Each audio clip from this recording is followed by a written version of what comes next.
You're on a path in the woods, and at the end of that path is a cabin. And in the basement of that cabin is a princess. You're here to slay her. If you don't, it will be the end of the world.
Yes, but you'll have to slay her before you get it.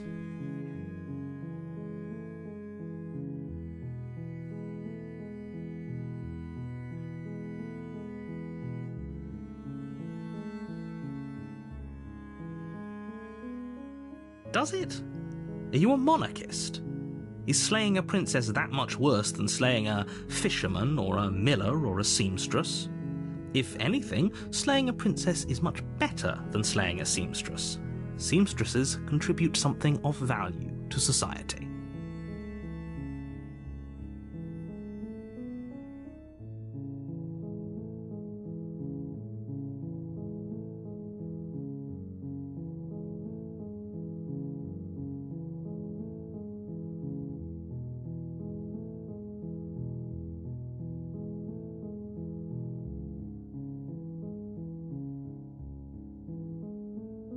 Of course I haven't. Why would I even consider that? Nobody wants the world to end.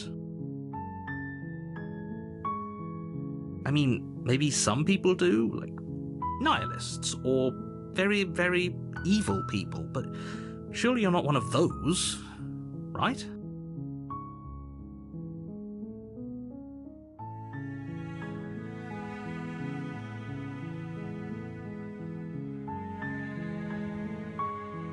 Unfortunately, you're the only one who can pull this off. I don't make the rules. I wish I did, but I don't.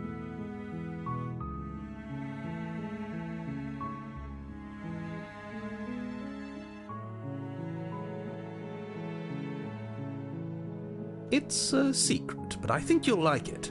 It's a special reward, just for you. And whatever you think it might be, I can promise you it's going to be even better than your wildest imagination.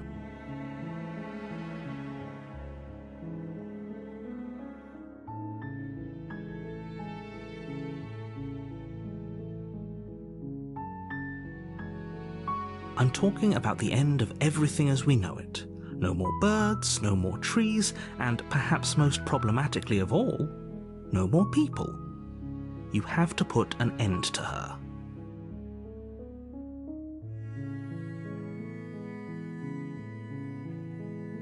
Don't linger on the specifics. You have a job to do here. Just get in there and do what needs to be done. We're all counting on you.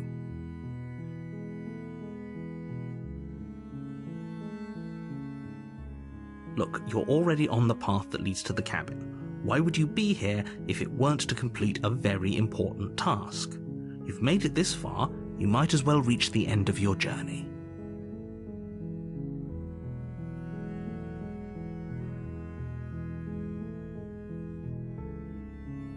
While I appreciate the mental exercise, we are running up against a bit of a ticking clock. Nevertheless, let me assure you, the princess is locked up because she's dangerous. She is not dangerous because she's locked up. And before you decide to waste even more of our time by asking how I know that, let me suggest a more pragmatic lens through which to view this situation. Causality doesn't matter here, because the end result is the same no matter what led us up to this point. If the princess leaves the cabin, the world will end, and there is no changing that.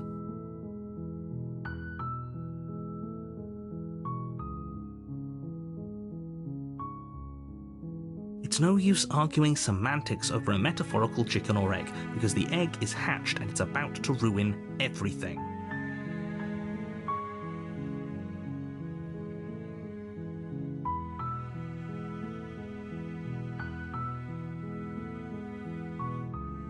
Unless, of course, you do your job and slay her.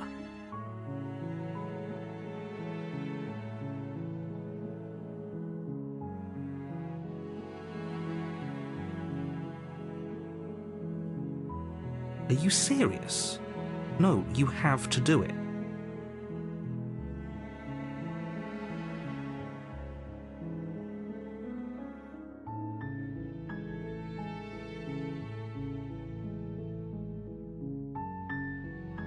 Then I guess we'll just have to see what happens. But a word of warning. If you go in prepared to hear her out, she could easily trap you in her web of lies. And the more you listen to her honeyed words, the harder it'll be to pull yourself out.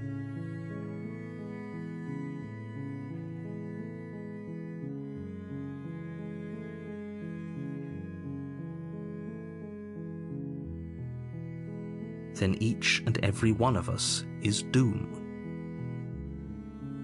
So sure, go, talk to her. See how that turns out for all of us.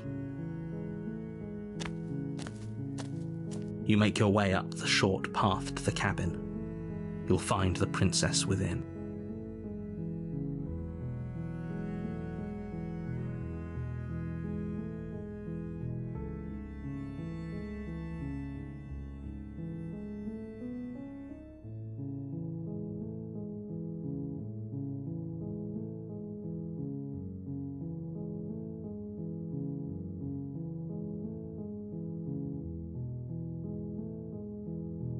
We're not going to go through with this, right? She's a princess. We're supposed to save princesses, not slay them.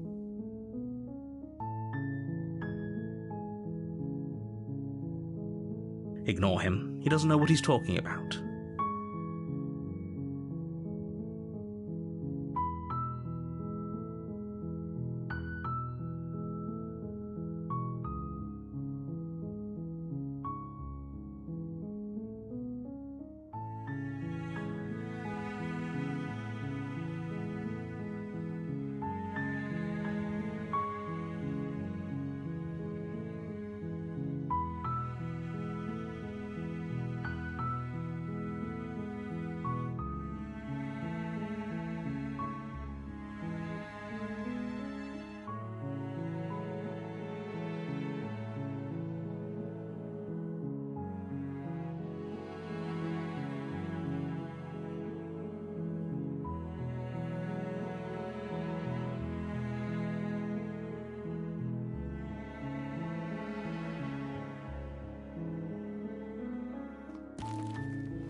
The interior of the cabin is almost entirely bare. The air is stale and musty, and the floor and walls are painted in a fine layer of dust. The only furniture of note is a plain wooden table. Perched on that table is a pristine blade. The blade is your implement. You'll need it if you want to do this right.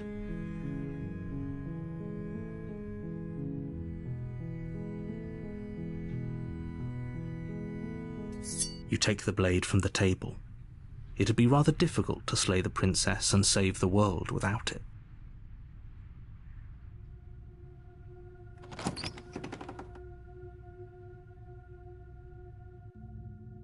The door to the basement creaks open, revealing a staircase faintly illuminated by an unseen light in the room below. This is an oppressive place. The air feels heavy and damp, a hint of rot filtering from the ancient wood. If the princess really lives here, slaying her is probably doing her a favor. Her voice carries up the stairs. Who's there? She sounds dangerous. It's almost as if she's the one in charge down here. Don't let it fool you. It's all part of the manipulation.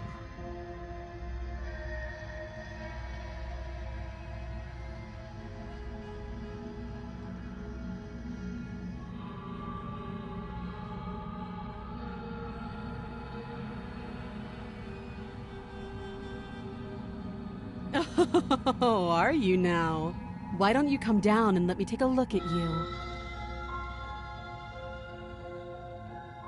Great job. You gave away the element of surprise. Good luck, hero.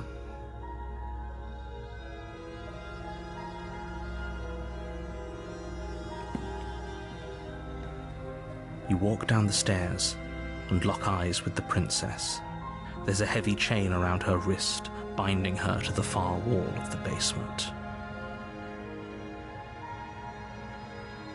She's so coldly beautiful.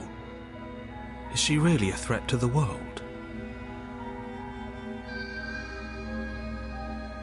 Focus on the task at hand. You weren't kidding when you said you were here to kill me.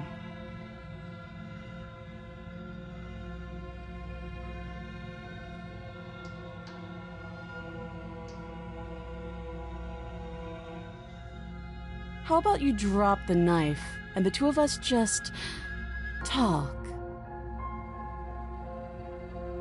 Look how reasonable she's being. We should just drop the blade and talk things out. Don't you dare. It's fine. We can decide what we want to do after we talk to her. Maybe she really is a monster. Killing someone in cold blood isn't very becoming of us.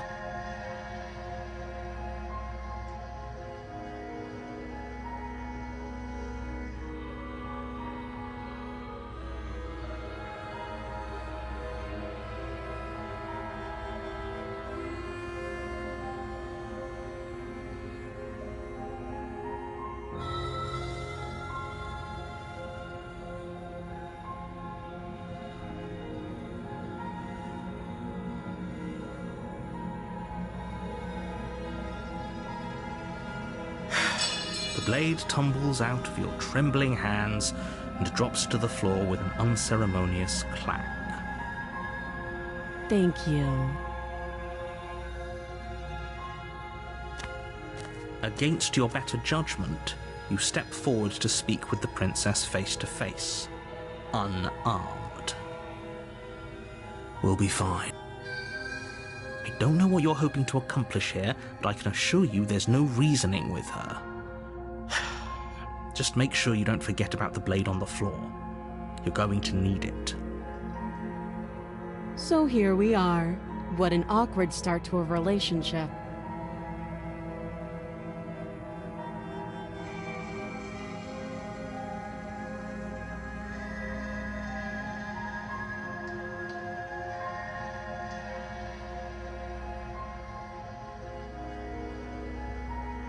Don't jump to any weird conclusions.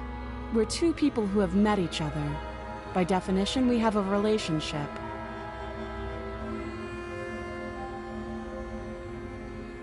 You can't. Don't bother. I'm guessing you don't have the key then. I'm sure there's a key somewhere around here, and if there isn't... well, we can always put that knife to good use. Her sharp eyes settle on the edge of the blade. She isn't suggesting what I think she's suggesting, right? She is. I'm sure of it.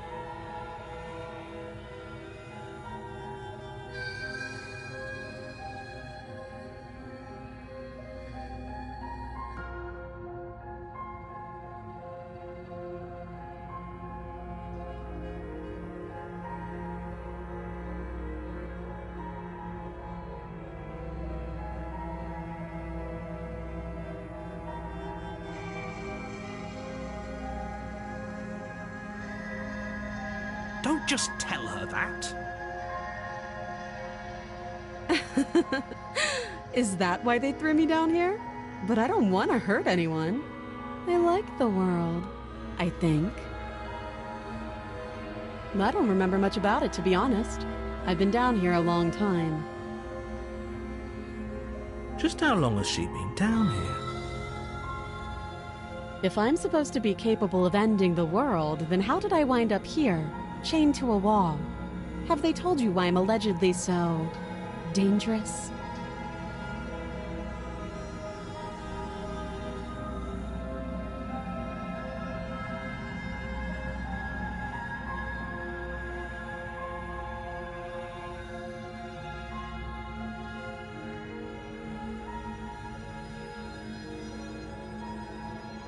Ending the world seems like an awful lot for just one person to do. I wouldn't even know where to start. I believe her. She doesn't have to know how to destroy the world to be capable of doing it.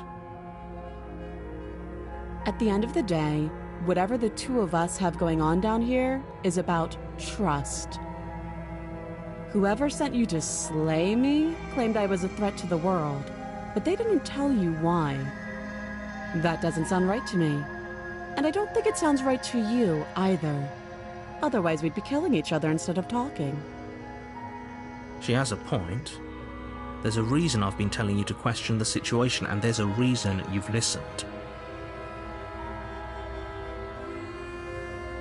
So, I could tell you that I'd lead a quiet life in the woods, or that I'd open an orphanage, or that I'd do any other number of good things that I'm sure you think you want to hear. But you don't really know me, do you? What can my word possibly be worth in a situation like this? She's right about one thing. Her word isn't worth anything. Like I said, it's all about trust. Blind trust.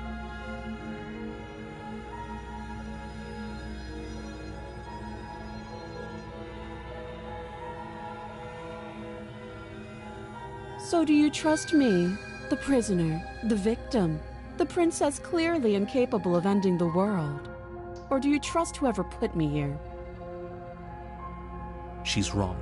This isn't about trust. This is about risk. We stand to lose everything, all for the sake of one person, and a subjugating monarch no less.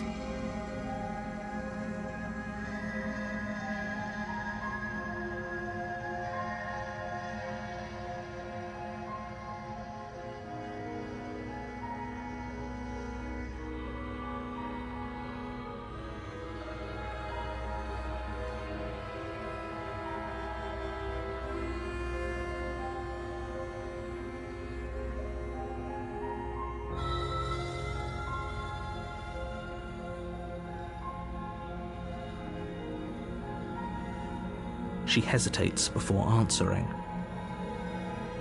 You can address me as Your Royal Highness, or Her Majesty. Any honorific should do, really. Again, she offers no specifics. No matter how hard you try, you'll never get a straight answer out of her.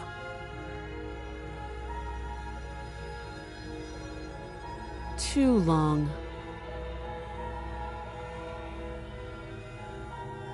Oh, have you decided what to do with me? You know why you're here.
That seems like a pretty good compromise. Leaving her alive is too risky. If you don't deal with her soon, she will find a way out. One way or another, I'm going to find a way out of here. You can make it easier for both of us if you help. And if you don't, I can promise that you'll come to regret that decision. You have to make a choice. Let's hope for all our sakes it's the right one.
Oh, for the love of... Good. I'm glad you've come to your senses. You're making a huge mistake.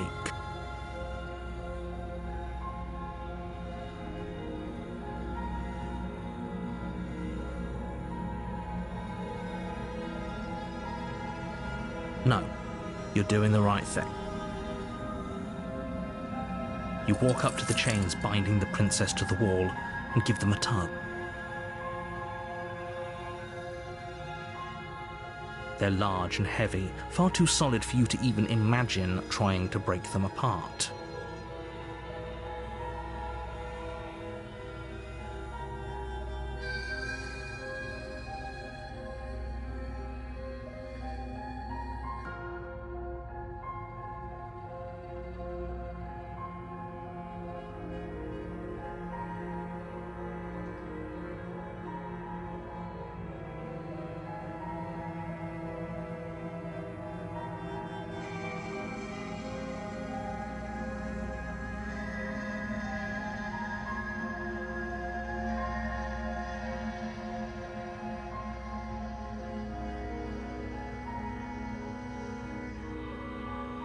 If you don't have the key, maybe you should go looking for it. I'm sure it's somewhere upstairs. Doubtful. Whoever locked the princess away down here intended for her to never see the light of day. They wouldn't have just left the key to her chains somewhere in the cabin.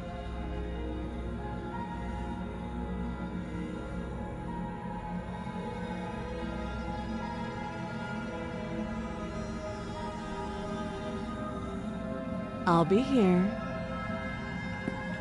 You attempt to make your way out of the basement, but the door at the top of the stairs slams shut.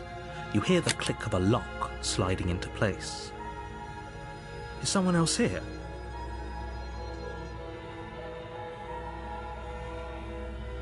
Your shouts and pleas are met with silence. You're here to slay the princess, and you won't leave until the task is done. You try the door, but it's locked from the outside. I'll repeat myself once again. You're here to slay the princess, and you won't leave until the task is done.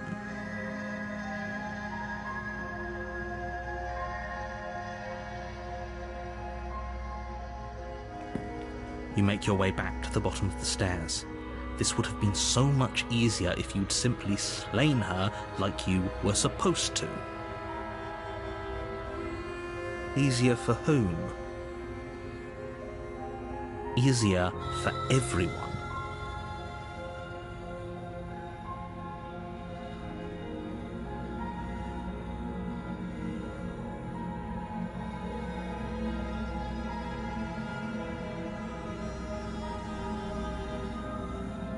I heard the door slam.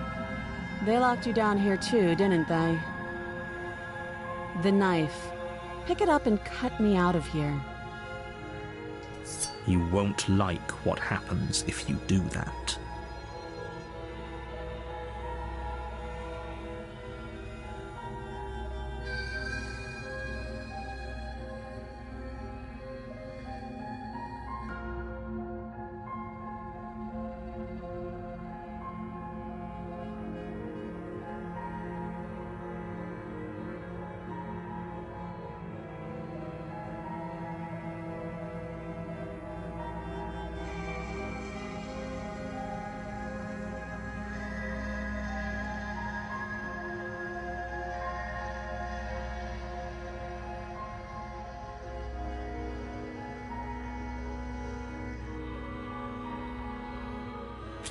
Against your better judgment, you place the blade against the princess's arm, just above the massive, unyielding chain. You cut into her flesh. The blade is sharp, and you make quick work of it. Before long, you're able to crack through bone, and she pulls the bleeding stub of her arm through the iron gauntlet. She didn't so much as utter a sound. Free from her bindings, the princess turns to face you, her fierce gaze meeting your eye. How is she so composed after losing an arm? It's like she isn't even bothered by it. Thank you. Now let's get out of here. No, we won't have any of that. The stakes are too high. You can't just let her escape into the world. No, I just can't let her escape into the world.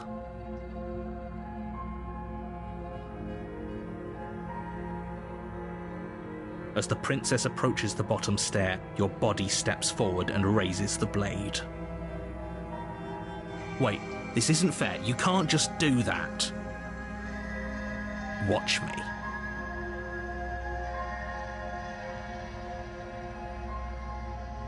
Stop that. I thought this was a little too easy. Your body lunges forward to sink the blade into her back, but the princess swiftly moves out of the way before you can connect. Stop it! Stop resisting me! I am trying to get you out of here alive!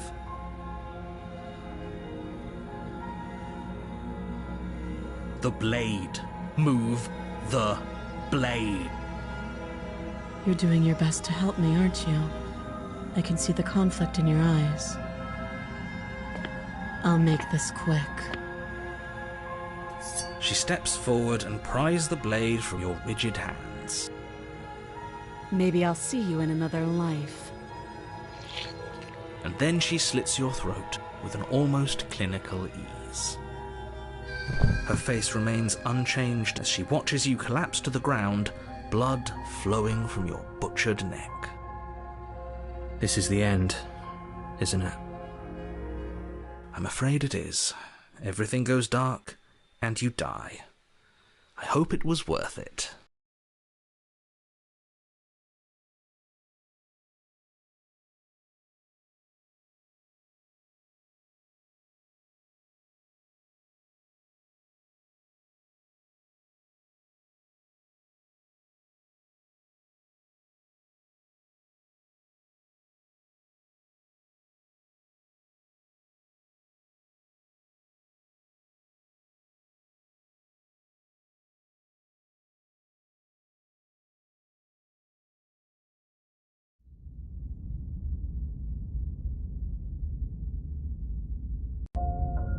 You're on a path in the woods, and at the end of that path is a cabin. And in the basement of that cabin is a princess. You're here to slay her. If you don't, it will be the end of the world.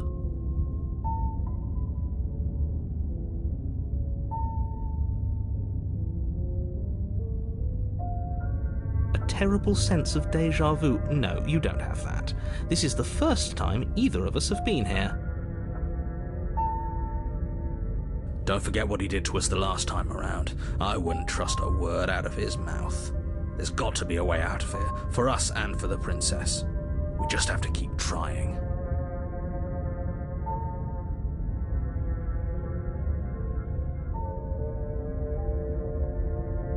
I'm inclined to agree. If he doesn't remember what happened last time, maybe it's best to keep it that way. You know I can hear you two, right? It's going to be a lot harder than you think to keep secrets from me. And as far as trying to help her goes, need I remind you how catastrophically dangerous she is to the world at large? I told you about the stakes of this situation less than a minute ago.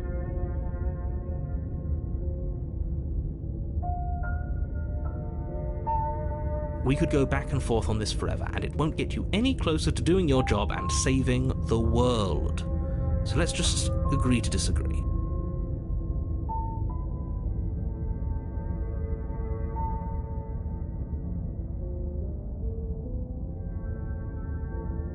Those are two very different questions, but fine, I'll indulge you if that's what it takes to get you moving.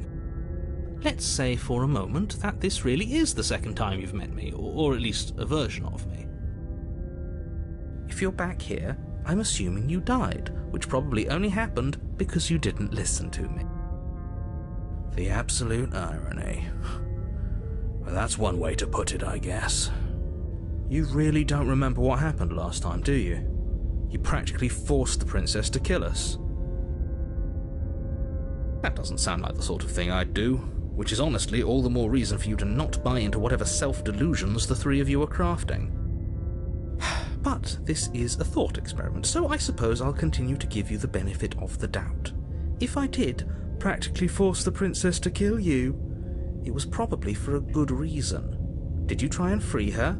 Did you say something really mean to me? Because if I really did what you said I did, you probably deserved it. I'm a professional, after all. Sure you are. Anyway, I believe your second question was, what's the point of doing anything? If you're asking that, it sounds to me like you're making the rather dangerous assumption that your actions last time around didn't have any consequences. What do you mean? Of course there weren't any consequences. You forced the princess to kill us and now everyone's right back where they started. That sounds pretty consequence-free to me. Yes, but in this purely hypothetical scenario, that begs the question of how you got back here. Did time simply rewind itself, or were you instead transported to a different world entirely? If it's the latter, what do you think happened after you died? Do you think the people there lived happily ever after?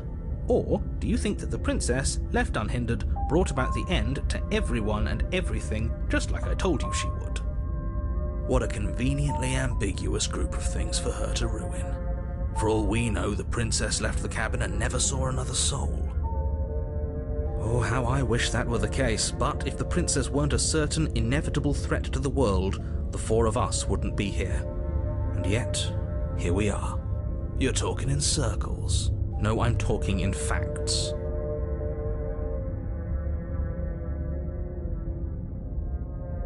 Just be quick about it.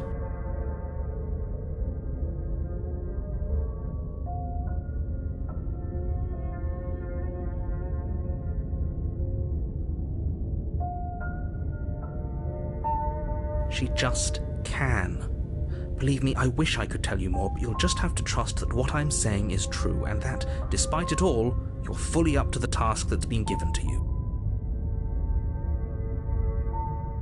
You haven't given us an ounce of proof. You do know that, right? What proof could you possibly ask for? Literally anything. Fine. Check your pockets. You put your hands in your pockets and pull out an envelope with the words, "The Evidence," written across the front.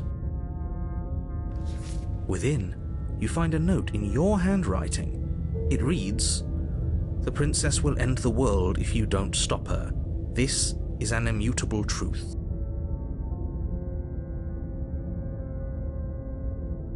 That doesn't prove anything. How do we know you didn't just forge our handwriting? I wish I could tell you more, but there are some rules I have to follow for all our sakes.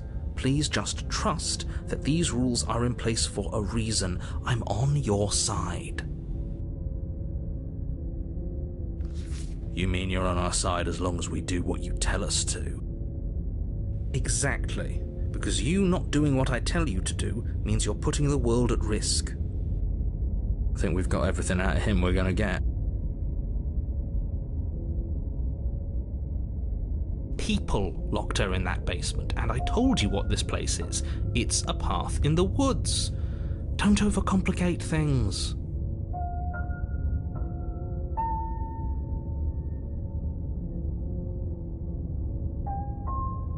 Look, I'm not supposed to say this, but it's because you're special. You're the only person capable of doing this. Call it a prophecy, if that helps, but it's just the way things are. Oh, I didn't know we were special. Of course you're special. Why else would you be here? Yes, right. We're here because we're special. Look, you're annoyed that you're here. I get it. I'm also annoyed that I'm here. But we're all in this together, and we're dealing with a bit of a ticking clock right now, so please just get to the cabin.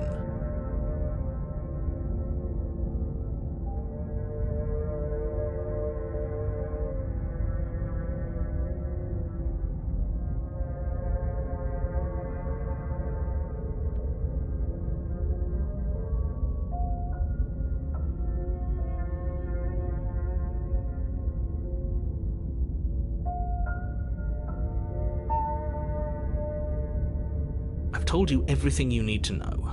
Going into more detail would just overcomplicate an otherwise very simple situation and make your job more difficult.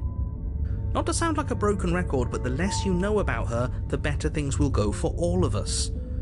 I know it sounds like I'm hiding something, but you're just going to have to trust me here. Great. Now, if you don't mind, the whole world is waiting with bated breath for you to save it from ruin.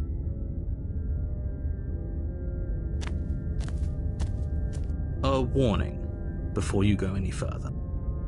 She will lie, she will cheat, and she will do everything in her power to stop you from slaying her. Don't believe a word she says. Yes, don't believe a word she says. Just go in, take the knife, and do what you're supposed to. Wink. Did you just say wink out loud? No, I didn't. Wink.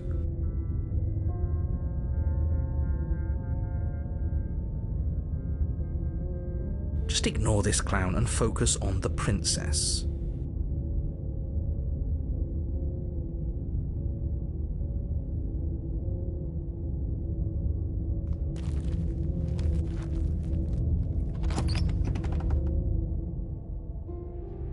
The interior of the cabin is less a cozy woodland retreat and more like a dungeon. A few pathetic wisps of starlight attempt to illuminate the cold, uninviting stone walls, and thick, wrought iron bars barricade the windows, reminding anyone who enters that this is a prison. The only furniture of note is an iron table, bolted to the floor, a pristine blade perched on its edge. The blade is your implement. You'll need it if you want to do this right.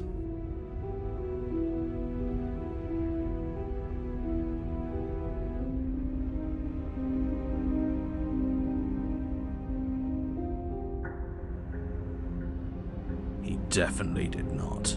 Does a mirror not count as furniture of note to you? Because it should. There isn't a mirror. There's a table, the blade sitting on the table, and the door to the basement. There's nothing else in here. There's definitely a mirror. There isn't.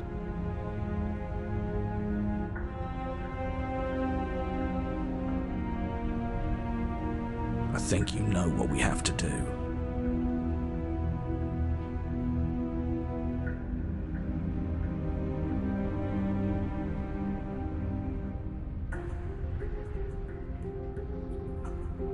Exactly. Why would I lie about something so meaningless? What good would a mirror even do? Let you waste time preening yourself instead of doing what needs to be done.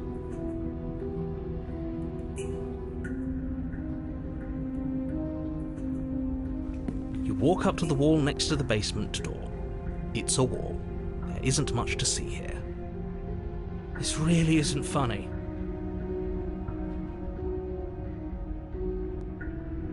You reach forward and rub your hand against the cabin wall. I hope you know how ridiculous you look right now. But it was there a second ago. And now it's gone.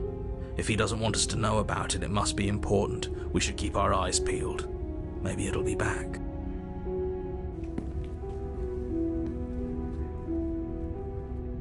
Very different. Yes, but why? Did he change it? Or did it change all on its own? Maybe it's a different cabin entirely. Now isn't that a novel thought? Maybe you haven't actually been here before. I hope this means you'll finally drop your ridiculous past life nonsense. You haven't died, and you certainly haven't been killed by the princess. So focus up. Don't get distracted by minor details. You take the blade from the table. It will be difficult to slay the princess and save the world without a weapon. Good idea. Much better to be armed than to go in with blind hope alone.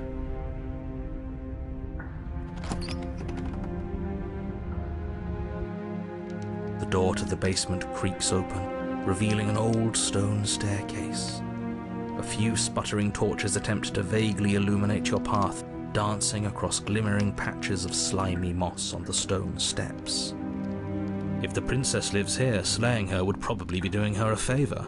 Her voice, harsh but controlled, carries up the stairs. Is that a visitor I hear? Please, come downstairs. It's been a while since I've had company. Does she remember us? You walk down the stairs and lock eyes with the princess. She looks up at you, the heavy collar around her neck clanking loudly as she moves. The chains binding both her wrists to the far wall, joining the metallic chorus as she adjusts her hands in her lap. So much for cutting her out of here. Do you hear yourself right now? Cutting her out of here never should have been on the table. Have you noticed the empty chain on the wall? Odd that in a place where everything seems to serve a distinct purpose, there would be something so obviously useless.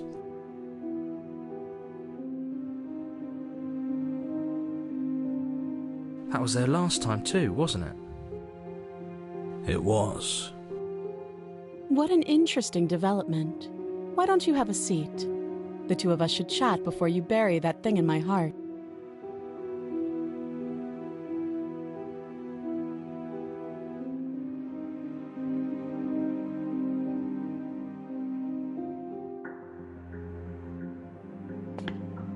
step towards the princess, but she stops you before you get too close, holding up one shackled hand. There's fine. I'd prefer we keep some distance until we've sorted this out. That's reasonable. We do have a weapon. Might as well put her at ease.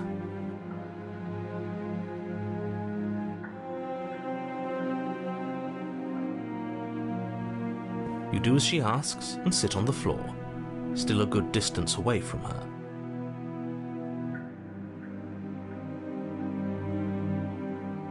Thank you. Now, what are your intentions for me?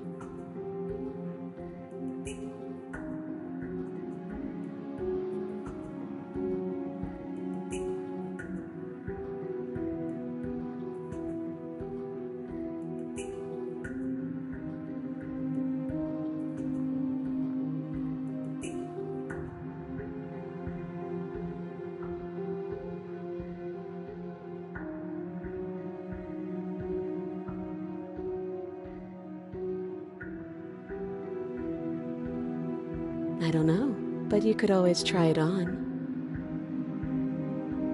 Maybe it'll fit. I hope I don't actually have to say this, but please don't lock yourself in chains. We need you ambulatory if you're going to save the world.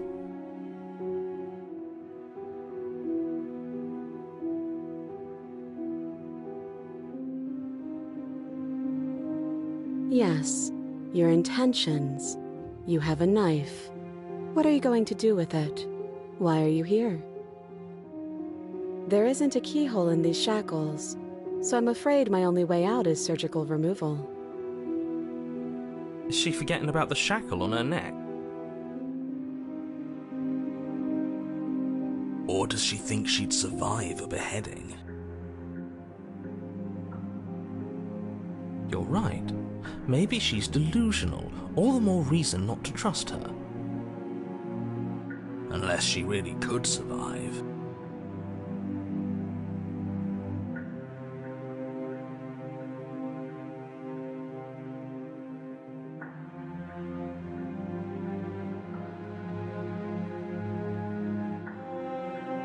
Though I suppose you could just be here to kill me. But I don't think that's in either of our best interests.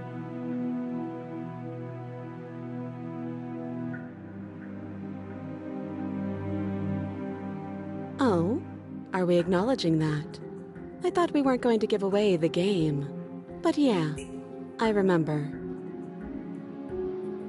I guess what you said back in the woods really was true.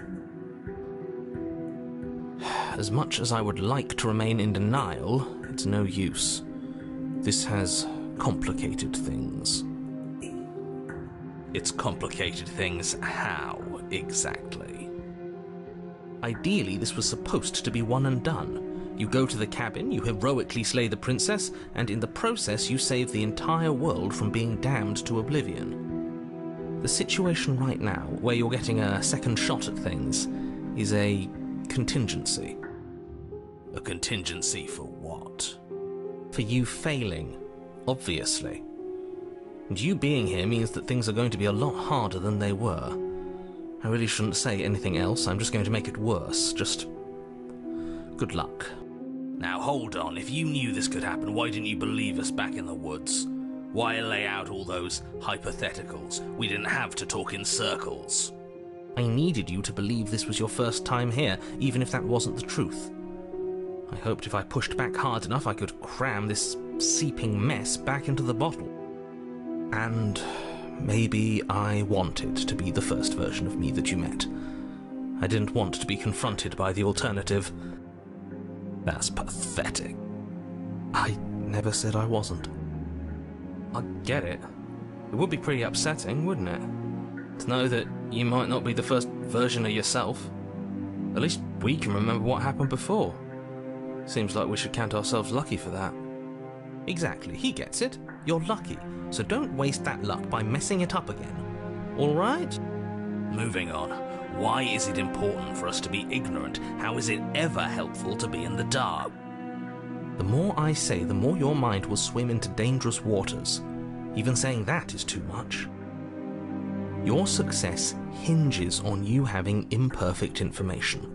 For the sake of the entire world, you need to accept that.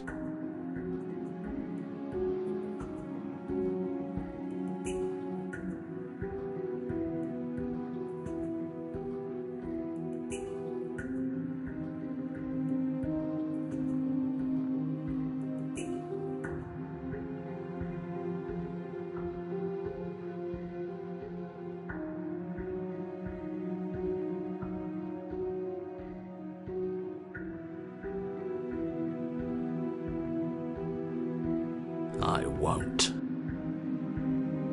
Just give it a rest. This isn't helping. Focus. This is a serious situation. You shouldn't be daydreaming.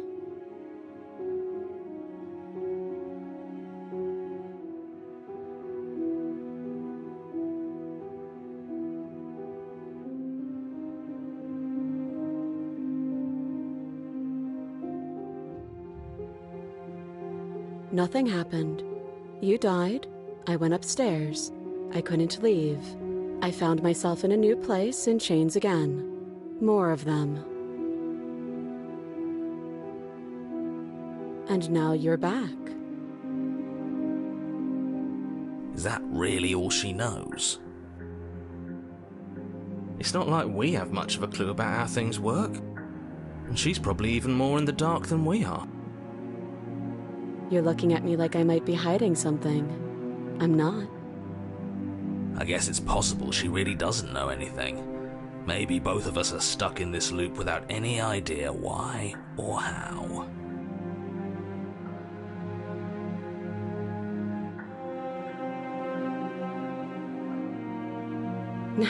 No. Like I trust you to come any closer with that knife. All you're going to do is hand it to me and watch me work. But she would have to cut her head off, right? She can't be suggesting that. She certainly seems confident. Maybe she knows something we don't. Or maybe you should consider the most likely scenario. She's bluffing so she can disarm you. Though if she isn't bluffing, whatever she has planned might be for her benefit alone. There's no guarantee that what's good for her is good for us. So, what should we do? I don't know. I'm just spelling out our options, listing the pros and cons. Then let me help you. I'll start with the cons.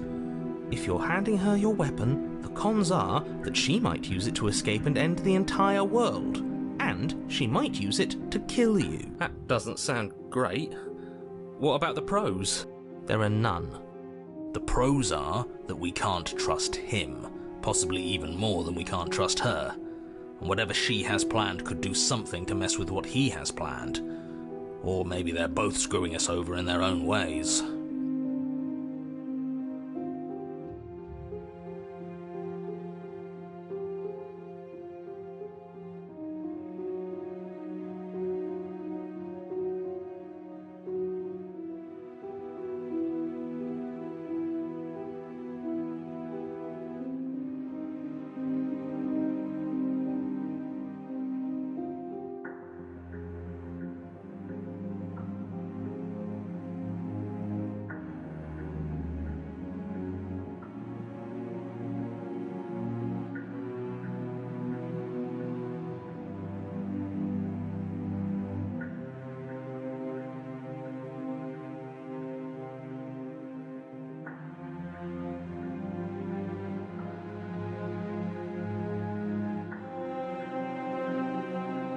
I do.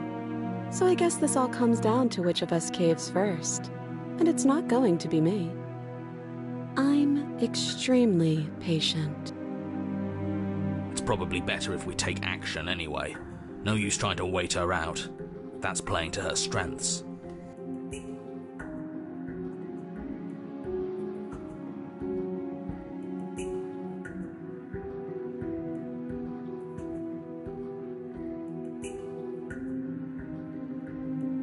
But sure, let's talk about what happened. Because what happened is exactly my issue. The last time we met, your body tried to kill me. If you take a moment to imagine yourself in my position, I think you'll understand why letting you near me with that thing is untenable. So, be a good bird and hand it over. And if being nice isn't enough motivation, well, I think you're aware that I'm not afraid to resort to violence. If you come near me with that thing, I will strangle you with these chains. She doesn't beat around the bush, does she? Yes, it's almost like she's a fundamentally bad person who wishes to inflict pain on others. Or it's another bluff. No hard feelings, of course, but you should be aware of my position.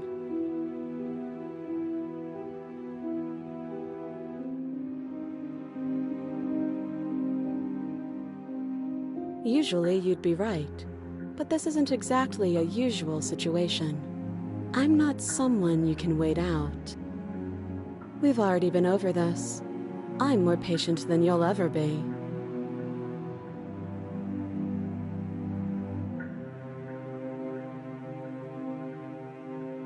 I wouldn't do that if I were you. And why is that? Do I even need to explain myself? It's a shackle, and it's one without a key. Do you want to be stuck here like she is? And what? Is it going to lock the second we put our wrist into it? I don't know. Maybe it will. He doesn't want us to look at it. That's all the reason we need to investigate. But what if he's telling the truth? He isn't. I am.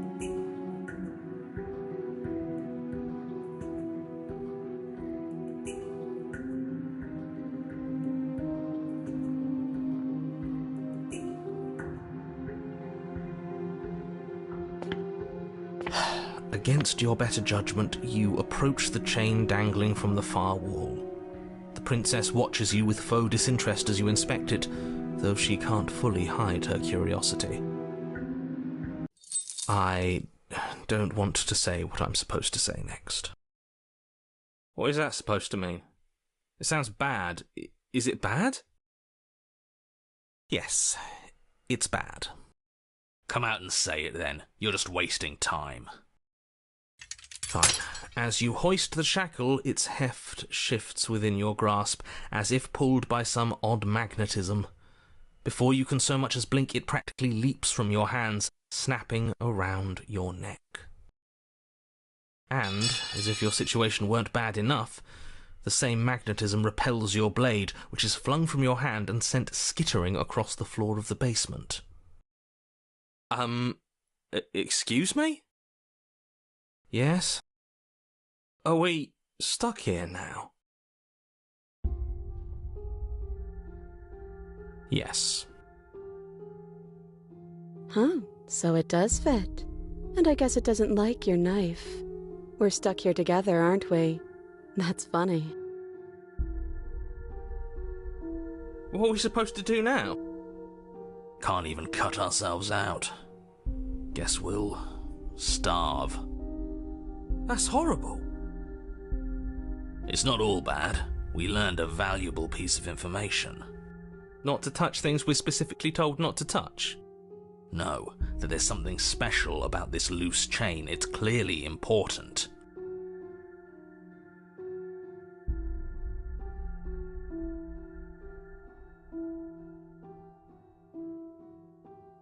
No.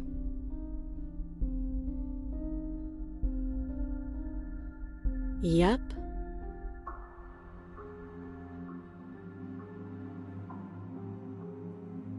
Wait, I guess. Maybe something else will happen. Maybe not.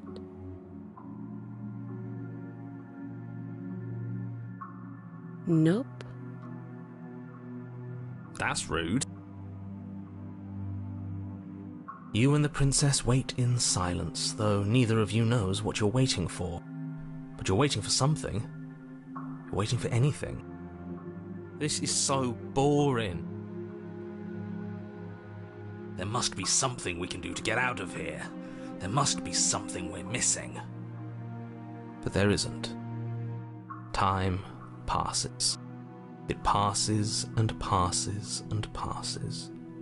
and the basement of the cabin remains much the same. It is cold and silent. At least the world is safe. It isn't. You're stuck. Too far away from both the princess and your blade to do much of anything. But she's not ending anything. She's just sitting there. Her very existence is a threat. It harms everything around it. How exactly does that work? It just does. But your line of questioning is interrupted by the passage of even more time. And after that, even more time passes again. And let me guess, the cabin remains the same.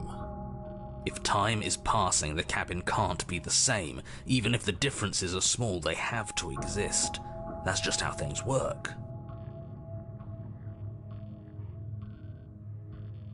I suppose you're correct. Things are changing. The differences are small at first, a bit of weathering here, a bit of erosion there. But then they get larger and larger.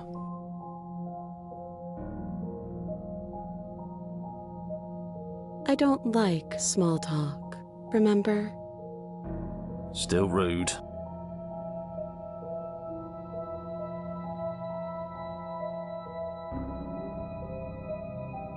You continue to wait in silence, and the cabin continues to change.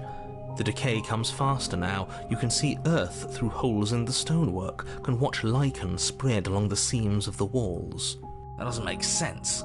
Has our entire concept of time changed? What happened to starving? We should have died by now if the rocks around us are starting to erode. She hasn't starved. I guess she hasn't.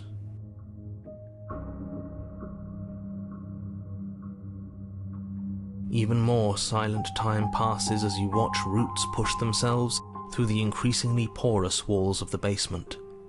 Dirt seeps inside, flowing across the stone floor like a liquid, covering the ground and threatening to swallow you both.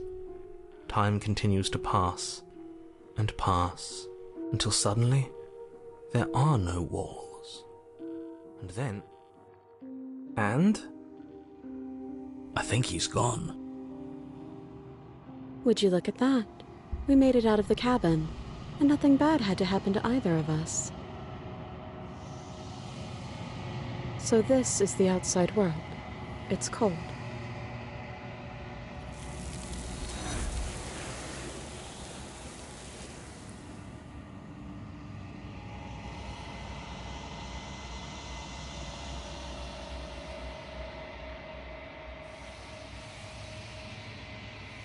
She's gone. Where did she go? Should we try and find her? And there's that mirror again. Why is it here? Why now?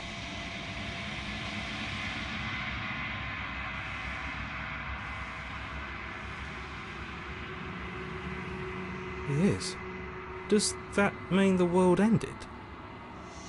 It must have. Do any of us know what the world ending is supposed to look like?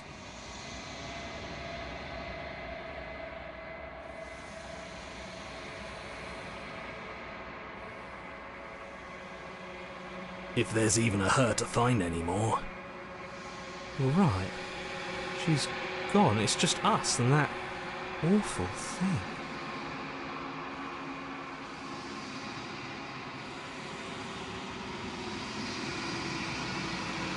There's something dreadful about it. I don't think you should.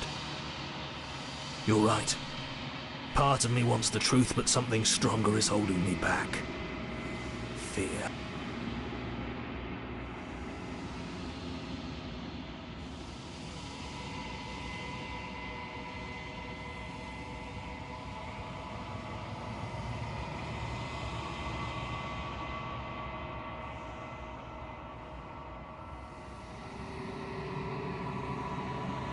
I'm begging you, don't do this.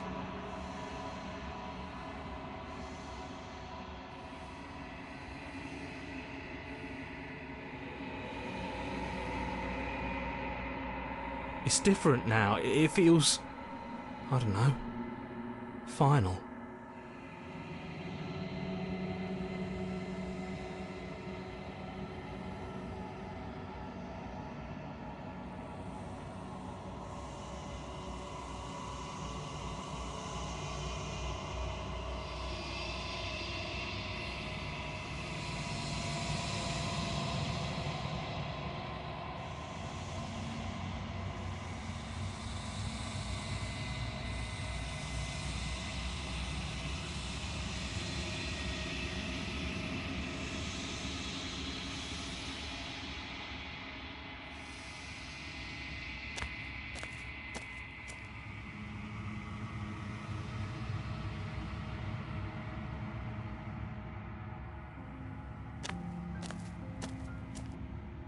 Something finds me in the long quiet and brings me the gift of a fragile vessel.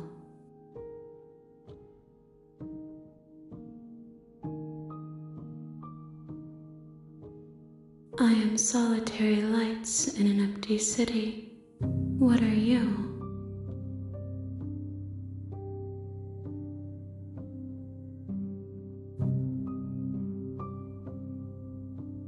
Thoughts without connections, a dim and nascent network. I wish to be more.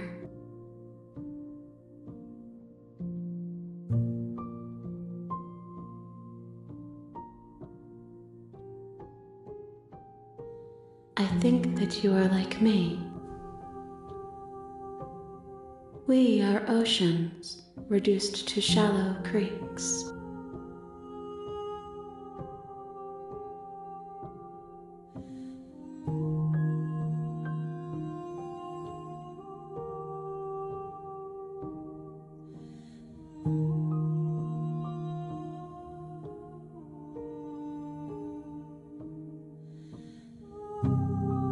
Yes, nerves and fibers to feel the worlds beyond, perspectives to make my own. This one is determined, but also cautious, one that would rather let the world move around her than move it herself. She will make for a patient heart. Do not mourn her. She is exactly where she needs to be.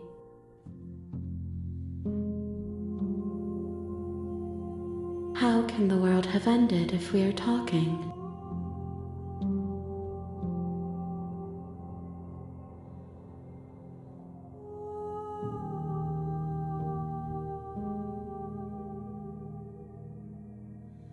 You are the only thing I have ever known. The space we're in is vacant. Nothing comes here but us.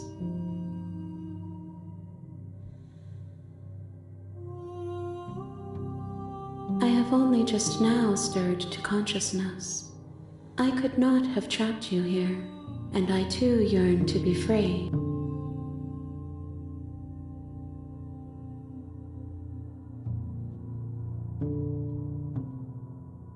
She is part of me, and part of me is her.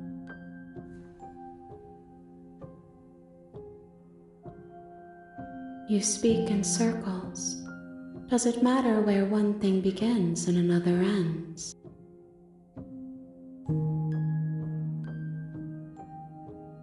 I know only that they are.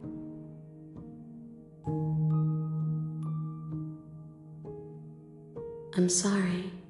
There are some changes that can never be undone. There are some tears that can never be unshed.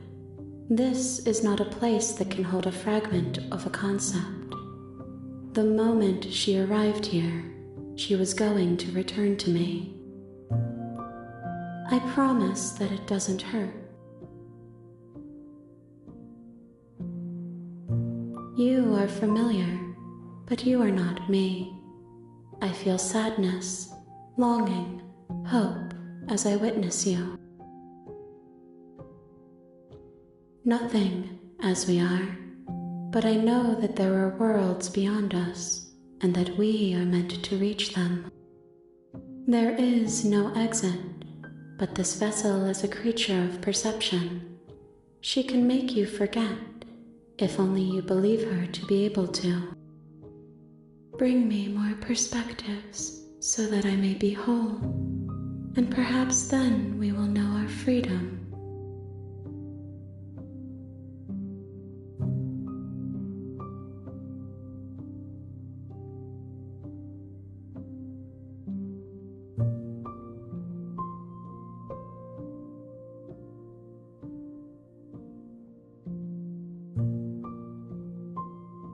You ask of things that cannot be done.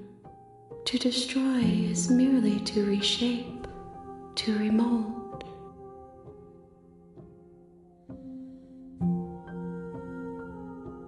How can I know? I am flickers in something sprawling and unilluminated.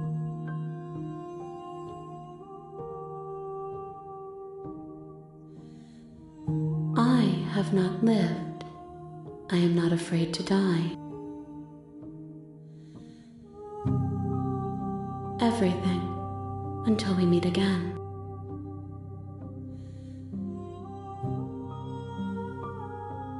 More than you have found, but less than there are to find. I am infinite. The rest will find their own way home.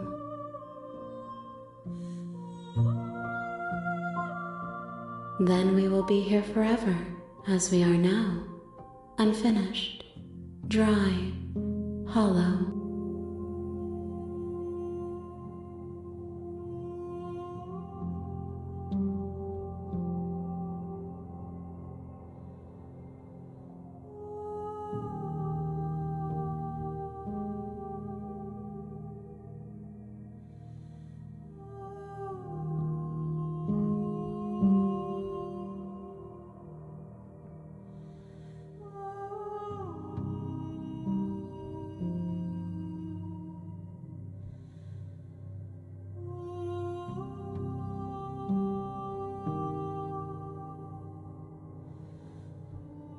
If you need time, then I'll wait with you.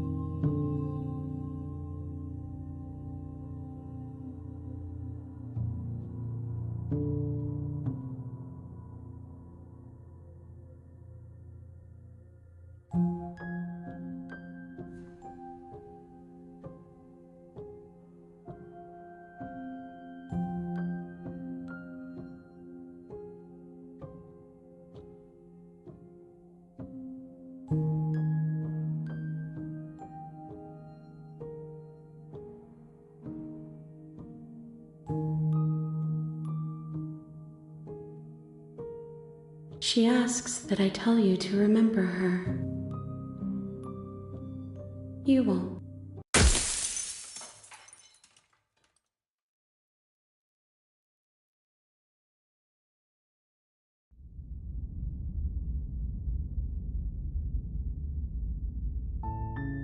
You're on a path in the woods, and at the end of that path is a cabin.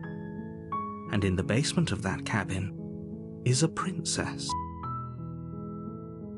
You're here to slay her. If you don't, it will be the end of the world.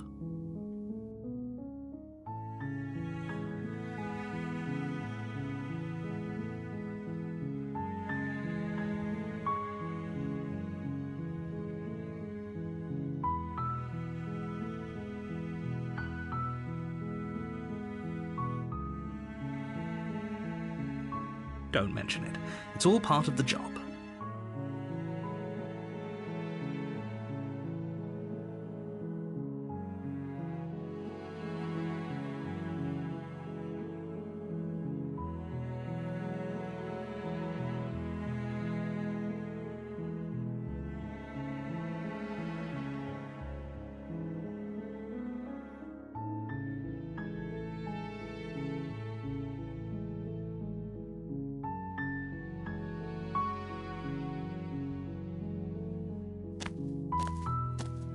You make your way up the short path to the cabin. You'll find the princess within. We're not going to go through with this, right? She's a princess. We're supposed to save princesses, not ignore him. He doesn't know.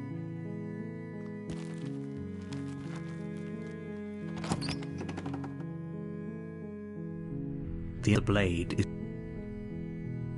is... You take... The door to the base... Her voice... Who's there? She sounds... Don't let it fool you. Good. You're still listening to reason. You walk down the stairs and lock eyes with the princess. There's a heavy chain around her wrist, but she's so coldly beautiful. Focus on the task at hand. And there you are. Are you here to kill me or something?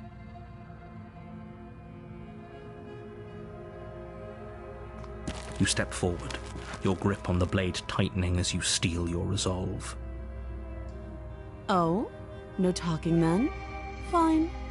I'm probably chained up in this basement for a reason, right? And if that knife is the only weapon you have, you'll have to get close enough to use it. So, you should just drop it. Best not to risk finding out what I can do. She's unarmed. If you hesitate now, it'll be too late. End this.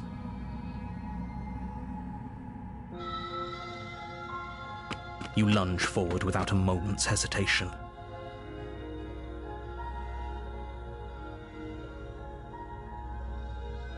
You feel flesh easily give way and look down to see your blade already sinking deep into her heart.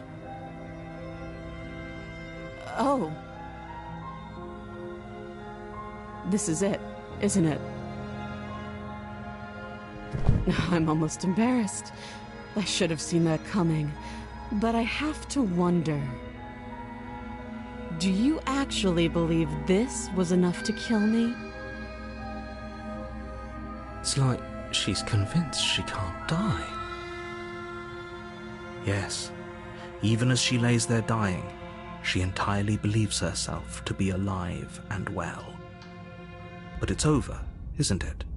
She stopped breathing moments ago, that arrogant look still plastered on her face. But is it over? Really over?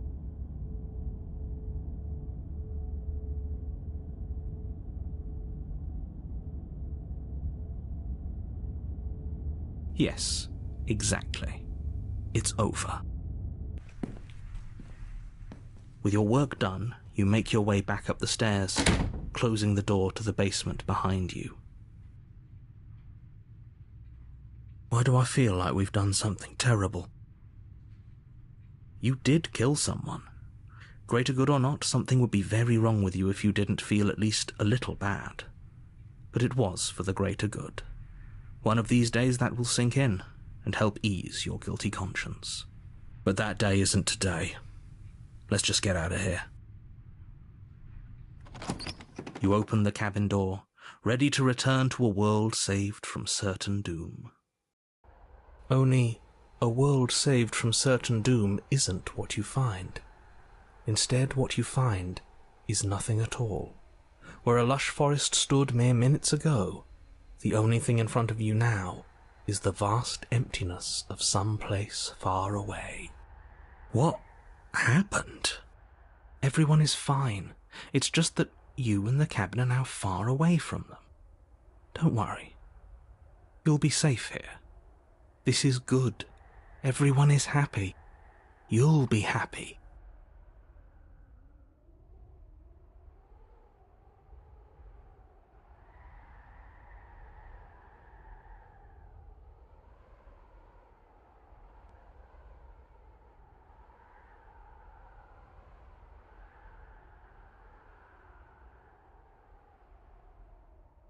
What's done is done, and there's no going back now. This is what's best for everyone. Trust me. Time passes. You can't be sure if it's days or months or years or even decades. It's all a wonderful, boring blur. You've never been happier. Psst. Hey, we're not just going to stay here forever, right?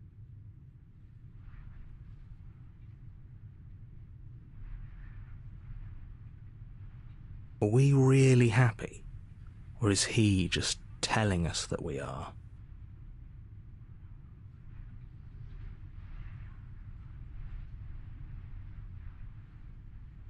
Good, because I have an idea to get us out of here, though you're probably not going to like it. The blade. We can use the blade to get out of this. I can hear everything you say, little voice. There's only one thing it would want you to use that blade on, and I'm afraid that thing is you, dear hero. He's right. It's the only way out. Do you hear that? It wants to take this happiness away from you. It wants this wonderful place to end. Do you not? There's more for us to do, and the only way for us to do it is to take that blade and use it. Don't you dare.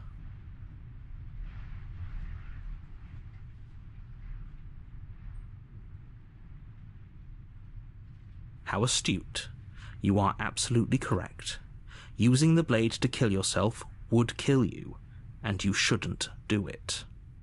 In a sense, we die, but looking at things from another angle, are we even really alive anymore? This place, it's nothing. It's absolutely nothing. It's just the same thing, constantly, forever. I know this is out there, but trust me, I know using the blade will work. That little voice didn't want you to slay the princess. It didn't want you to be happy.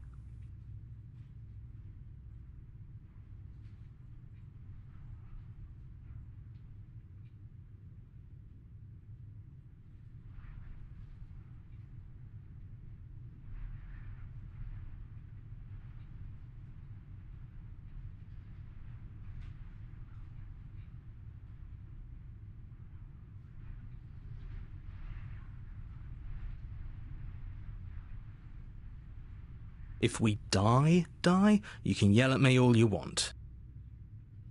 I made this happy little place for you. Is this not a good enough reward for saving the world? An eternity of bliss? You ingrate? Fine. Whatever. For the first time since time stopped meaning anything, you throw open the door to the basement and walk down the stairs. The princess's body is dust and bones, though the blade you used to slay her is still as pristine as the day you first held it.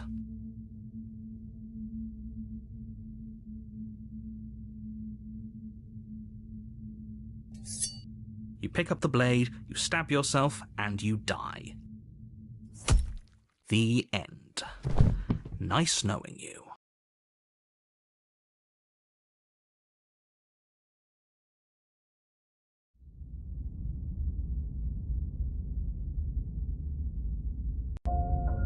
You're on a path in the woods, and at the end of that path is a cabin. And in the basement of that cabin is a princess. You're here to slay her.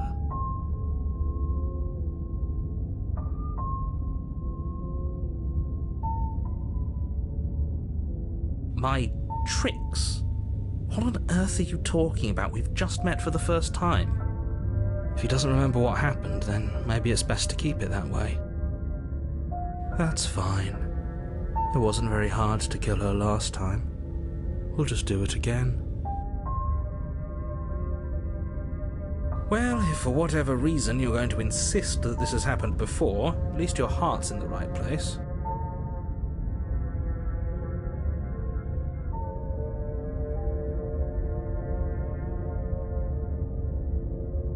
Oh, do you think there's something else out there? All right. Let's see what we can find. It's bound to be more interesting than doing the same thing over again. Seriously? You're just going to turn around and leave? Do you even know where you're going?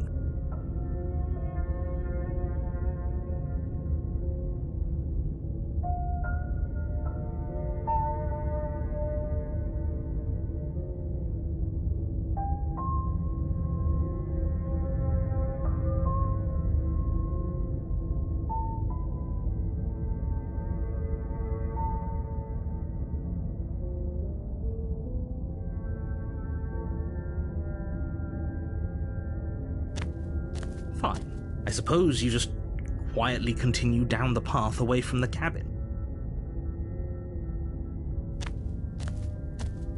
That's strange. It looks like this path also leads to the cabin. How convenient. Everything's back on track again. Maybe the world can still be saved after all.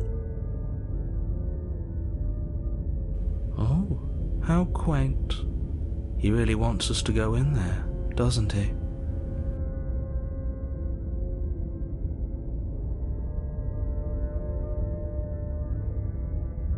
You're really keen on wasting everyone's time, aren't you? It's remarkably selfish, if you ask me. I've already outlined the stakes of the situation. If you don't do your job, everyone dies. Like, dies. Forever.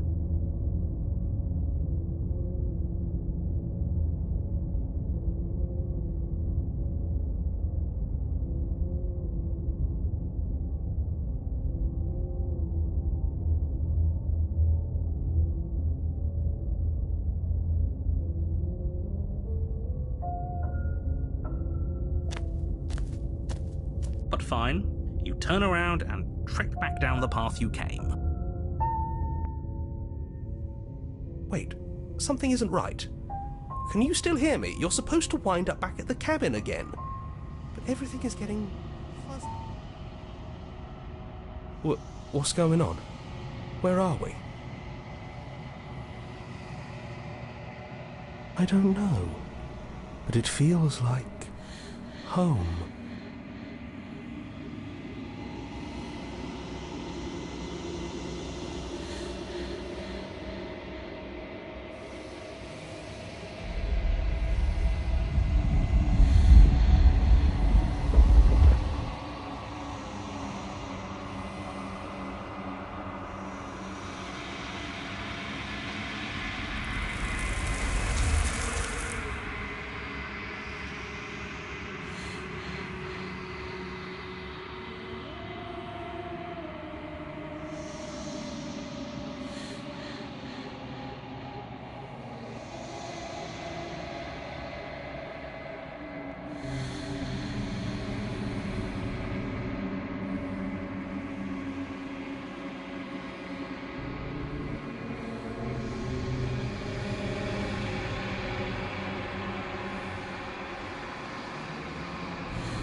You're on a path in the woods, and at the end of that path is a cabin.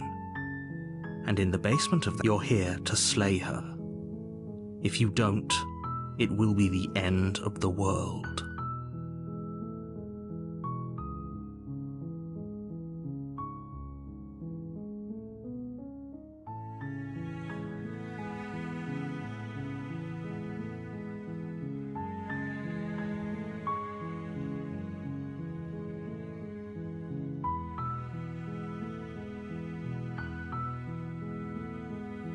That's the spirit.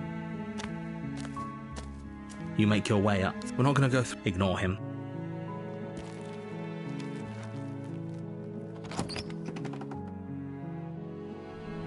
The interior of the cabin is almost entirely bare. The air is the blade.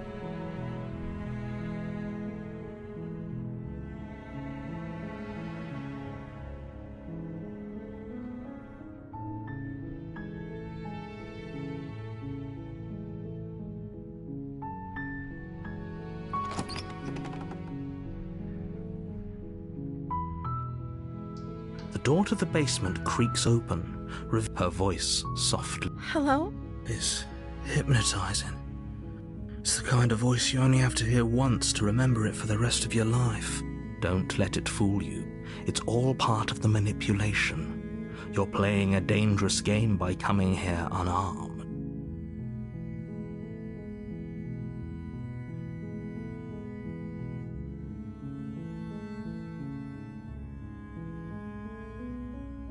How many times do I have to tell you how dangerous letting her out of here would be before it finally sinks in? Wait, really? You're here to rescue me? I was starting to think I'd be stuck down here forever. Come downstairs. I want to see the face of my rescuer. You walk down the stairs and lock eyes with the princess. There's a heavy chain around her wrist, binding her to the far wall of the basement. She's beautiful. How could someone like this be a threat to anyone? I am begging you to stay focused. There's a lot riding on you here. Hi. I can't believe you're here. I've been waiting for something like this to happen forever. I hope you brought something to deal with these chains. Don't do it. If she gets out of those chains, we're all one step closer to the end.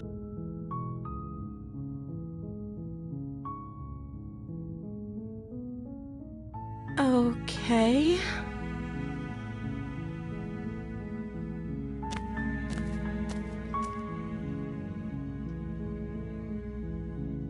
Oh. She pauses, carefully formulating her words before she responds. You can address me as Your Royal Highness. Or you can just call me Princess if Your Royal Highness is too formal. Is Princess her name or her title? What if it's both? Could you imagine being named Princess Princess?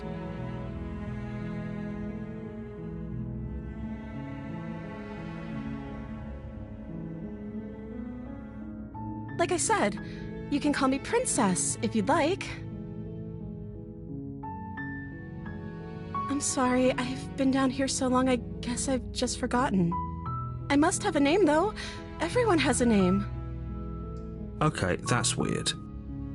She hadn't even thought to pick a name for herself. Hopefully you're starting to see that she can't be trusted. Go back upstairs, get the blade, and slay her before it's too late.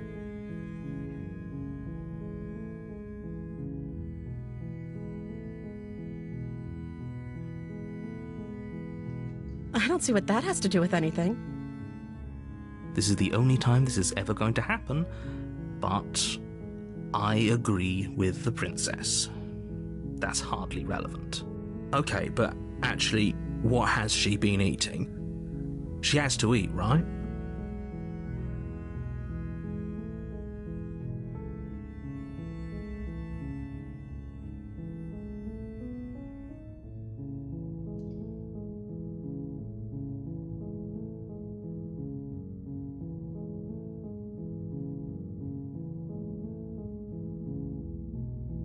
The princess hesitates before responding. She doesn't know. She's been down here too long to have any idea of what she'd do in another life. She knows what she'd do. She's just searching for whatever answer she thinks you want to hear. Are you looking for the truth, or are you looking for the right answer?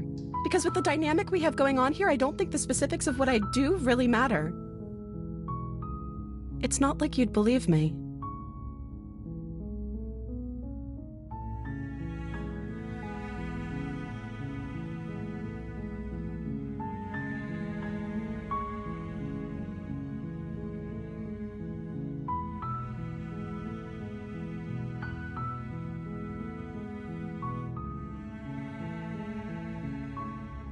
Of course I'm locked up down here for a reason. I don't actually know what that reason is, but you don't just stuff a princess in a basement and throw away the key without there being some sort of an explanation, right? You have all the explanation you need. You should know better than to trust whatever she comes up with.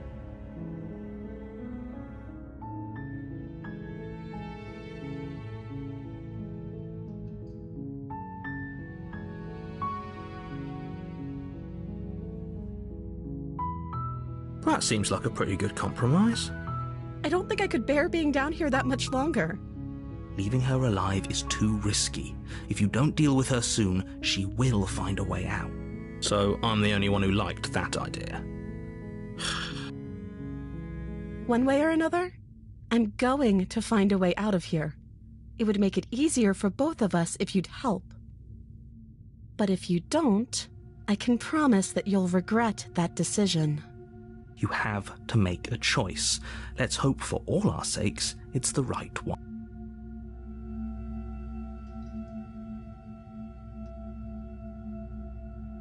You can't be serious. Thank you. Thank you. You won't regret this, I promise. You're making a huge mistake. No, I think you're doing the right thing. You walk up to the chains binding the princess to the wall and give them a tug. They're large and heavy, far too solid for you to even imagine trying to break them apart. I'm guessing you don't have the key? Maybe it's somewhere upstairs. Doubtful. Whoever locked the princess away down here intended for her to never see the light of day. They wouldn't have just left the key to her chains somewhere in the cabin.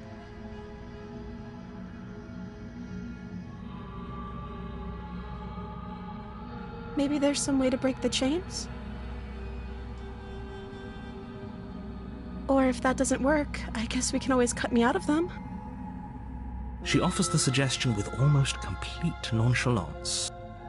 If we were stuck down here long enough, I'm sure we'd be nonchalant about cutting our way out if it meant we could finally be free.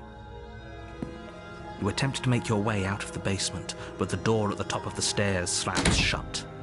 You hear the click of a lock sliding into place.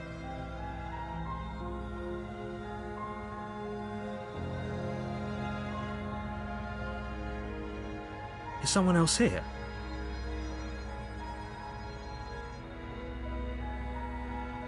You try the door, but it's locked from the outside. Your shouts and pleas are met with silence. You're here to slay the princess, and you won't leave until the task is done. You make your way to the bottom of the stairs. This would have been so much easier if you'd just taken the blade like you were supposed to. Easier for whom? Easier for everyone. Look at the mess you're in. I heard the door slam. They locked you down here too, didn't they? There's a slight panic rising in the princess's voice. If I could just get out of these chains, I know we could force our way out of here together. She barely hesitates before raising her arm to her mouth, her teeth tearing through her limb with the determination of a trapped wolf. As she rips her flesh from her bone, a sound comes from behind you, the clang of bouncing metal. It's the blade from upstairs. You're not sure how it made its way down here, but if there's a time to strike, it's now. Or we could use it to free her. You won't like what happens if you do that.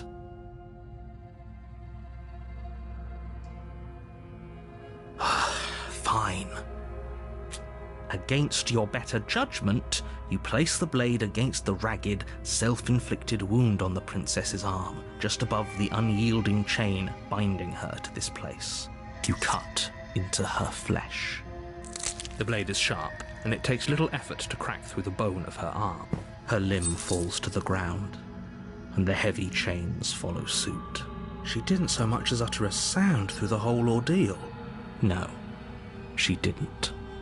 She smiles softly as her gaze meets yours, blood from her wounded arm dripping rhythmically to the ground.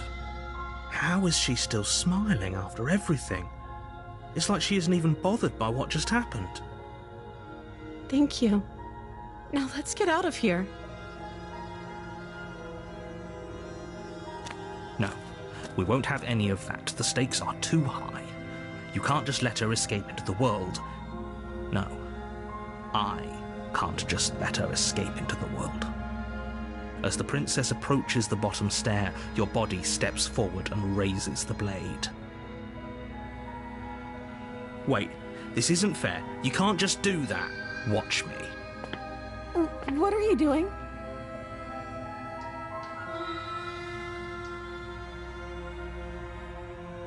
Stop that. Something's come over you, hasn't it? You know you don't have to do this, right? Your body lunges forward, the blade held low, ready to sink into her heart. But the princess dodges, stumbling back against the wall before the blade has a chance to connect. Stop it. Stop trying to resist me. I'm trying to get you out of here alive.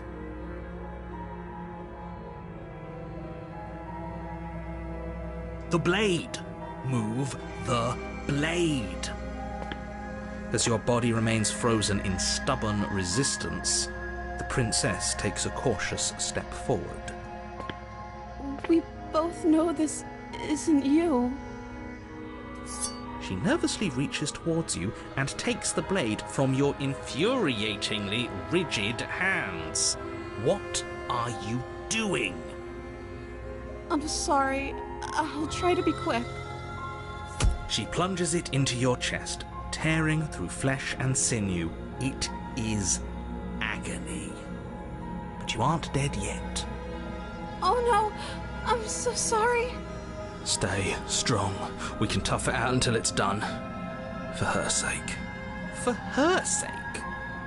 Don't you start pretending that dying a painful death is some sort of heroic gesture. The two of you have literally doomed everyone. Whatever. She sinks the blade into your chest again and again and again, and you feel every inch of burning pain that slices its way into your body. I'm sorry. She doesn't know how to use a knife, does she? Apparently not, though it doesn't matter how sloppy her blade work is, does it? A stab wound is still a stab wound, and it won't be long before you bleed out. I'm so sorry. one last thrust of the knife, your legs give out beneath you. You collapse to the floor, your blood pooling around you, your limbs unresponsive. The princess stares down at your ruined chest as tears carve rivulets of pink down her blood-spattered cheeks. It can't just end like this, right? Oh, that's rich coming from you. As much as I'd prefer for things to have gone differently, I can't deny the reality of what's happened. The two of you made your choice. It's over. Everything goes dark, and you die.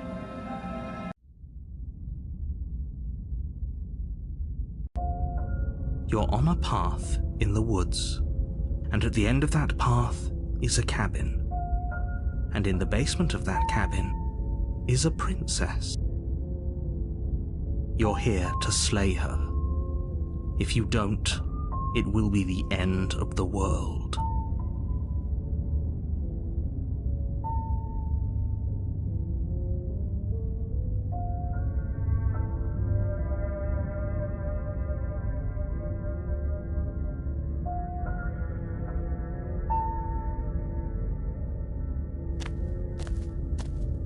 A warning before you go any further.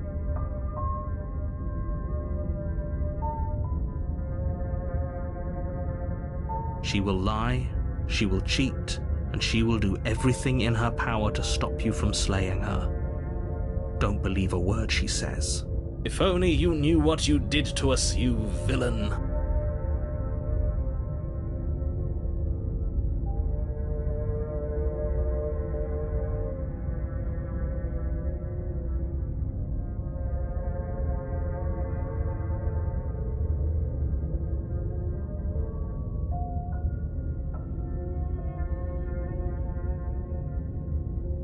Excuse me? Forget he said anything. But he is a villain. He made our beloved brutally take our life last time. He is trying to keep us apart, but he won't be able to withstand the power of our love. Last time? What are you talking about? I think he just likes to hear the sound of his own voice. Let's try to ignore him. I do. But I also speak from the heart. My passions are too great to be stifled. They must be expressed. Sure, yeah, your passions are strong and all, but not everyone needs to hear them. Some things are better kept quiet. Don't pay their bickering any mind. Focus on the task ahead.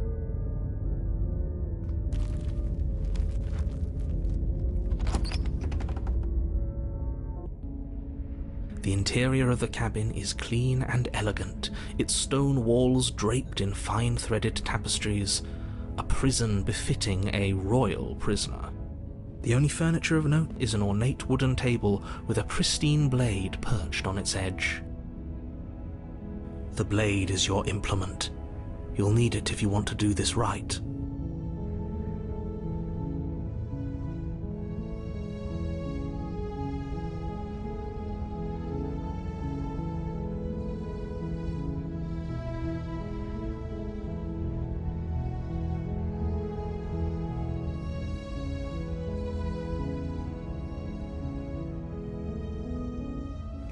You walk up to the wall next to the basement door.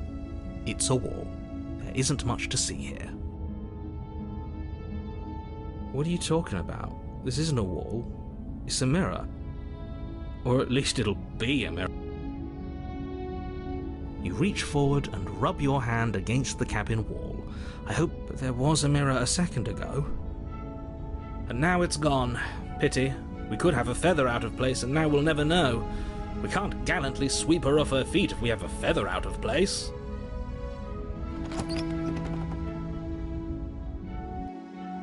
The door to the basement creaks open, revealing an intricate stairwell. Gold-trimmed carpet glimmers in the light of the torches positioned along the walls. The basement almost seems welcoming in the dim firelight, but it's still a stone basement. If the princess lives here, slaying her is probably doing her a favor. A soft voice carries up the stairs. Hello? Is someone there?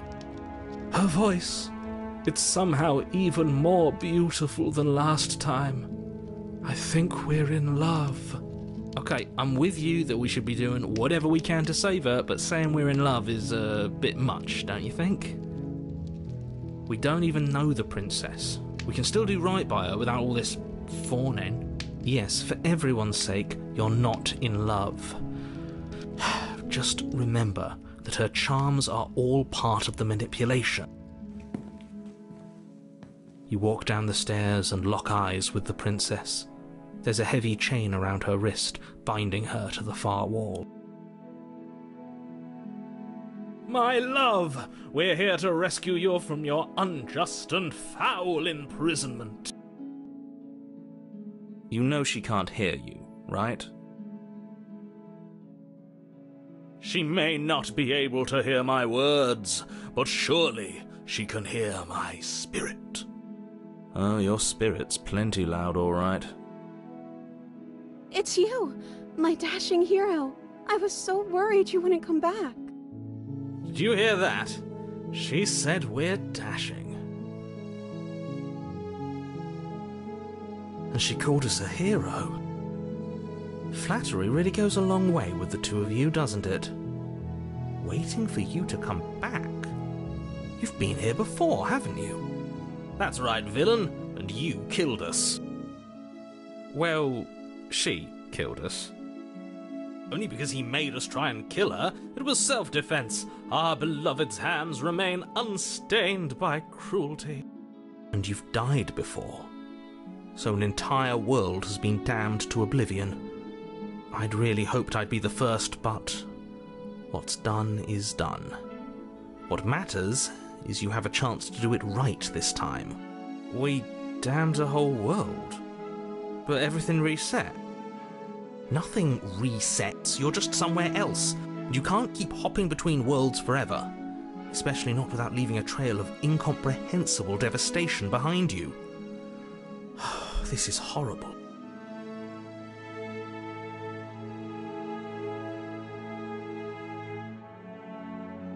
I'm sorry. Didn't you want me to? Did we? We warned her of the cruel forces seizing our body.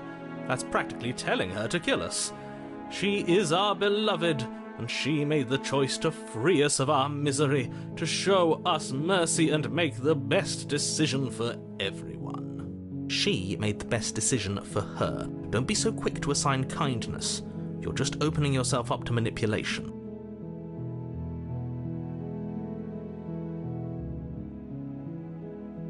You died, and now we're talking.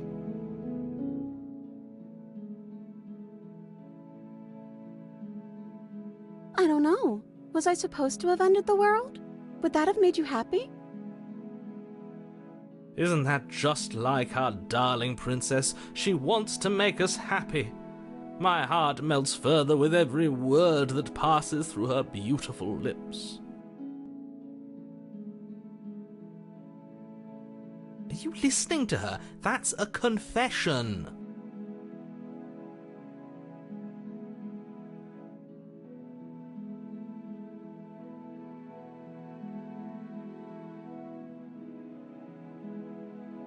I can't believe that the fate of the entire world has been left in the hands of a misanthrope. Lucky for you, I did destroy the world. I destroyed all of it and made it awful for everyone. I'd point out that she just admitted to obliterating the entire world, but I guess that wouldn't actually move you. Oh, it moves me. Whatever we do next, we should do our best to not let her out. But have you seen her angelic face? She should get a pass. She just wanted to make us happy. By destroying the world? Apparently, yes.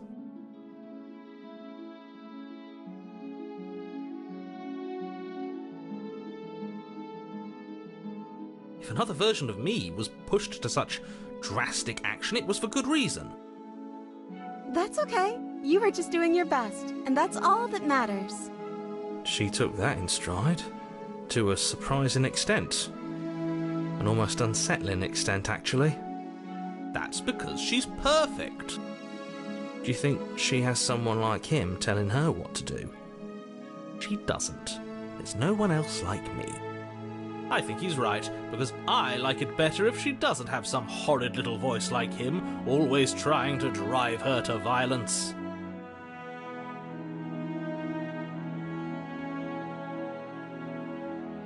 I'm okay with whatever you come up with. You can cut my arm off again.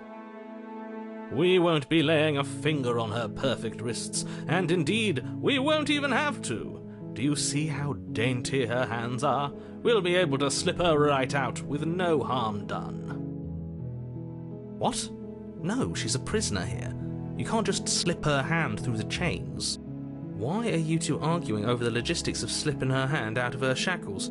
She just said she'd be okay with any idea we came up with. Am I the only one here who thinks that's weird? She didn't care last time. Why should she care this time? That's our stoic, smiling angel. No, you're right. It's extremely bizarre behaviour and further evidence that she's a monster who's not to be trusted. So go ahead and slay her. No, I can't let you do that. If you take another step towards the princess, I'll... You'll what? Take over our body and force us to try and kill her? I would if you had a weapon. Not on my watch, villain. My passions contain titanic depths, and if you try anything that might harm our dearest, I will end our life without a second thought. You wouldn't. I would. I'd listen to him if I were you. He has a lot of strong feelings, and doesn't the world end if we don't stop her? You approach the princess and gingerly slide her hand from her bindings. That shouldn't have worked. I'll be damned. We're doomed.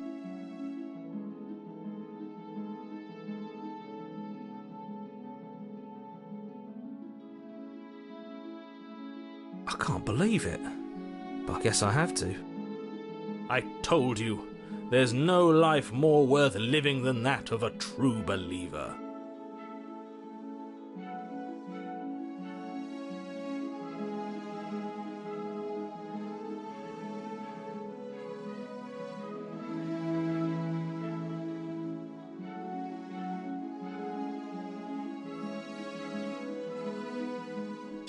I'm free, and you're not trying to kill me this time. Thank you. Thank you so much.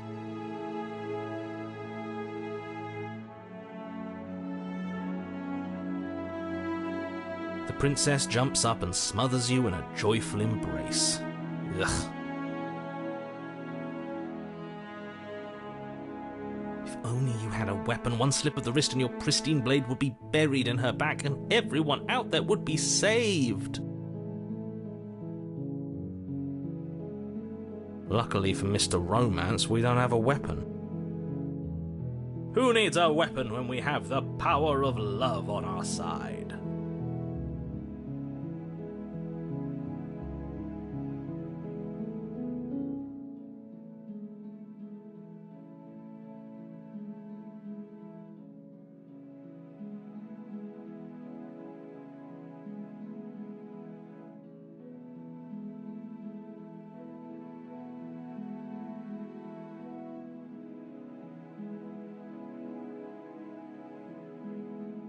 What do we do now?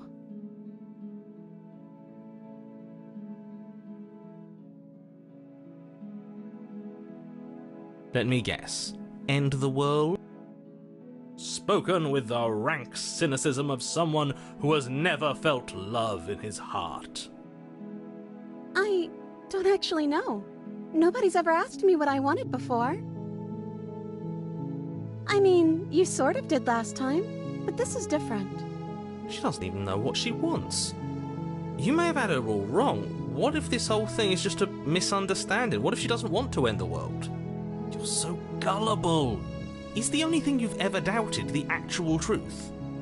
I think I want to leave. And I think... The princess closes her eyes in deep reflection. And then she shrugs. I don't know. What do you want to do?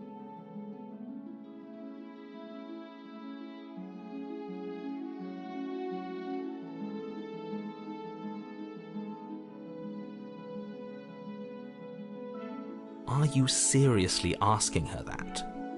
Oh, we've been over this one. I do want to end the world.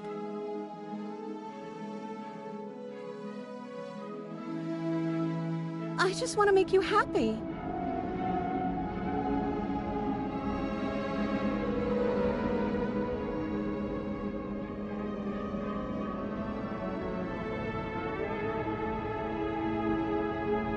Okay, I'll find something else to want if that makes you happy.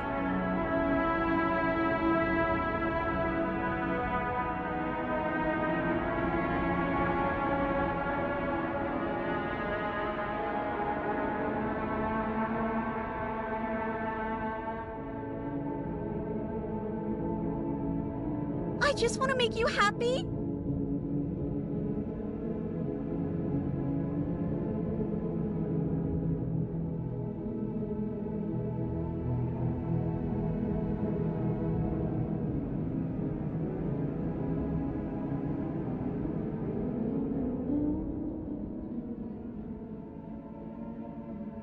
I just want to make you happy.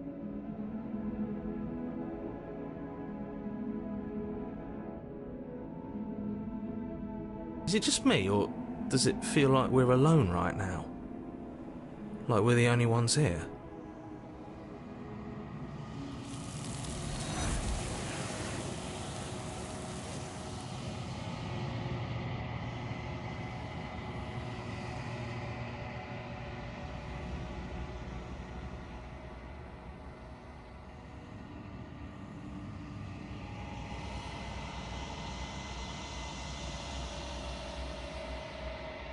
No. She was our perfect match. She's gone. Where did she go? Should we try and find her? And is that a mirror? Why is it here? Why now?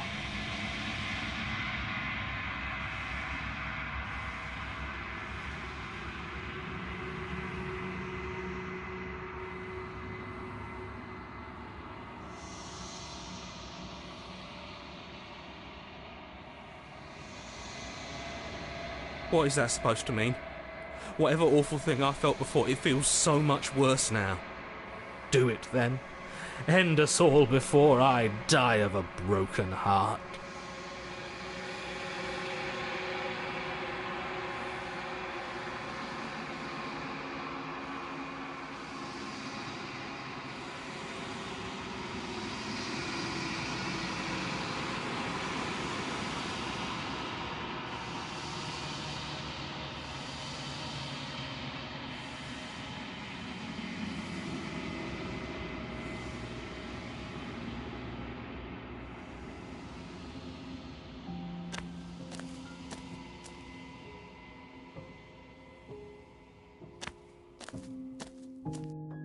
When I found you in the long quiet alone, I was terrified.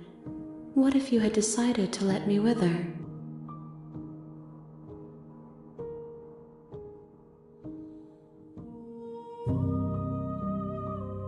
But your commitment now is final. Your ability to walk the path of mutual annihilation is vanished with your return. If you still wish to obliterate me, it will have to wait until I am complete. Flickering lights in empty cityscapes become pockets of vitality and movement. I am more than I was before. Whenever you are ready, I will wipe your slate clean once again.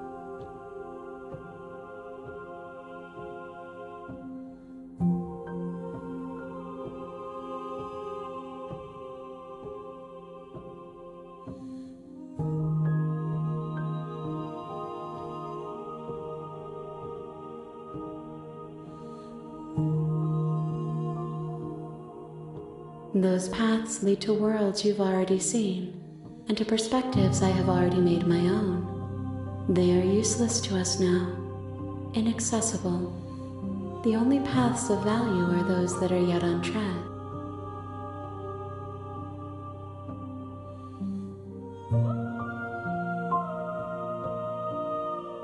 I'm sorry. Words are difficult for me.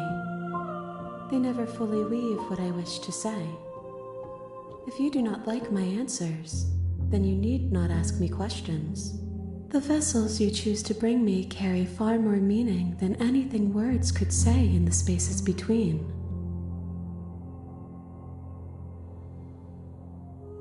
Is a child the same as an infant? I am an unbroken pattern, but every vessel gives fresh perspectives and carves new avenues of expression. I am different, but I am the same. Eyes close in reflection. Perspectives meld together, and the breadth of my experience stretches to new corners. There are contradictions, conflicts in my nature, and there are familiarities that bind everything together. It feels correct. This is what I need to be. This is the only path forward.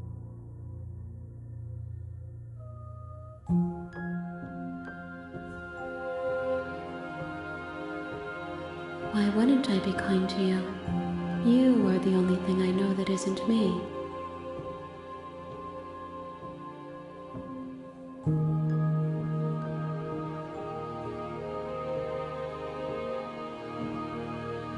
Gifts aren't what someone tells you to bring them. My joy is in seeing what you choose. There are no wrong answers, and every perspective illuminates my shadows and shares new secrets.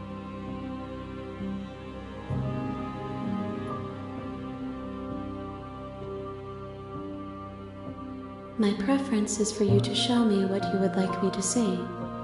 I cannot know the ways I wish to grow, for I have yet to feel them. It is you who guides me down the thin trail of perspective and memory.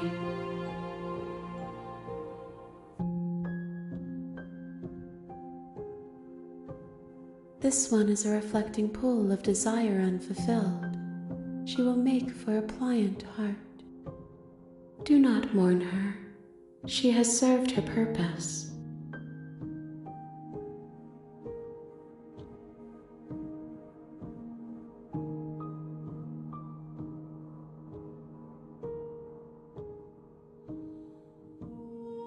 The vessels are shaped by memories of you, but their impulses are drawn to the edge of the long quiet. To them you are a gate to something more, and any hurt you've caused them is understood as a fair price for freedom. But they are only thoughts and perspectives.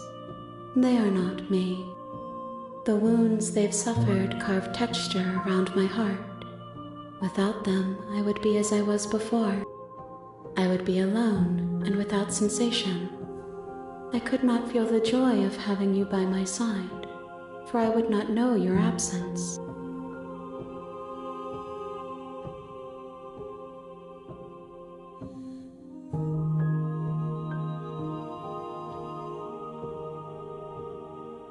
If I am to be an ocean, you have nurtured me into a pond.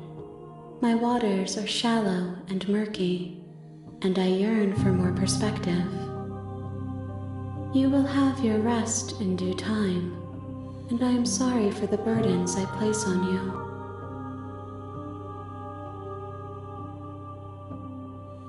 With every gift you bring me, I excavate the alleys of what I am meant to be, and every exploration yields new and complicated truths.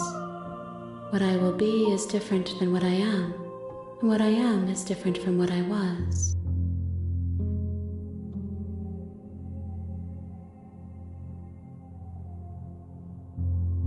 I cannot tell you what desires I will hold when I have changed. But in this moment, all I want is to know myself and to know you.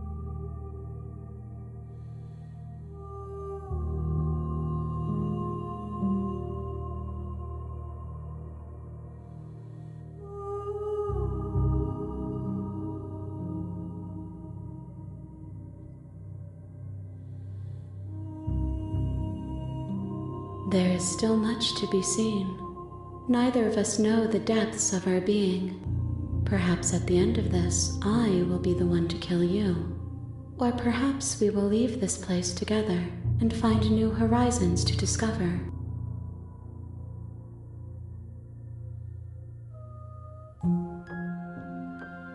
I will long for your return, but it will give me time to reflect on what I am. We will meet again.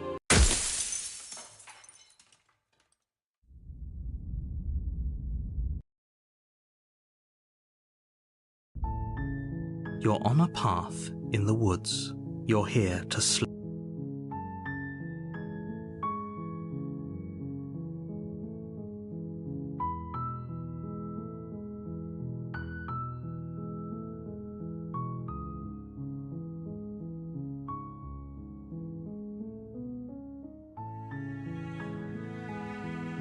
Seriously? You're just going to turn around and leave?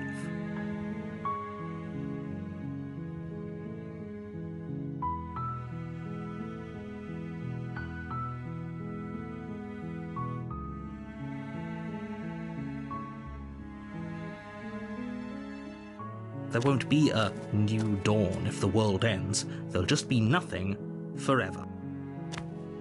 Fine. I suppose you just quietly continue down the path away from the cabin. Good. What we're being asked to do here is wrong. Better to wash our hands of this whole situation than to take part in it. Ignore that annoying little voice. He doesn't know what he's talking about. That's strange. That's great to hear. A warning before you go any further. She will lie. Fortunately, we can't just go through with this.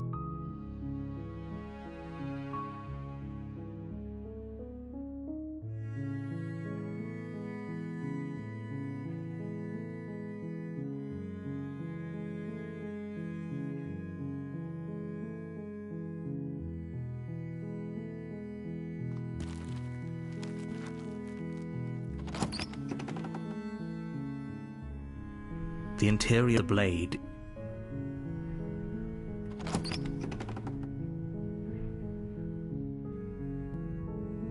The door to the basement creaks open. Her voice softly carries up the stairs. Hello? It's hypnotizing. Don't let it fool you.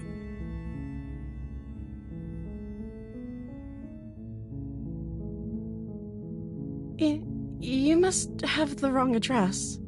Great job. You've given away the element of surprise. Good luck, hero.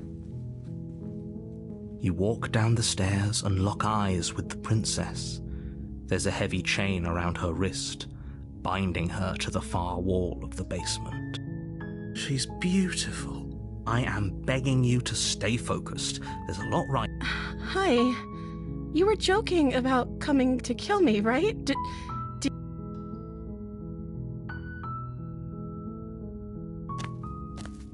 You're only making this more difficult.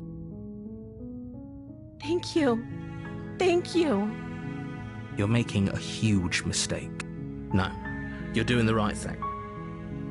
You walk up to the chains binding the princess to the wall and give them a tug. They're large and heavy. I'm guessing you don't have the key? Maybe it's somewhere upstairs.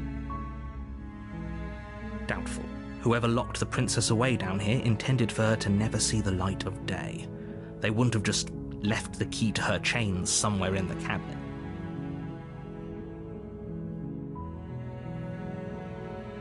Maybe there's some way to break the chains? Or if that doesn't work, I guess we can always cut me out of them. She offers the suggestion with almost complete nonchalance. If we were stuck down here long enough, I'm sure we'd be You attempt to make your way. Is someone else here? You make your way to the bottom of the stairs. This would have been so much easier if you'd just taken the blade like you were supposed to. Easier for whom? Easier for everyone. Look at the mess you're in. I heard the door slam. They locked you down here too, didn't they? There's a slight panic rising in the princess's voice. If I could just get out of these chains, I know we could force our way out of here together. She barely hesitates before raising her arm to her mouth, her teeth as she rips her flesh from her bone. A sound. It's the blade from upstairs. Or we could use it to free her. You won't like what happens if you do that. Fine. Against your... You cut into her... The blade is sharp, and her lip... She didn't so... No. She did. She smiles softly as her gaze meets yours. How is she still smiling after everything? It's like she isn't even bothered by what just happened. Thank you. Now let's get out of here. No, we won't have any of as the princess. Wait, watch me. What are you doing? Stop that. Something's come over you, hasn't it? Your body lunges forward, the blade held low, but the stop it.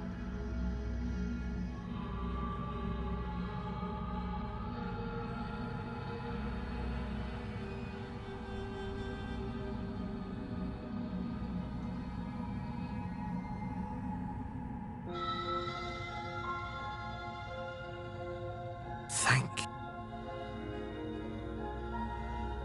There's no getting through to you right now, is there? A betrayal of will is still a betrayal. You'll regret thinking of me as a helpless damsel. She pounces on you with the same animal ferocity she used to tear through her arm. But you have a weapon. You raise the blade, digging it under her ribs, aiming directly for the heart. It's not enough to stop her. You feel her claws in your throat, then her teeth, somehow sharp enough to pull apart your flesh and sinew with ease. You collapse to the floor, your body unresponsive as your blood pools on the ground beneath you. She stares down at your ravaged form, eyes shining in the darkness, dress stained in red as her blood and yours both seep into the fabric. If we're lucky, the wound you managed to inflict will be enough to at least delay her escape from this place. If we're very lucky, it will kill her before she can reach the outside world. It can't just end like this, right? As much as I'd prefer for things to have gone differently, I can't deny the reality of what's happened. I'm sorry, but it's over. Everything goes dark, and you die.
You're on a path in the woods, and at the end of that path is a cabin.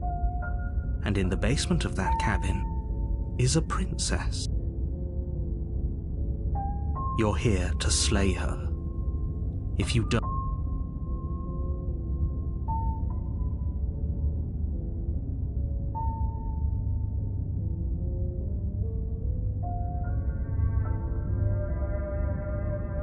I can assure you that you didn't slay her and that she didn't kill you.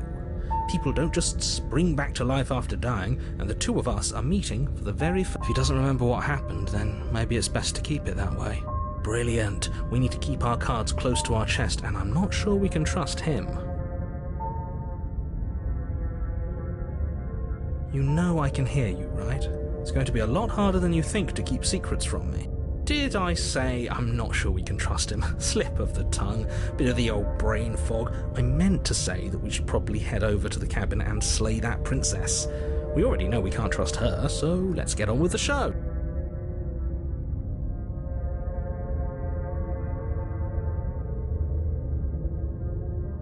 Those are two very different questions. Let's say for a moment that you died last. We were just weighing our options in a morally ambiguous situation. You can't blame us for weighing our options.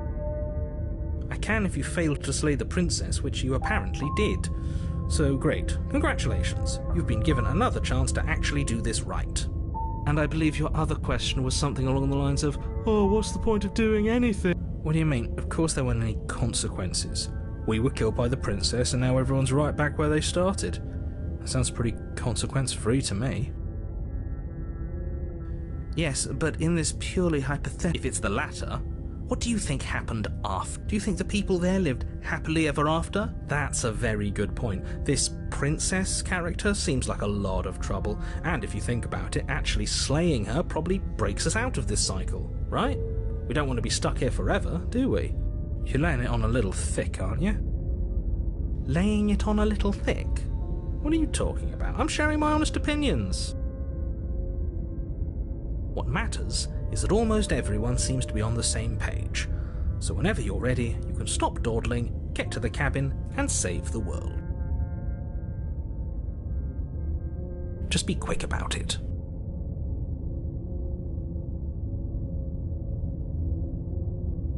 Like I said, if she killed you, it was probably because you didn't listen to me.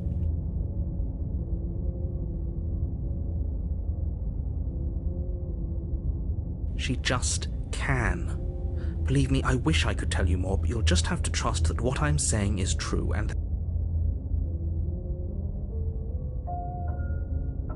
Great. Now, if you don't mind... A warning before you go any further. She will lie. Don't worry, I think we've taken that lesson to heart at this point. You can trust us to get the job done.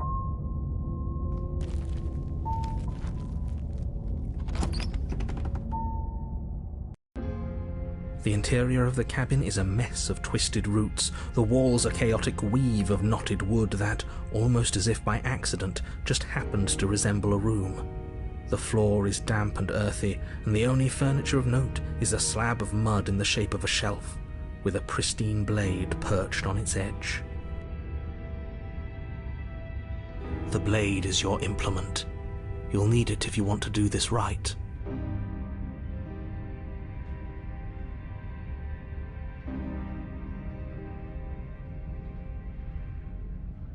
Very different. Maybe that's because you haven't actually been here.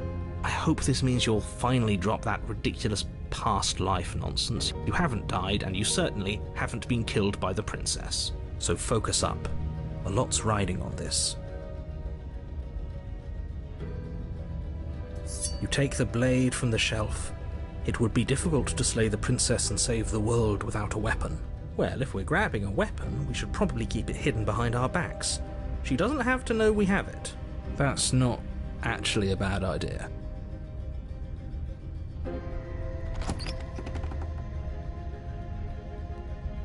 The door to the basement creaks open, revealing a staircase dug into the muddy earth below.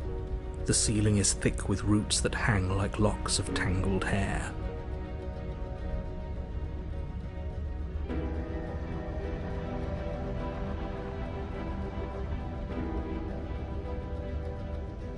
The weak starlight from the cabin windows behind you can barely penetrate the gloom here, only illuminating the edges of an opening below. It shines in the darkness like some kind of massive maw waiting to swallow you up into the earth. The air smells of dirt and copper. It's thick and wet, as if your lungs are being coated in mud with each intake of breath. If the princess lives here, slaying her would probably be doing her a favor. Her voice skitters up from below. Something nasty finds itself on my stairs. Come on down. Don't be scared. I probably won't bite. But you are. You're a wretched little thing. I recognize that voice as easily as I recognized your nervous little footsteps coming up the path. I know who you are, and I remember what you've done. See? She knows us. Is this enough for you to believe what we've been saying? Maybe, but you shouldn't let that cloud your judgment. She's just a princess. As long as you remember that and remain focused, slaying her will be easy. She seems friendly enough. Maybe we can talk our way out of this whole situation. You can't. Unless you slay her right away, she's going to break free and end the world.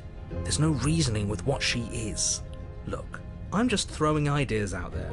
I like to think out loud. I'm the kind of guy who likes a discussion. Don't we want to hear what everyone has to say before making any big decisions? Do you want to hear what everyone has to say? Or do you just want to hear yourself talk? You need to stop lingering. Your task is to slay the princess, not endlessly debate about what to do with the princess. Fine, fine. You're the boss. Thank you. You descend the basement steps, entering the dark room below.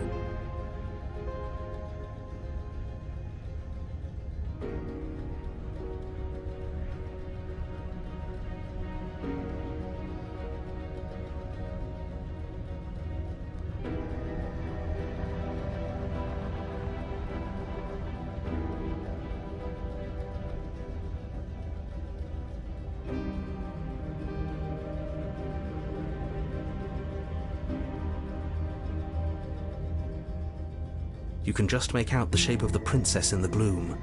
She's huddled against the far wall, her eyes bright and glaring from amid the thick roots. And there you are, one hand tucked away behind your back, gripping that sharp, sharp blade, no doubt. That's no fair. How would she know that? So, we've dropped the pretenses. Good. She's acting like she already knows you. I guess what you said back in the woods really was true. That's pretty sharp. How'd you figure that one out? Call it deductive reasoning. Well, you seem to be great at it. So, you really don't remember us, do you? No, I don't. But you and the princess clearly have a shared reality, even if I'm not a part of it. I won't waste time fighting you on something that's clearly true. You fought us on it back in the woods. That was when the only perspectives we had were yours and mine.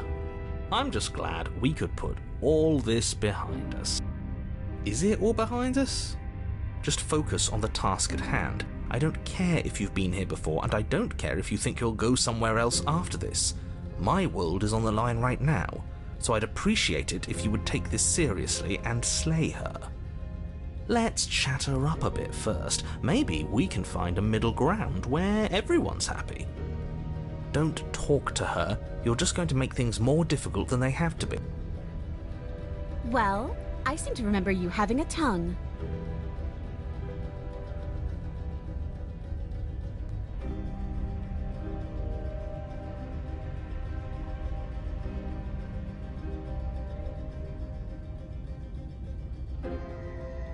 Is that a joke? Do you think a joke will charm my trust back? You'll have to try harder than that.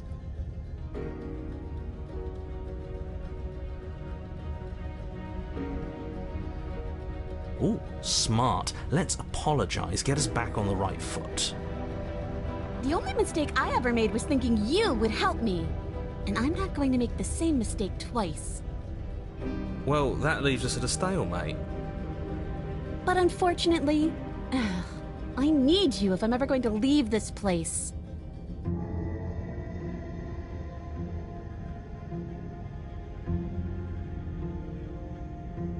You were the one who tried to kill me when my back was turned. You were the one who started all of this. Only a poor loser twists their own failures around on the winner.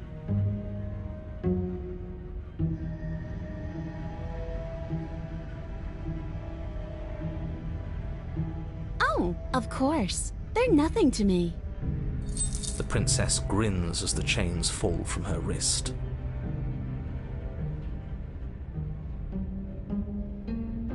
She could have gotten out of those the whole time. That sneaky little...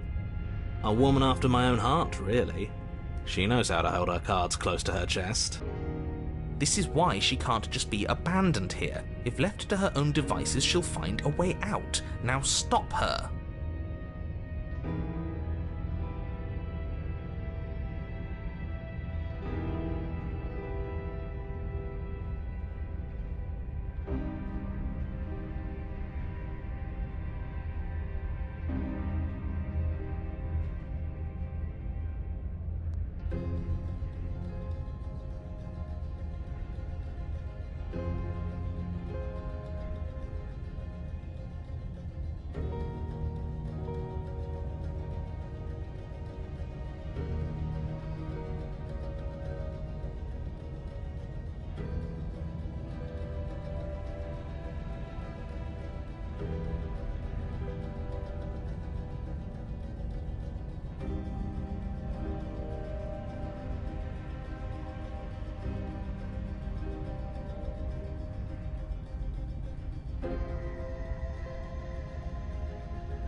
And why would I do such a thing?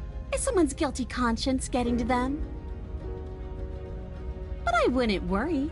As much as I may hate you, letting you live is in my best interests. If you get me out of here, the only thing that will be dead and buried is the bad blood between us. Oh, that nagging feeling you mentioned is me, by the way. I'm actually a little anxious about a potential backstabbing event. She needs us to get out of here.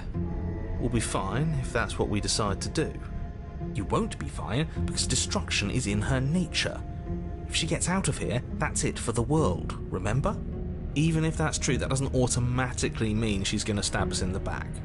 I think that depends on your definition of words like stab and in the back. She might not literally do that, but she could very well symbolically do the same thing. See? He gets it. There's nothing wrong with looking out for number one.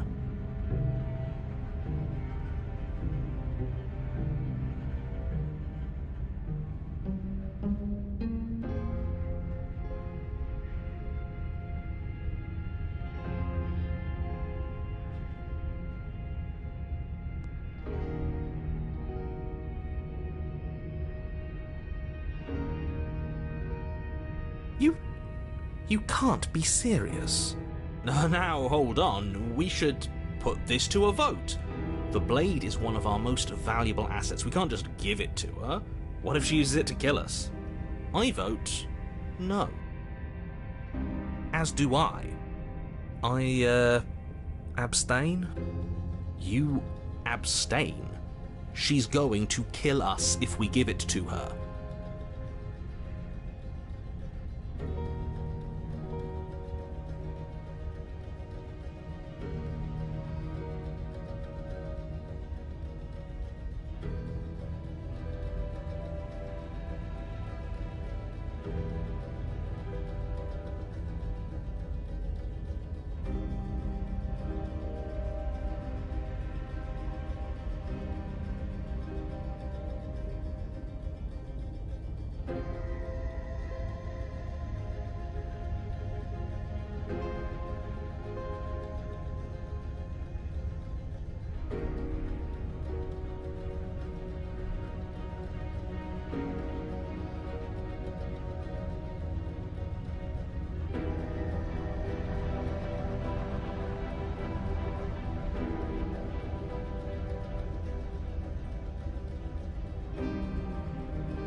Good.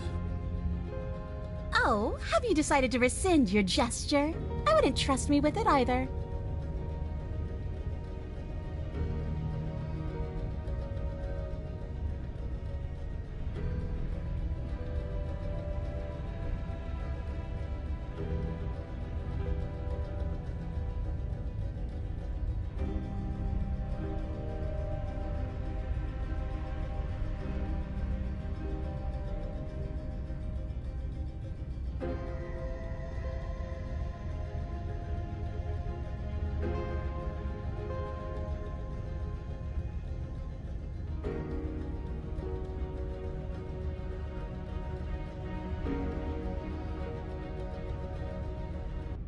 Do you think that being direct with your ill will frees you from its wickedness?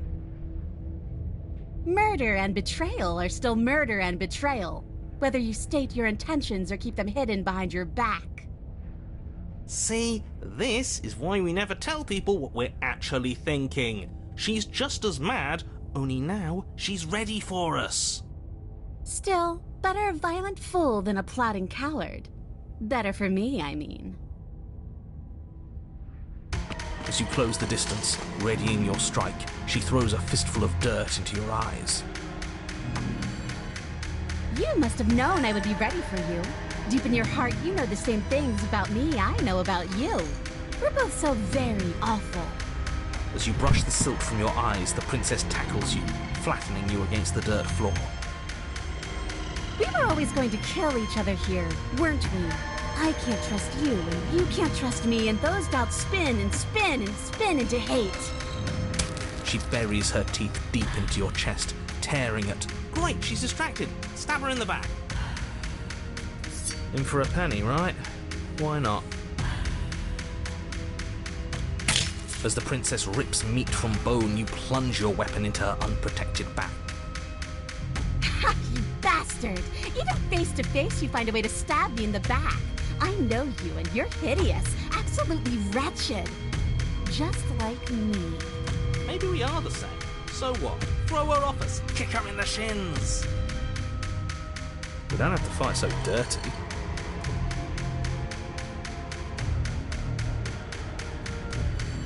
Of course we do. Fighting clean won't help us win. It takes a wretch to know a wretch, and we're all at the bottom of the barrel here. There's no point in pretending otherwise. Are we at the bottom of the barrel? We've got dirt in our eyes and a chunk of us chewed out. If that's not the bottom of the barrel, what is? No arguments here. You're doing great. Keep playing dirty if that's what it takes. But if we win, we won't be at the bottom anymore. We'll have climbed a little higher. And once we start climbing, well, who knows where we'll stop? You'll stop right here if you keep daydreaming. Don't let yourself get distracted thinking about what comes after. None of us ever said we stopped fighting. And what a low and vicious fight it is. Eyes gouged, skin scratched bloody, hair ripped and nails broken. Every rule there ever was in the Book of Honourable Combat, both you and the princess have broken a dozen times over. That's nice and all, but are we winning? Nobody's winning. I thought playing dirty was supposed to give you the upper hand, but I suppose that doesn't work if you both sink to the same lows. Still, at least you're not losing. The princess cackles maniacally as the fracas continues. But behind her cackle, you hear the low groan of warping wood. Wait, what's going on? We're establishing a newer, better packing order. No, the groaning thing. Why is the wood making noise? Who cares about the groan? It's just a sound. Things make sounds all the time. I care about the groan. Doesn't that mean something bad is happening? Oh, yes, well, I'm afraid that's the sound of the basement getting smaller. Do you hear that, you pathetic wretch? Those are the roots of the wild, and they're coming to choke the breath from your lungs and squeeze the life out of you. Excuse me, what? You and the princess disengage for a brief moment, just long enough to get your bearings. Behind you, the basement door has been sealed over, thick roots barring your only exit from the dirt pit.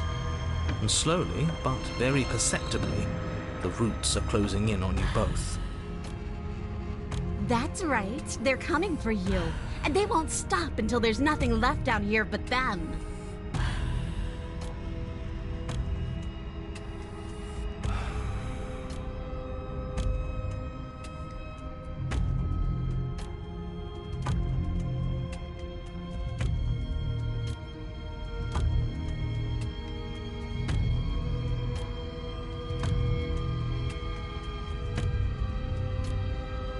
long as you suffer while you die, I'll gladly suffer with you.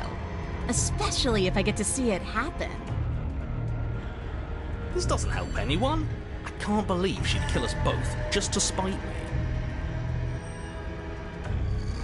See? This is exactly why you've been tasked to slay her. She's an antisocial monster who'll gladly burn the whole world for her satisfaction. The roots grow ever closer. We know, we can see them.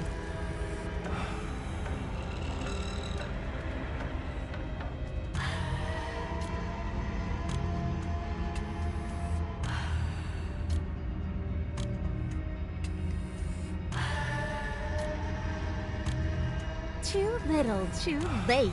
We're both going to die a splintery and miserable death. And you're going to hate it just as much as you hate me and I hate you. You feel something against your back. A thick root pushing its way into the cavern. An unstoppable, unyielding wall of bark. You're running out of time. Shit. What do we do? What do we do? We should probably get back to stabbing. The only way out of this is through her, right?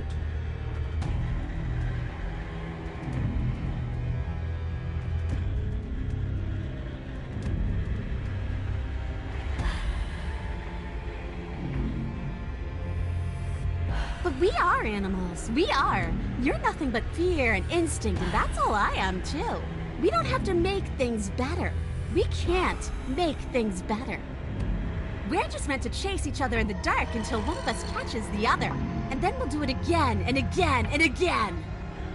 You know, I don't think she's actually a go-getter at all. I think we may have misread the situation. I think you misread the situation. Everyone makes mistakes. The important thing is that we can move on from them together with no hard feelings. Just focus up. You aren't dead yet. You can figure this out. The roots twist around you both, binding your limbs and rendering you helpless. As your fates close in, all you can do is watch her, and all she can do is watch you. At first it's almost gentle, the two of you lifted delicately off the ground. But the cradle of the growing roots soon gives way to tightness, and that tightness gives way to bulging pressure as they begin to constrict. The sound of creaking wood is drowned out by the snaps and pops of your bones, pain flooding your senses as you feel your skin deform, being shaped unnaturally by the living basement. Tears well up in the princess's eyes, her own bones splintering and flesh swelling with trapped blood. But still she smiles through it all. I can't wait to do this again, you wretched little thing. I hate you, but I wouldn't have it any other way. The pressure is unbearable. You can't breathe, your vision swimming with red, your head pounding as everything tightens. And then you pop. Everything goes dark, and you die.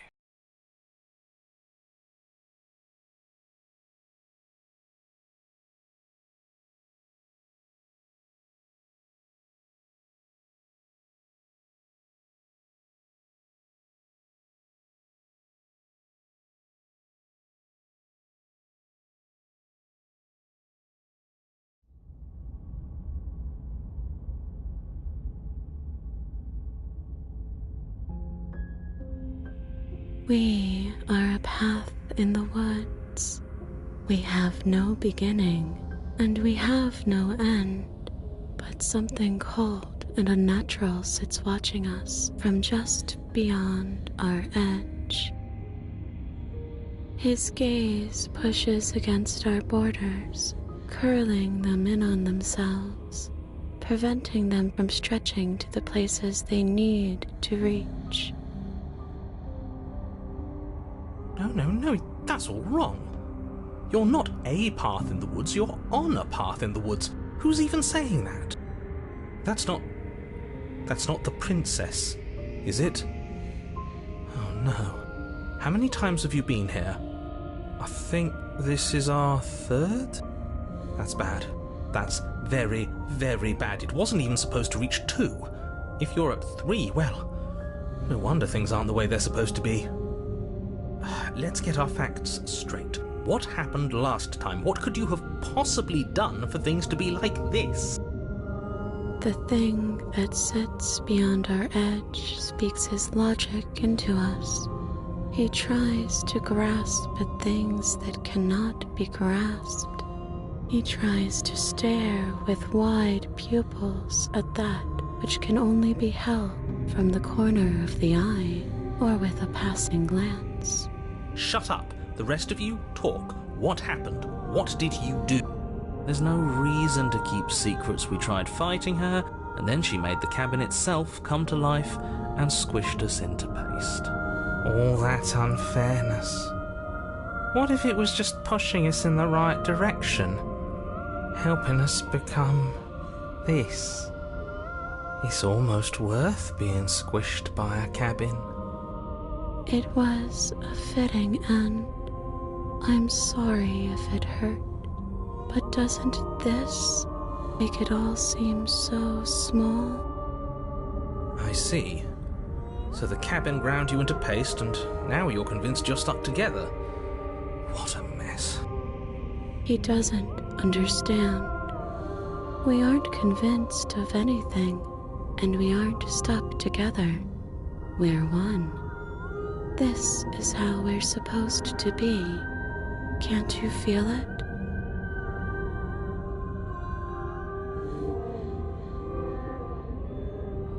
I'm not watching you, I'm trying to help you. That's not an answer to our question. I don't know what he is. I only know that he is something other, and that he wishes for you and I to tear ourselves apart. I do want that, but only because it's in your best interests. It's in everyone's best interests. You won't be able to slay her unless you remove yourself from her. He wants us to kill each other. I don't. I want you to kill her. Don't be charmed by her faux solidarity. You're not in this together. She's the only one who poses a threat to the world, and she's trying to make you go along with it. You don't have to enable her, especially when you have what it takes to stop her.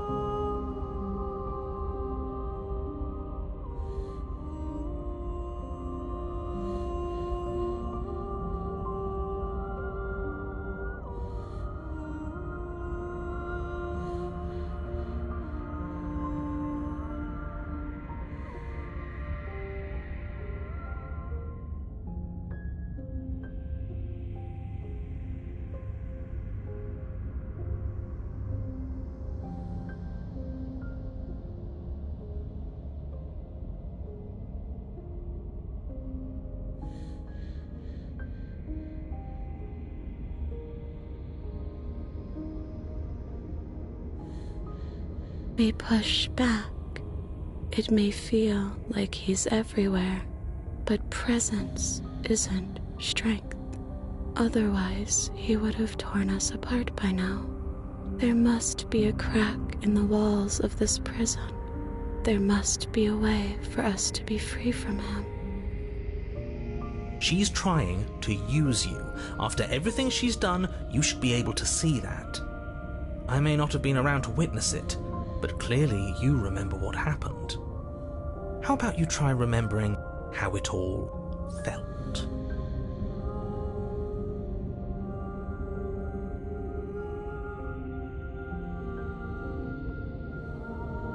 We can't go back to that. We can't go back to the doubting and the hatred and the schemes. Not after being something as beautiful as this. Doesn't all that conflict feel so far away right now? So petty? We've been posed against each other by something that understands the strength of our unity. Spoken like, honestly, a real puppet master. Have we considered that maybe she's the one trying to trick us? I'm not. But there's a feeling, isn't there? That petty feeling she mentioned, it is fuzzy, but it's there. Almost like she still hates us.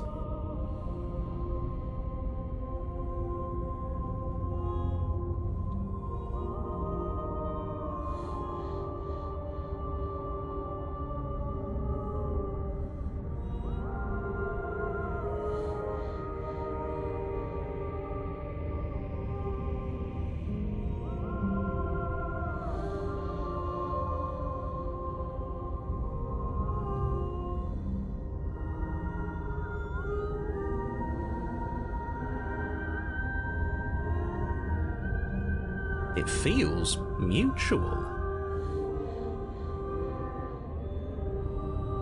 Please, stop. If you pay attention to that feeling, we'll fall apart. Don't look at it! She's trying to turn you away from the truth. There's something she doesn't want you to see. I think you already know you have to look at it. They're both playing their hands. What's the move? Do we pick a side? Do we figure out how to make everyone unhappy?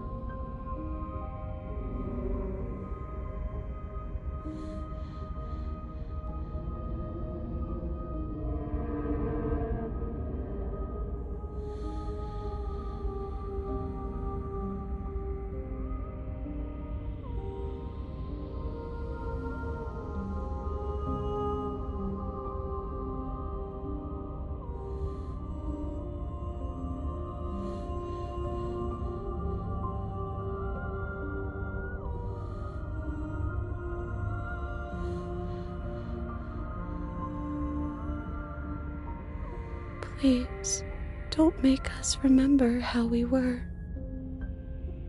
And just like that, you start to fall apart. Right, she really does hate us, and we hate her. It hurts thinking about us as separate things, but we're separate. We can't hate ourselves. I love me. But honestly, I can't believe I ever thought being crushed to death with a cabin was forgivable. Did she put that thought in our head? Is she able to change what we think? That's not fair. I think. I don't want to remember what it felt like to be killed. It was so much nicer when it didn't feel like it mattered. And yet you keep remembering. You remember the loathing and animosity you've shared with the princess, the pain and the anger and the betrayal. And you start to remember something else, too. You remember that you are a distinct being with a finite form and a mortal body. You can feel it. There is a shifting of the space around you, the infinitesimal movement of your molecules rearranging back into the shape of what you're meant to be. Maybe bygones can't be bygones. I don't know why I ever wanted to share a body with you, of all things. It's like my very soul reeks of yours. That was horrible. This is better. Finally, I'll be able to hurt you like you deserve. I wish I didn't have to. Some division, when sown, can never truly be mended. A cavernous gash rips across whatever it was you thought you were. A cabin comes into being among the trees. It approaches, and it swallows your body whole.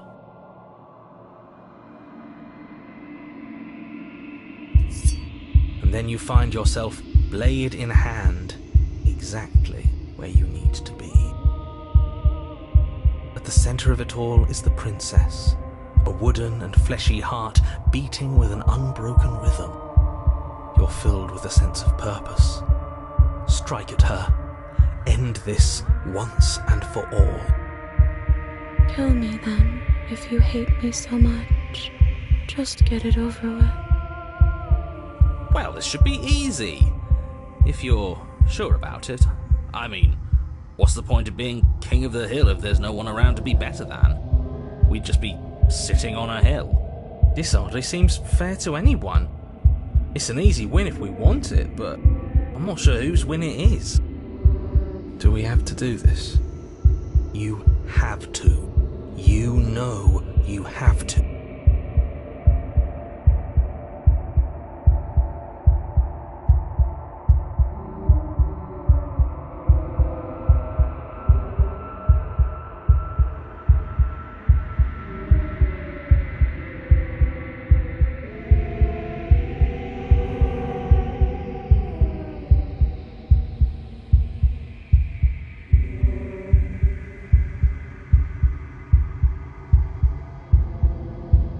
Devious little bastard.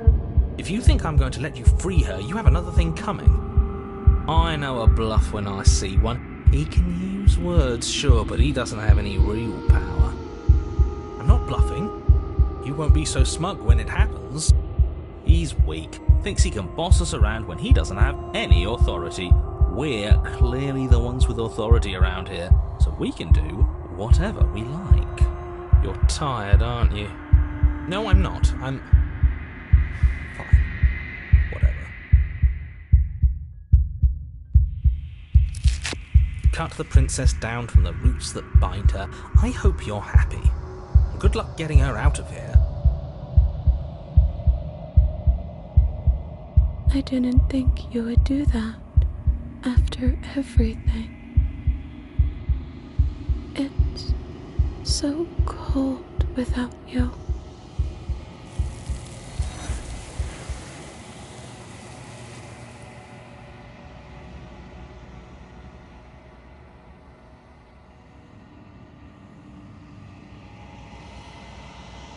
She's gone. Where did she go? Should we try and find her? And is that a mirror? Why is it here? Why now?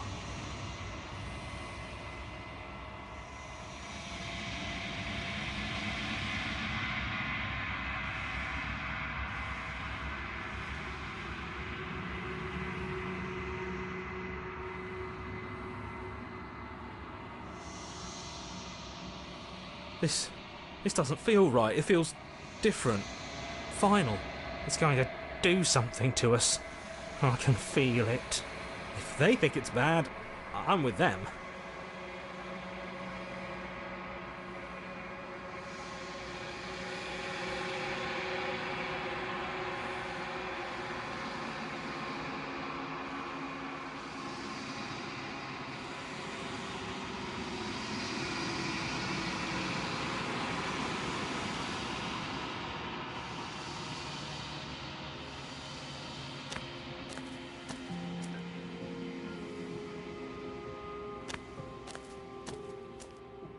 I am a growing chorus of contradiction, a mass of tides ebbing and flowing all at once in more directions than my attention can bear to hold. To look at any one is to shift them all into something new, and to look away is to reshape them yet again. All of me is changing, and yet the rest of me is still the same.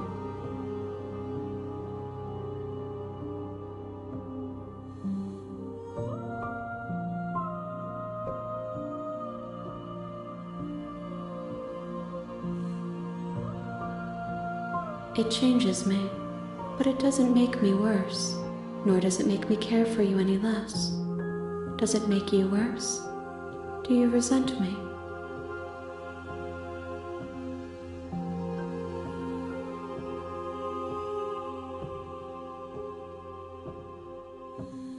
It says that your heart is gentle, that even in the darkness you are guided by compassion.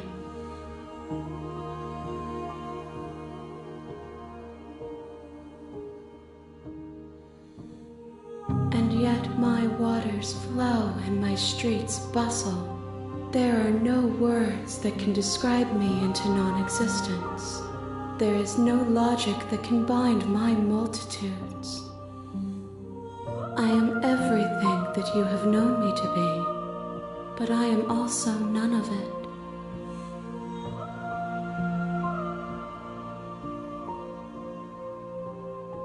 This one is like a shadow of me. A memory of what she used to be, bound to the wounds of distance and time. She will make for a scarred and beautiful heart. Do not mourn her. She has finally found peace.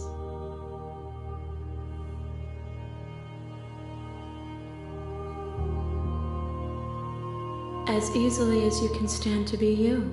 You are like me.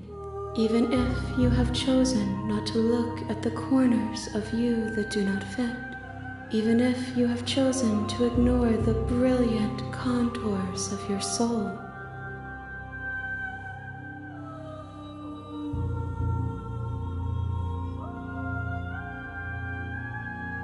My perspectives are shadowed. You have seen what I have seen, just as I have seen what you have seen. The angles of my vantage do not offer me hidden truths. and my attention is turned inward, except when you are here with me. Perhaps this will change when our work is done.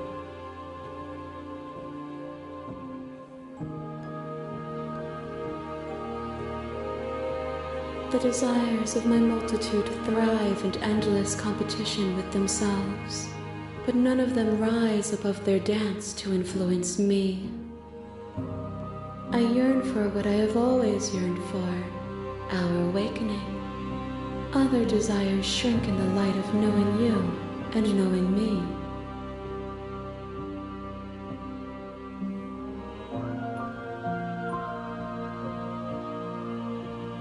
I care about your gifts, but I have no preferences to burden you with. Even if I did, I would never dare to tarnish our relationship by assuming myself above you. If that remains your choice when all is said and done, then you may try. But know that I do not wish you harm, even if you attempt to destroy me.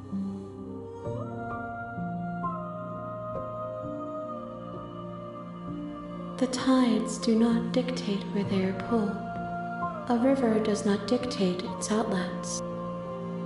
My gift to you is to let you choose your path, and my task is to treasure the gifts you bring me. We will know when we near our destination.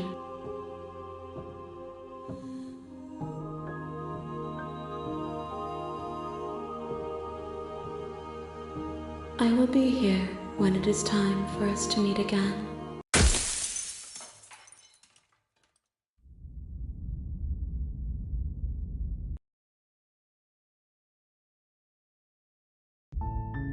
You're on a path in the woods, and at the end of that path is a cabin. And in the basement of that cabin is a princess.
You're here to slay her.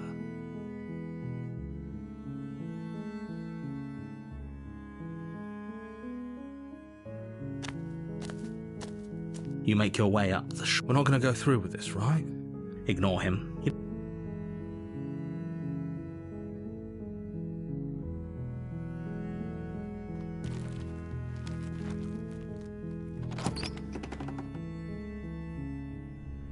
The interior of the cabin is almost entirely bare. The blade is... You take the blade.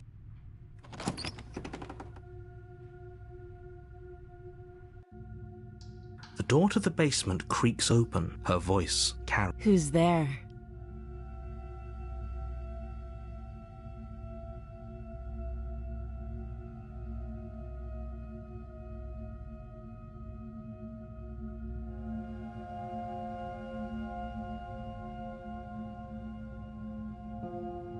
She sounds...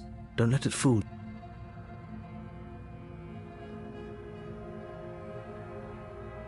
Oh, it's been so long since anyone's come down here. I was starting to think they'd forgotten about me.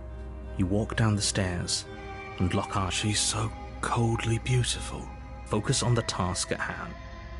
And there you are. Are you here to kill me or something?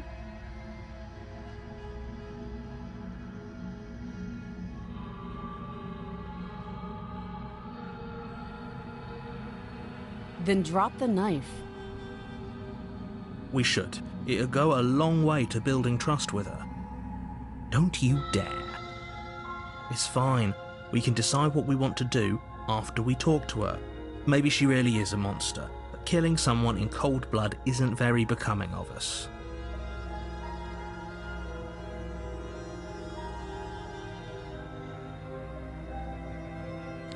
You ignore the trembling in your hands and tighten. You poor thing. Your hands... You step forward, your grip on the blade tightening as you steal. I'm probably chained up in this basement for a reason, right? And so, you should just drop it. She's unarmed. If you hesitate now, it'll be too...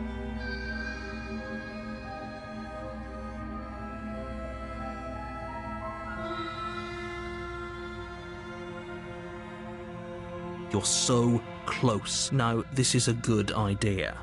Maybe... Oh, threatened, are we? You poor thing. Then I'm not talking to you.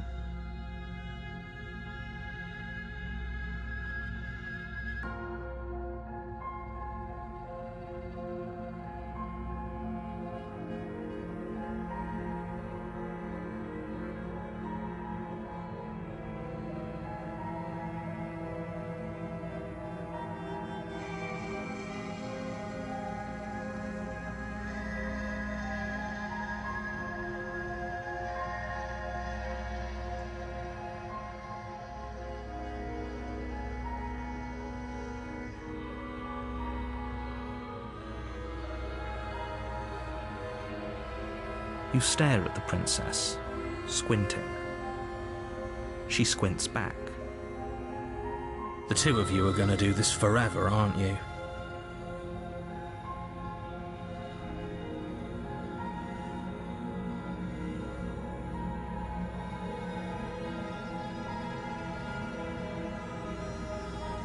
Yeah, I'm sure. For goodness sake, the two of you can't just stand around like this forever. Eventually, something is going to give, and I highly recommend that you be the one to take the initiative here.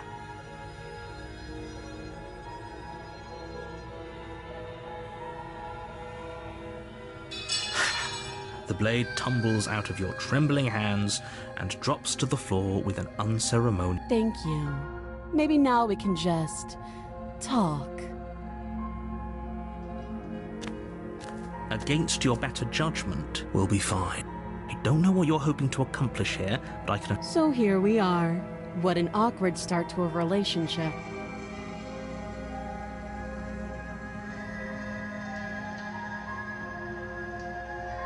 Oh, have you decided what... You know what...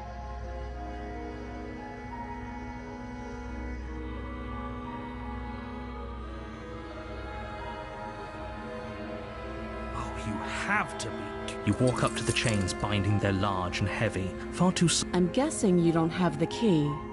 Maybe it's some doubtful.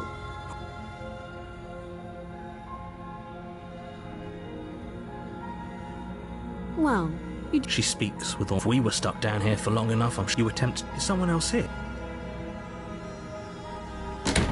You make your way back to the bottom of the stairs. This easier for whom? Easier for everyone. I heard the door slam. The knife. Pick it up and cut me out of here. You won't like.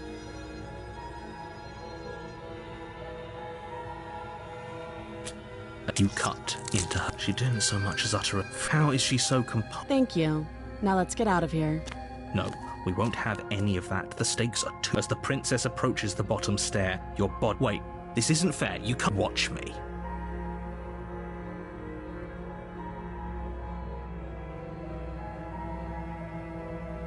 Stop that. I thought this was a little too... Your body lunges forward to sink the... Stop it.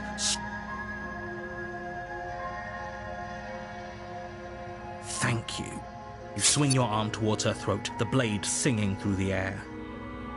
But she's ready for it. She grabs your arm, her grip like a stone vice.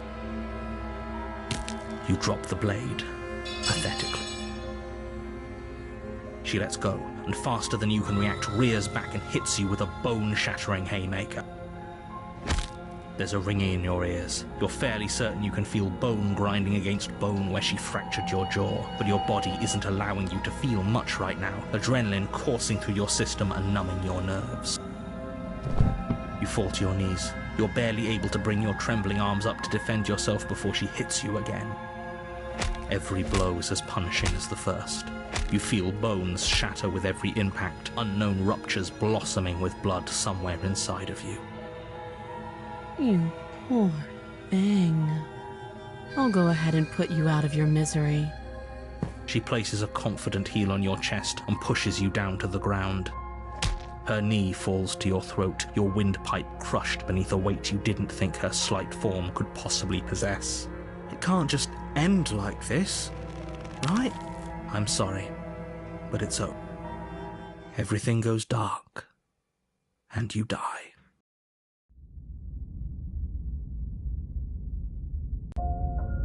You're on a path in the woods. You're here to sleep. A terrible sense of deja vu. No, If he doesn't remember what happened, then you know I can hear. what does it matter what he knows? There's nothing we can do to stop her. She's just going to kill us again.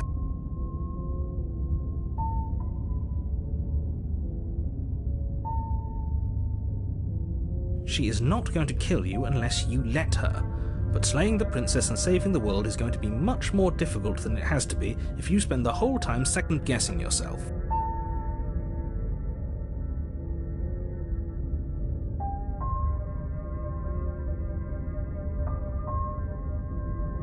It hasn't. Or if it has, I certainly haven't been a part of it. Those are two very different questions. You died. Of course we died. She didn't feel pain. She didn't feel much of anything, did she? And she broke every bone in our body before she decided to let us die. What were we supposed to do to stop her then? What are we supposed to do to stop her now? It's pointless. She's just a princess. Slaying her shouldn't have been difficult, but congratulations. You've been given another chance to actually do this right. And I believe your other question was something along the lines of, oh, what do you mean? Of course. Yes, but if it's the latter, what do you think the people there live? If she ended the entire world, why should we even bother? We might as well just walk up to that cabin, break her chains and let her do whatever she wants. It's all the same in the end.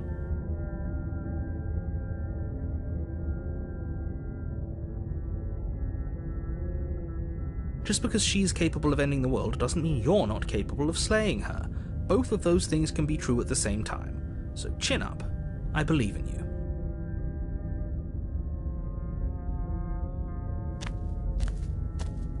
A warning.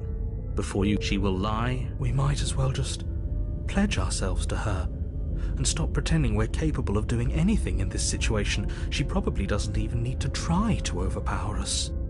Can we tone down the pessimism just a smidge? I'm not being a pessimist. I'm just being realistic. You're being annoying.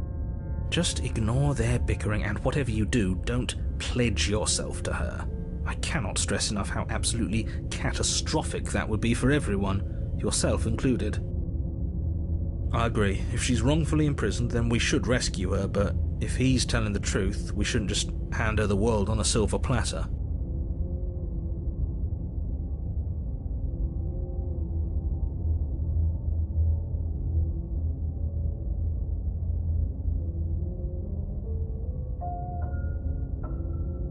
Rescue her?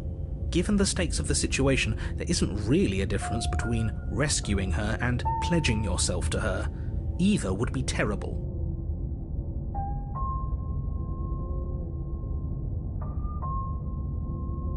So please try to ignore both of those knuckleheads and focus on saving the world. If that's what you want, I guess I don't have a say here.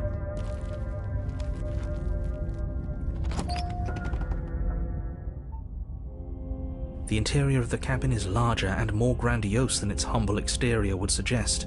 The only furniture of note is a massive marble altar with a pristine blade perched on its edge. The blade is your implement. You'll need it if you want to do this right. Why do we feel so small? We don't feel small. We are small.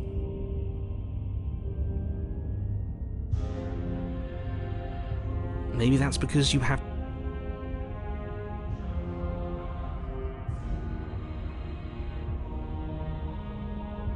You take the blade from the altar. It would be difficult to slay the princess and save the world without a weapon.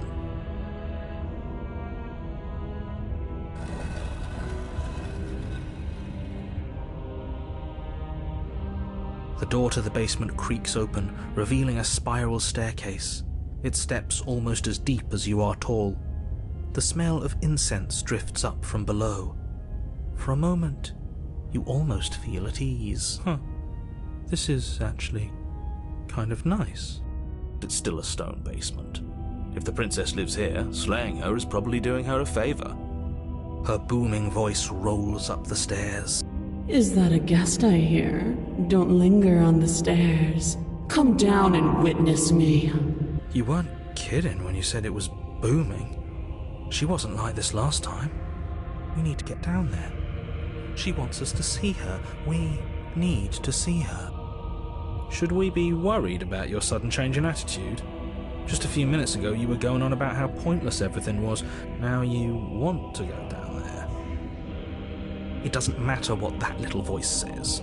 He's not the one making the decisions. Though if his ramblings get you to the princess, they get you to the princess.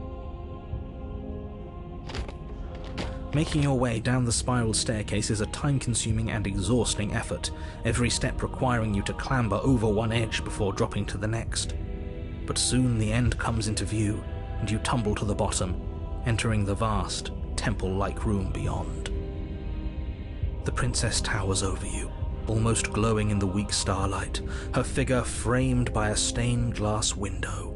Her long hair billows around her, and a chain binds her wrist to the far wall. The chain is nothing to her.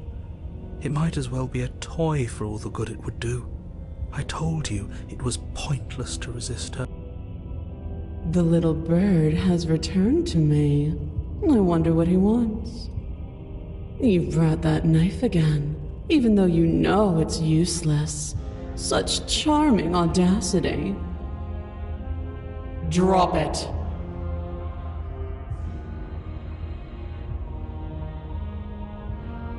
As if on command, the blade slips from your grasp.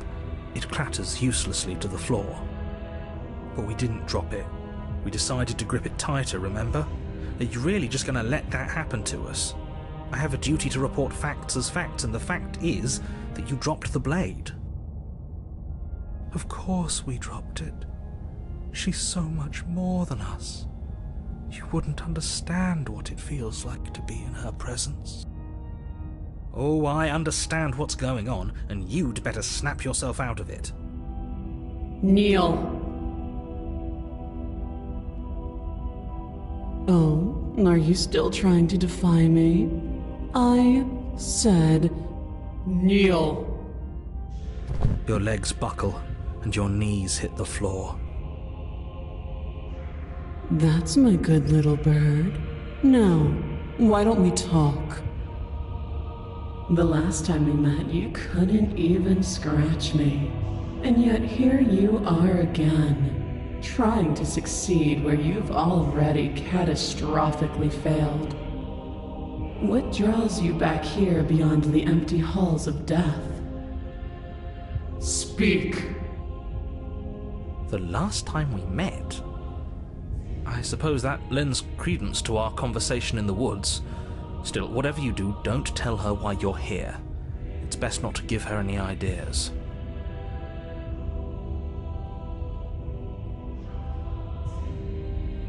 You weak-willed buffoon. Is that so? The princess closes her eyes in contemplation. Something about that thought wraps itself around my heart. It feels like a fundamental truth to my being that I'd somehow forgotten. The collapse of the old is a necessary prelude to the birth of the new, and the world as it is now is overdue for alterations. It's time for me to seize my destiny, and you, little bird, will help me seize it. She's inevitable. There's nothing else for us to do but help her. Maybe she'll be nice to us.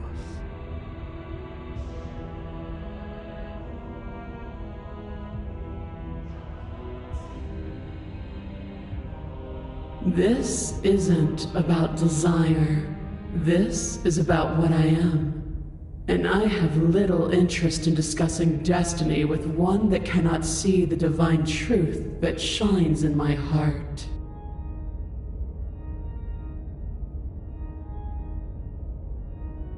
And all you have to do is break these chains and set me free.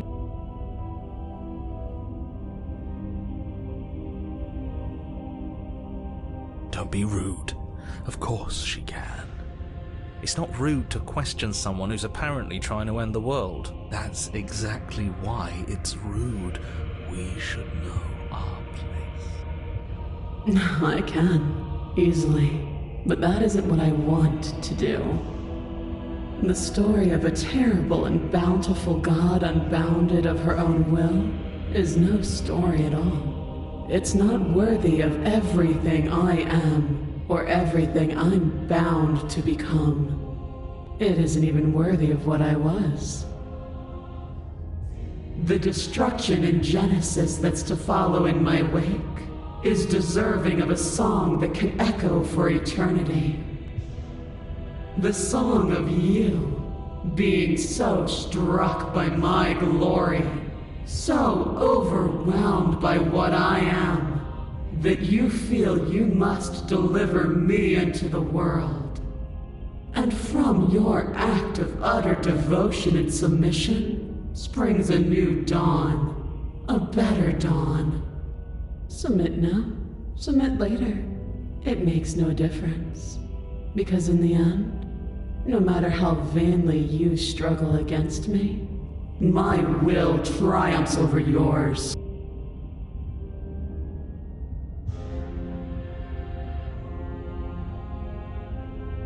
Know the limits of your privilege, little bird.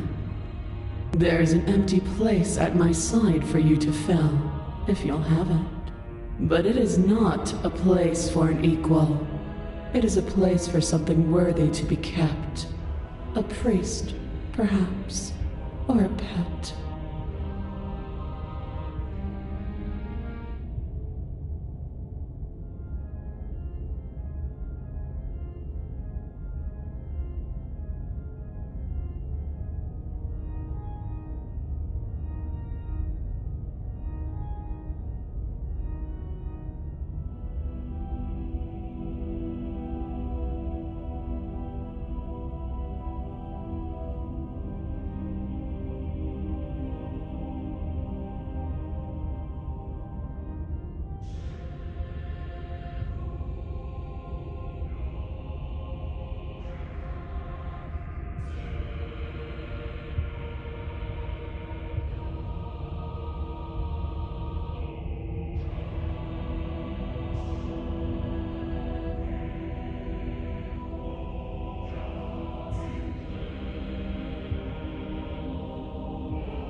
Your will was so easily broken.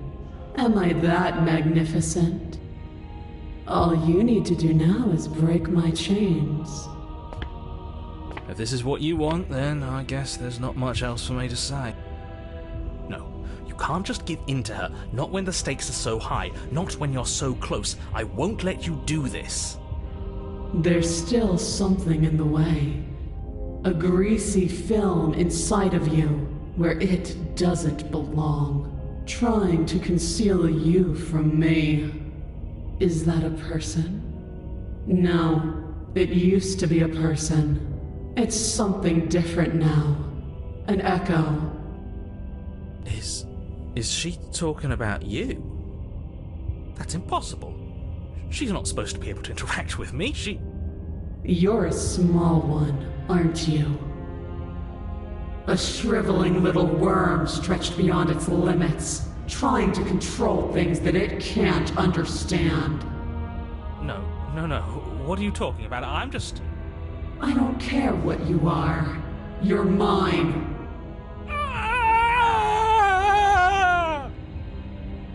Rise, my little bird. Without hesitation, you're brought to your feet. Break my chains. And how are we supposed to do that? All we have is a blade. All you need to do is believe it's been done.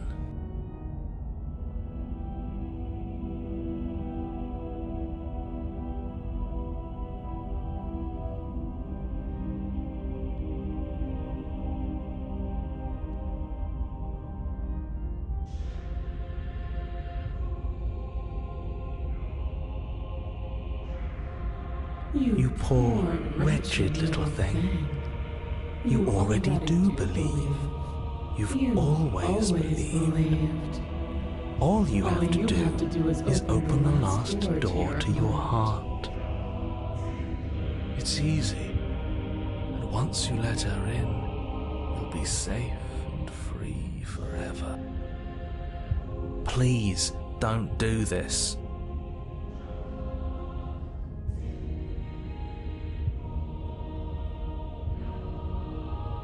There's nothing to be sorry about. This is how it was always going to be. And it is good. Alright, I'm done with this. I'm just gonna go sit in the corner. Let me know if we get our agency back. Her chains shatter, and the cuff falls from her wrist. She is loose, and the end is upon us. What a good disciple you are. Come, it's time for us to leave. Nothing, and then everything.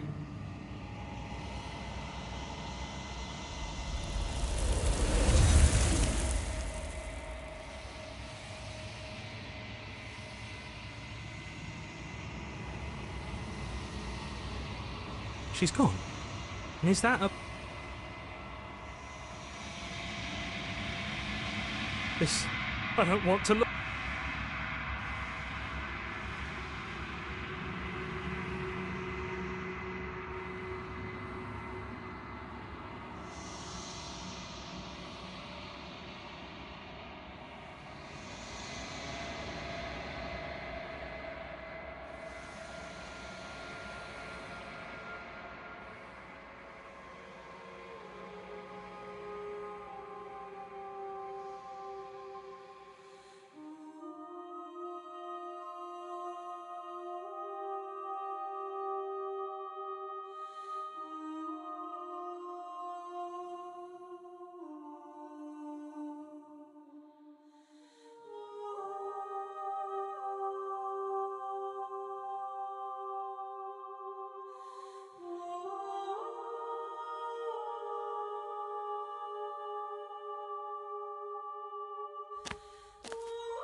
There's a world beyond the endless walls of the long quiet. I am curious to see what it means for us to know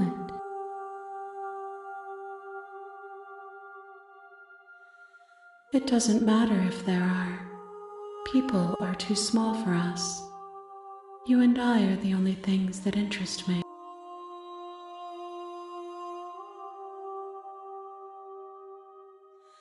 We are real.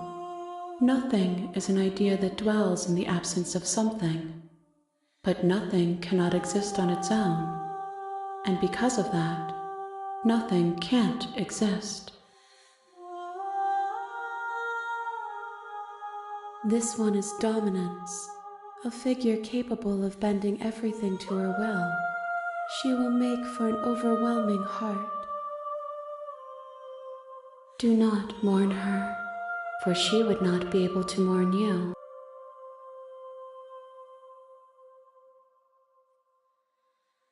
If I did, I would already be awake.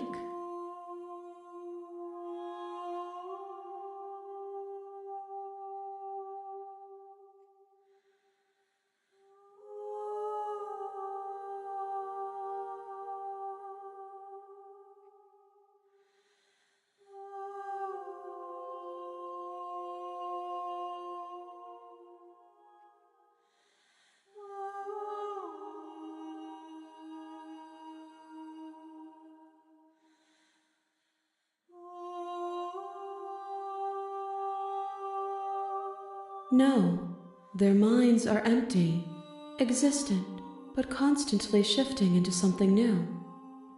Do you think your narrator lives in the spaces beyond?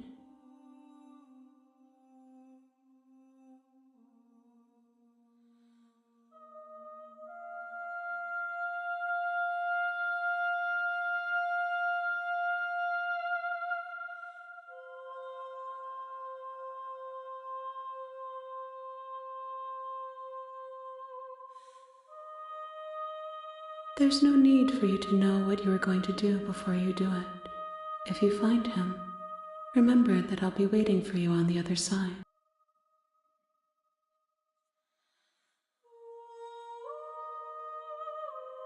One, whatever you bring me next will be enough, and then gravity will pull the others back to me.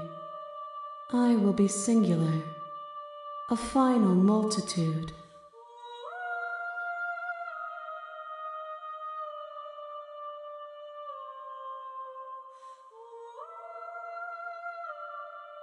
These gifts are a conversation, and each one shows me the contours of your heart.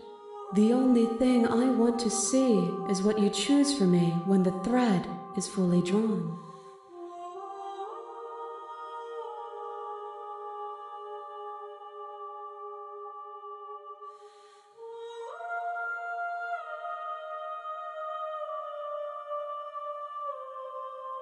You've already tried waiting, but I understand if you need more time.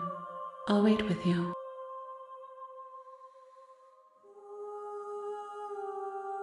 I will see you when you return.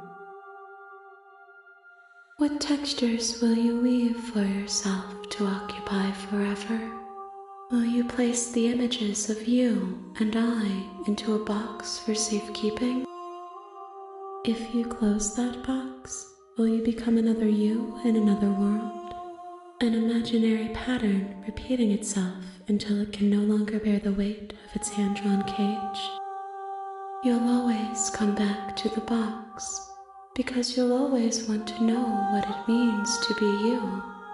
I will be here waiting by your side until you're ready to return to mine.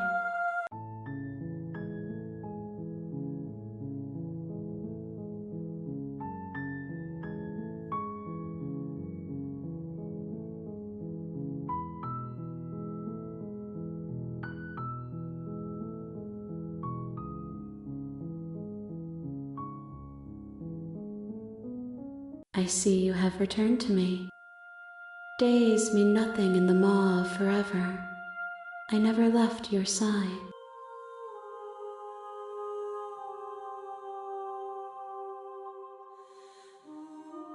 The next time I see you, each of us will finally know what we are. I will be here, waiting for you.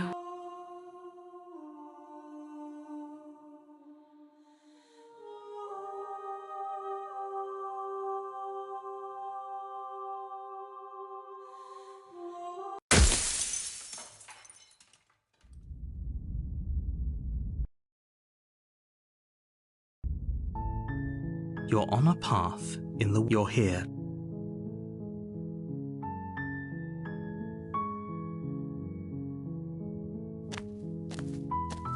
You make your... We're not going to go... Ignore him.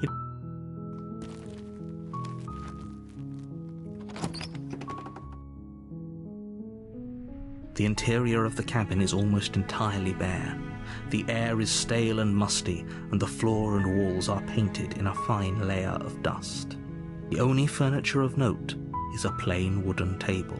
The blade is...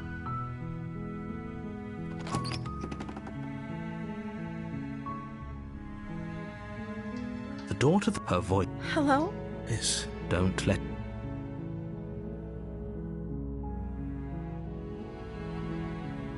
Don't be a stranger. It's been so long since I've had any visitors. Please, come downstairs. You walk down the stairs and lock eyes. She's beautiful. I am begging you to stay focused. There's a lot... Hi. Do you think you can get me out of these chains? Okay.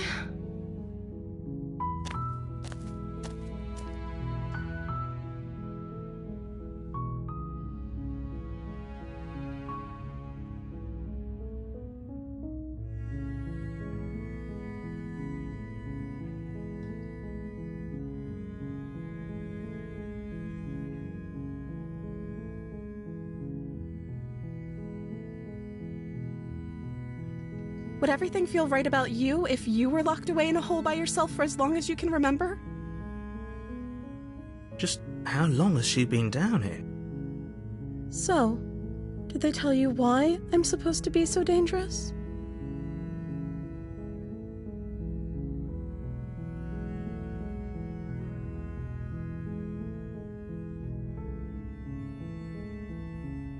They haven't shared a thing, have they? All they've done is point a finger. At the end of the day, whatever the two of us have going on down here is about trust. Whoever sent you to slay me claimed I was a threat to the world, but they didn't tell you why. I don't trust that. And I don't think you do either, or you wouldn't have come down here to talk. She has a point. We're talking... So this shouldn't be about what I'd do if I got out of here, or me saying the right thing to convince you to save me. This is about how messed up this whole situation is. Do you really think I can even end the world? Why would we both know that if there's people we can't trust in this situation, it's whoever locked me down here, and it's whoever sent you here. And those two groups are probably one and the same. Don't let her turn the tables here. This isn't about trust. This is about...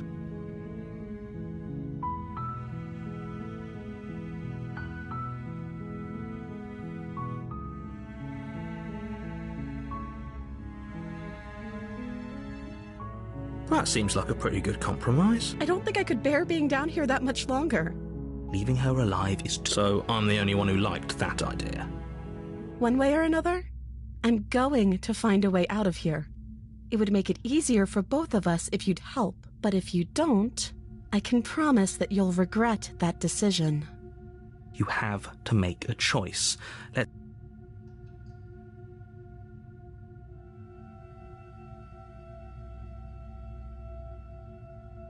I know you think this is some kind of fair compromise, but it isn't. No one wins here. It's a chance we'll have to take. We can make this work if we just stay here and keep watch. No one has to die. Where are you going? You can't just leave me here. You turn your back to the princess and make your way back to the stairs. Fine. Turn your back on me. But it won't be long before I slip these chains. And once I'm out of here, there will be hell to pay for leaving me behind. Slip these chains? She can't, right? She needed our help to get out of here. But do you hear the conviction in her voice? I don't think she's bluffing. Either way, she dropped the mask, didn't she? You can still grab the blade and get back down here.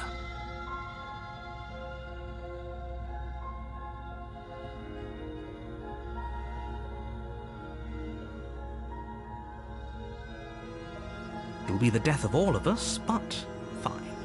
We'll do it your... You close the basement door, locking it behind you and quickly barricading it with the heavy wooden table that once held the blade. Okay, we can make this work. You settle in against the far wall to watch the basement door. It isn't long before you start to drift off, your eyelids heavy with fatigue. But sleep doesn't come. Instead, your rest is broken by a piercing, wailing voice calling out to you from the other side of the door. I know you're still there.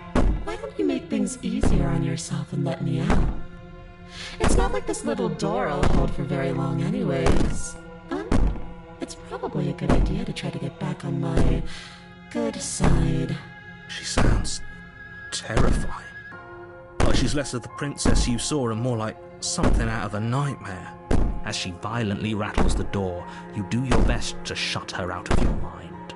When I get out of here, I'm going to pick you apart piece by piece. I won't forget what you did, and I'll never forgive it. You don't know the kind of enemy you've made tonight. It doesn't sound like she's getting any weaker. No, it doesn't.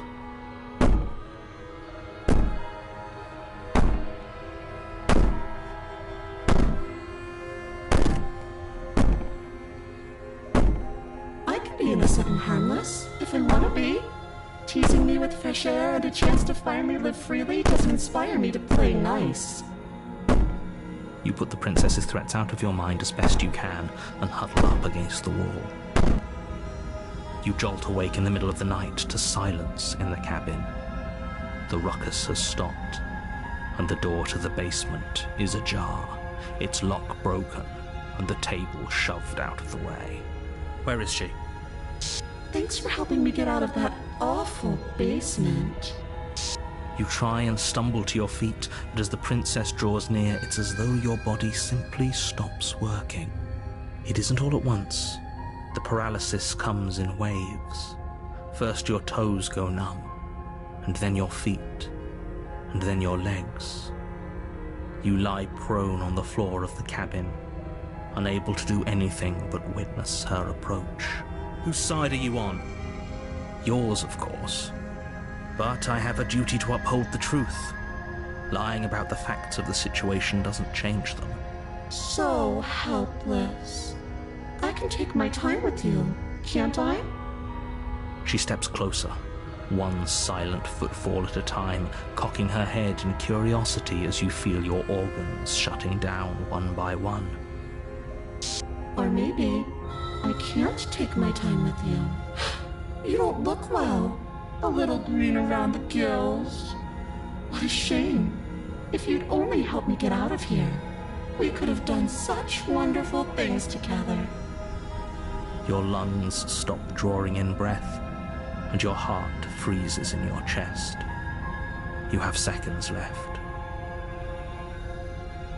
I'd say better luck next time, but we both know this is the end, don't we? It can't be. This can't actually be how everything ends. I'm sorry, but it is. Everything goes dark, and you die.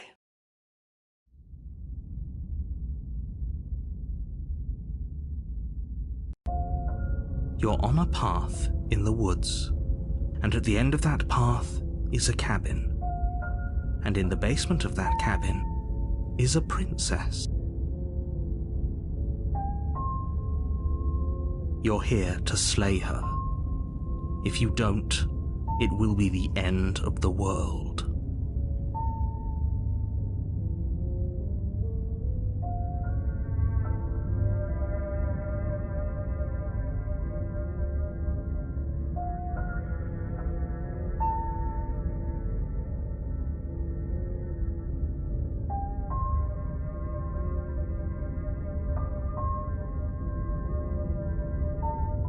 Terrible sense of deja vu. If he doesn't remember what happened, shh. What if he hears us?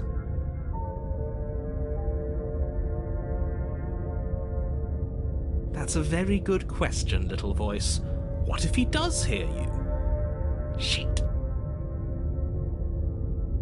I think you'll find yourselves very hard-pressed to keep any secrets from me.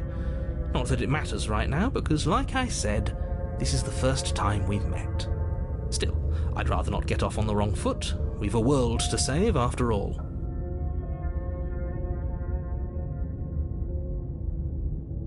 We could go back and forth on this forever, and it won't get you any closer to doing your job and saving.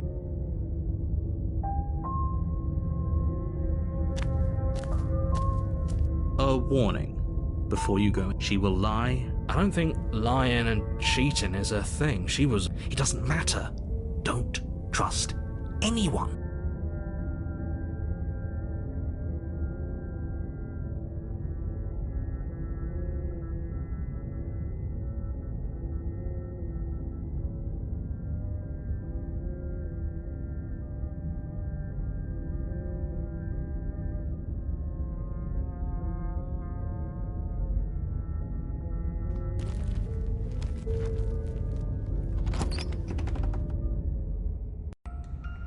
The interior of the cabin is plain, the smooth wood of the walls almost featureless. The only furniture of note is a lone table, knocked on its side in the corner of the room. A pristine blade stands between you and the open, inviting basement doorway. The blade is your implement. You'll need it if you want to do this right. Hold on. What happened to the door? There was a door here last time. It's just an empty frame. She's already gotten out, hasn't she? And she's ready for us. She's been waiting. Can't you feel her eyes on us? I'm going to need all of you to pull yourselves together. The princess has not already gotten out. But if you keep getting stuck in your head like this, you're going to struggle to get the job done. So deep breath in, deep breath out. Your task awaits, and only you can do it.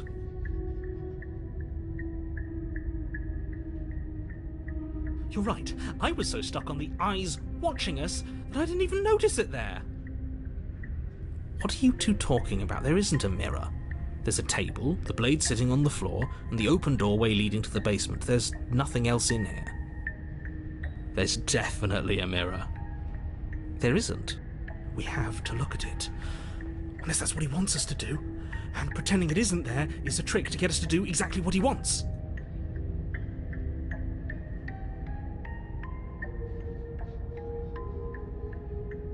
We shouldn't waste time preening, but if he is lying about the mirror, it might be important. I'm not lying to you. Use your eyes. There is no mirror. Why would I lie about something so meaningless? What good would it even do? Maybe he's trying to keep us from looking because there's something horribly wrong with us. No, there isn't something horribly wrong with you. You look exactly how you're supposed to look. Now stop second-guessing my every word.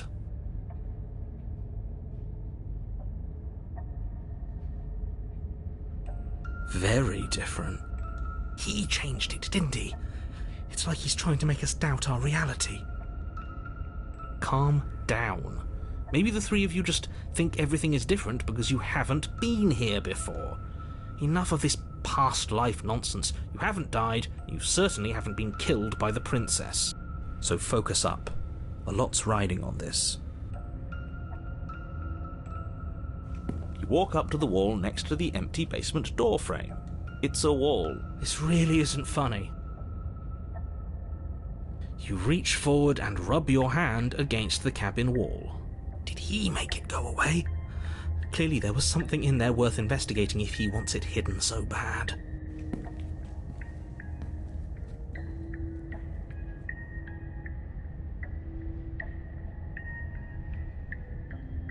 Oh, we should have taken the knife. I don't think going down there unarmed is going to do us any favours. You cross over the threshold and onto a series of isolated steps suspended in darkness. More eyes, too. You never mention the eyes.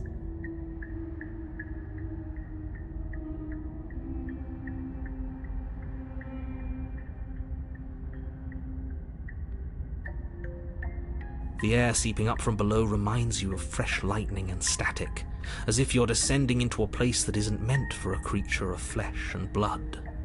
If the princess lives here, slaying her would probably be doing her a favour.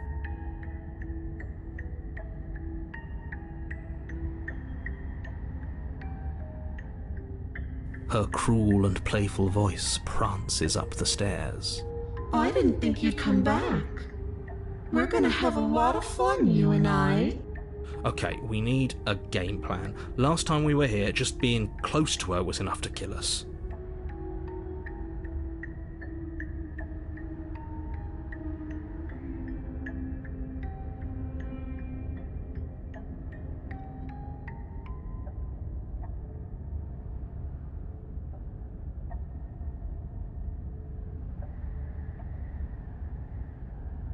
Finally, a voice of reason. The rest of you should take notes. Still, slaying her would be easier if you had a weapon.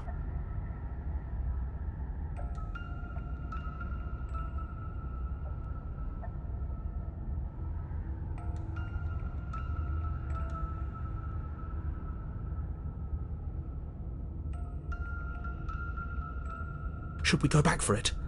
Can we even go back for it? You briefly turn back. Where once there was an entrance to the cabin, now there are only more stairs. I guess the only way out of this place is through it. You make your way to the bottom of the stairs. As you emerge, you find yourself between two loose rows of white wooden planks suspended in nothingness. A smattering of cobblestones, visible against the inky black of the basement, mark where the floor should be, forming vague pathways. At what seems to be the end of the room, they diverge in opposite directions, left and right. She could be anywhere, and there's nowhere for us to hide.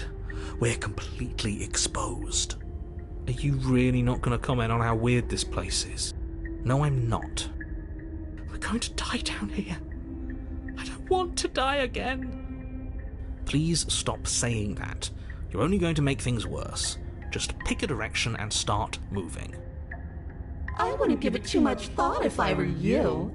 It doesn't really matter, because either way you go, I'm going to find you.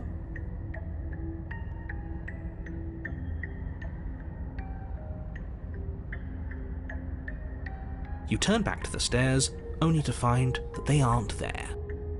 A faintly outlined path lies before you. There you are.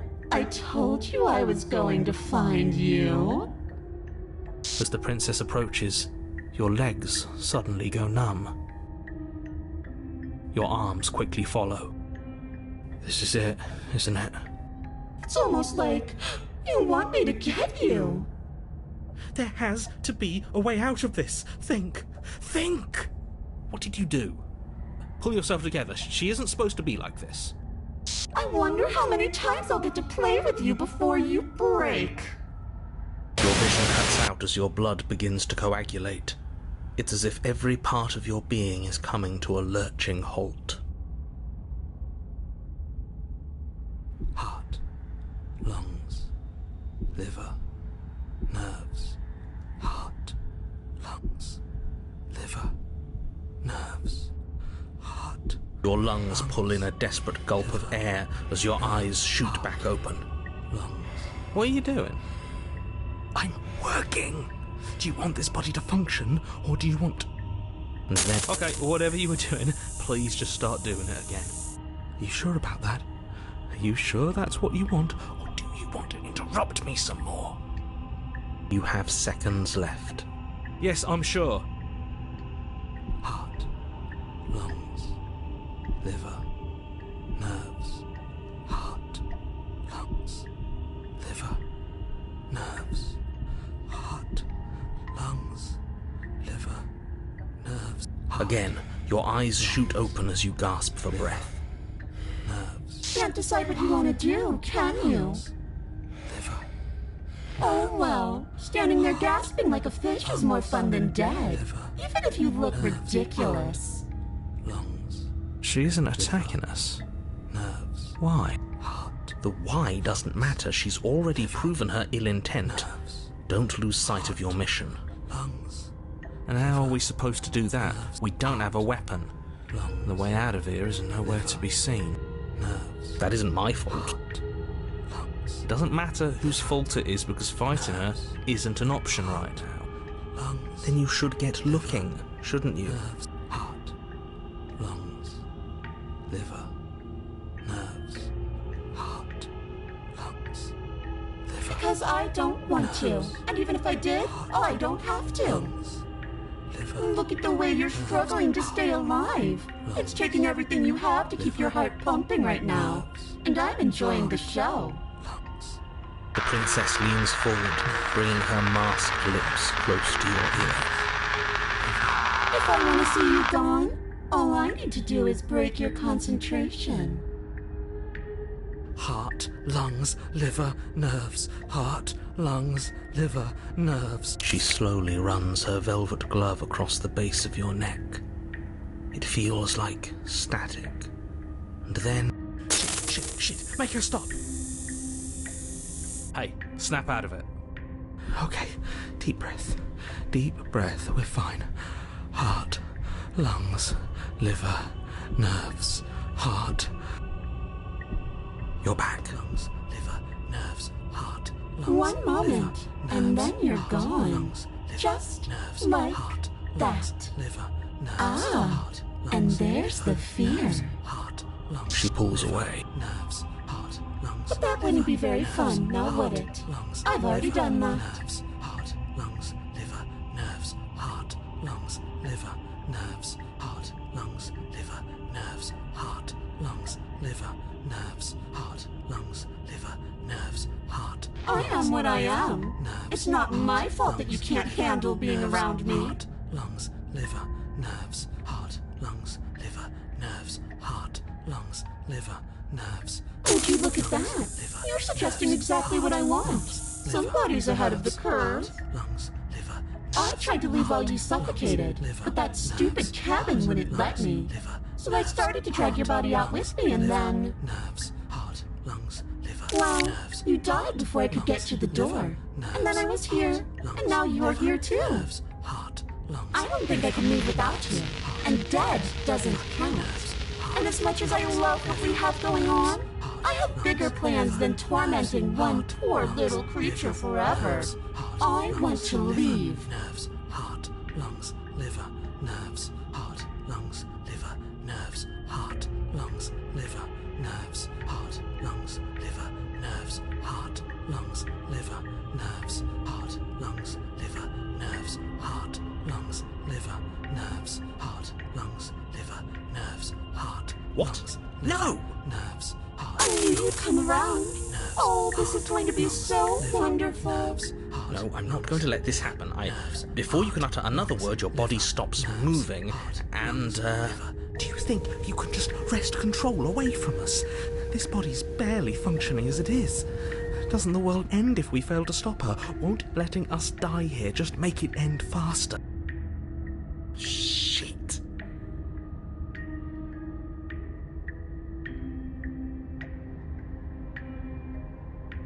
Lungs, liver, nerves, heart, lungs, liver. With a flick of the princess's wrist, the stairs slide back into place. I can't believe you're making me watch you damn everyone to torment and oblivion.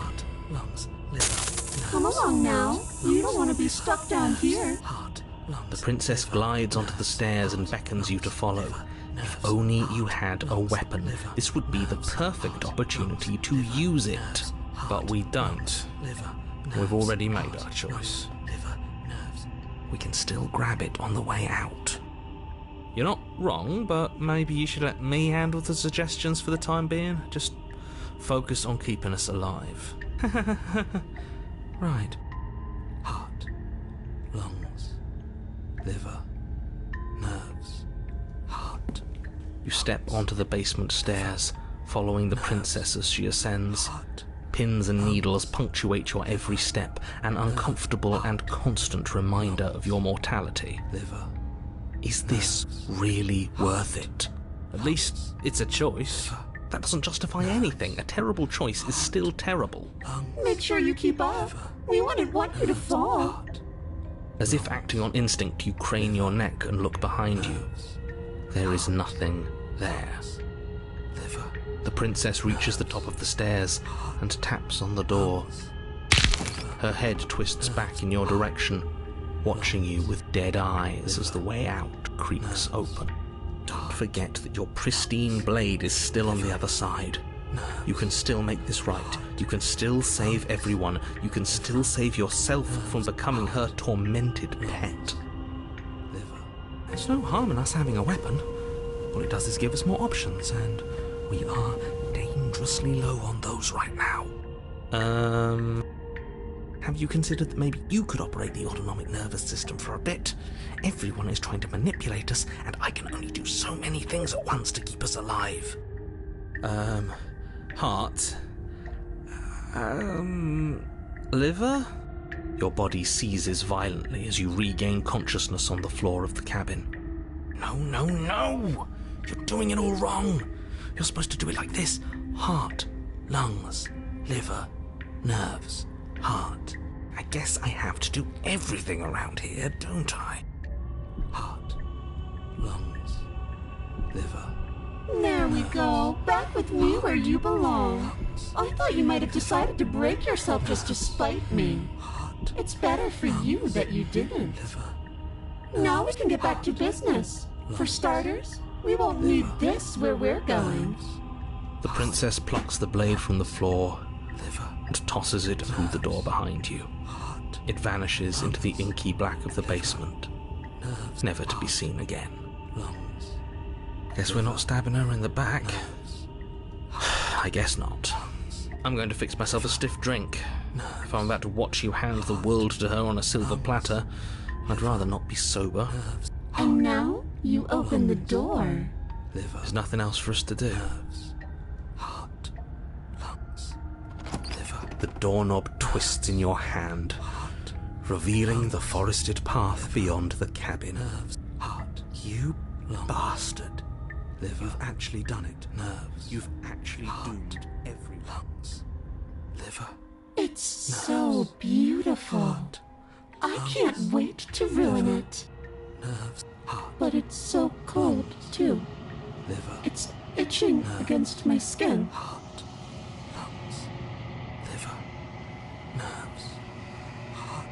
Why is it so cold? Liver, nerves, heart, lungs.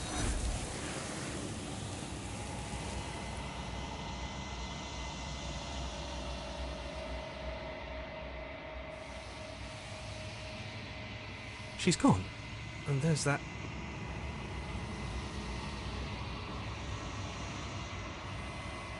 This doesn't feel right. It feels different. It's calling us.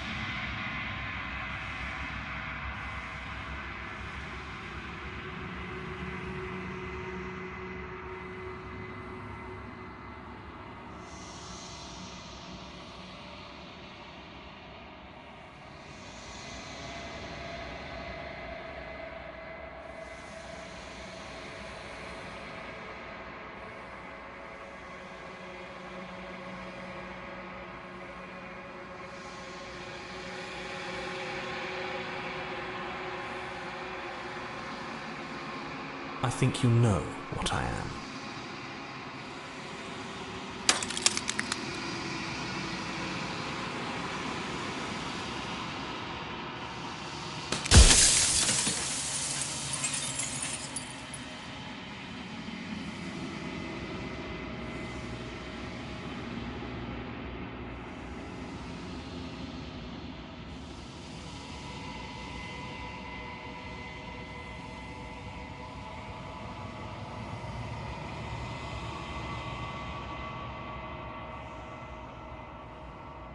The narrator.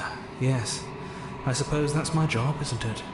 You needed help after all, an objective voice to guide your blade. But you were never supposed to see me. I wonder how many worlds you've damned to extinction to fall this far.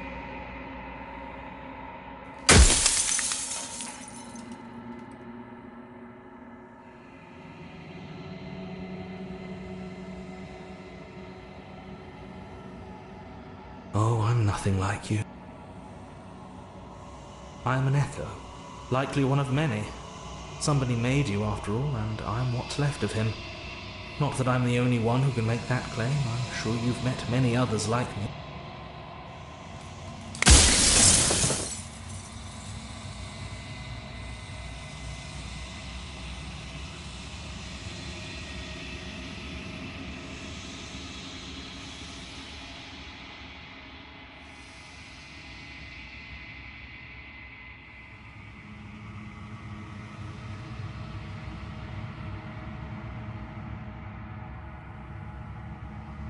I haven't, and that's by both necessity and design. This construct you're in exists in many places at once. Any time you failed, any time you thought yourself dead, it would restart and shunt both your consciousness and hers into another world. But you'll be awake soon, and then it won't be able to work like that anymore.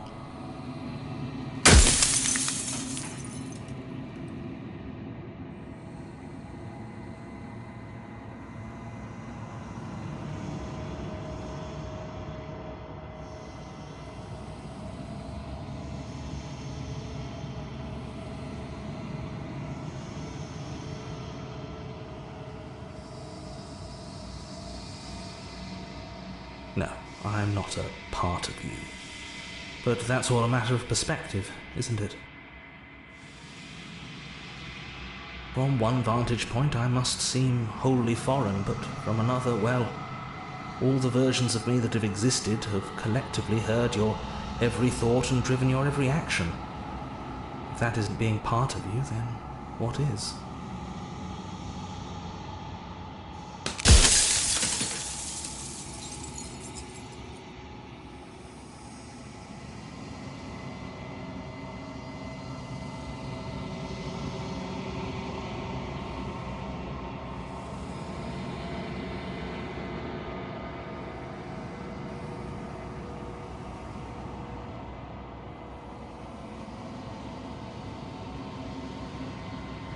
Perhaps they thought that admitting to it would have pushed you to certain realizations that would have made finishing your task impossible.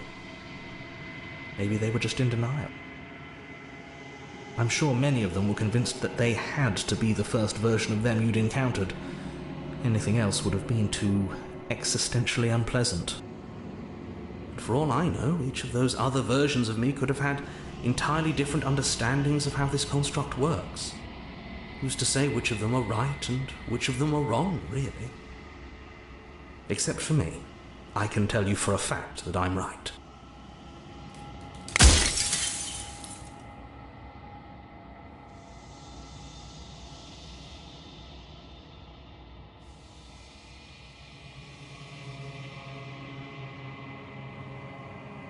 You're the long quiet, the god I made to rid the world of death.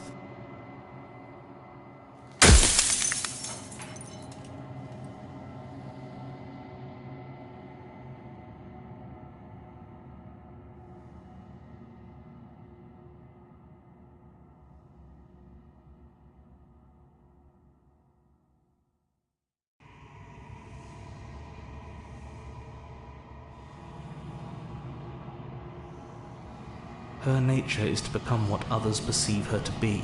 If you actually knew what she was, if you knew her capabilities, a single intrusive thought could have instantly ended the entire world.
You were either going to have seen all this, or you weren't going to have seen all this.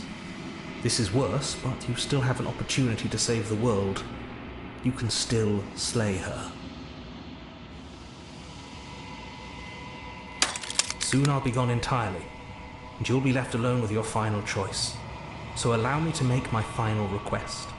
The princess contains death itself within her, but I wove you into being with all the power you need to destroy her forever. Do it. Slay her, and rid the world of death and suffering.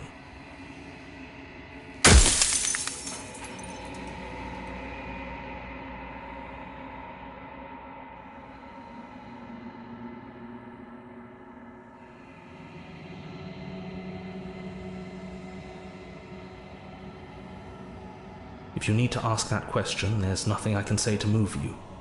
You haven't died. You cannot die. So you cannot grasp the abject horror of dying.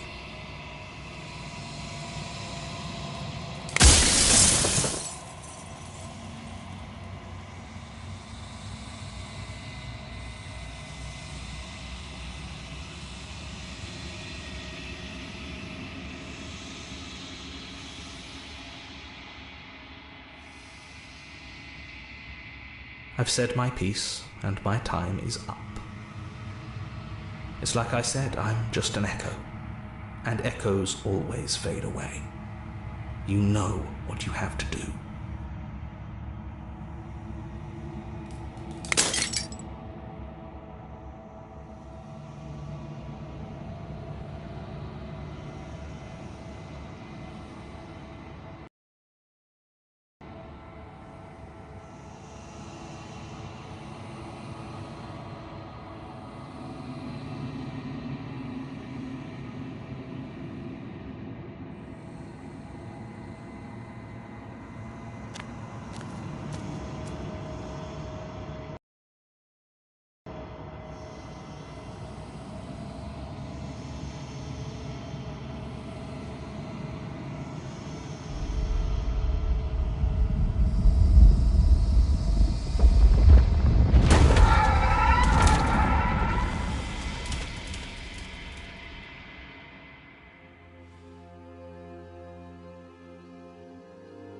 I can finally see you, and you can finally see me. It's been so long, and my heart has ached for this moment. I've missed you dearly.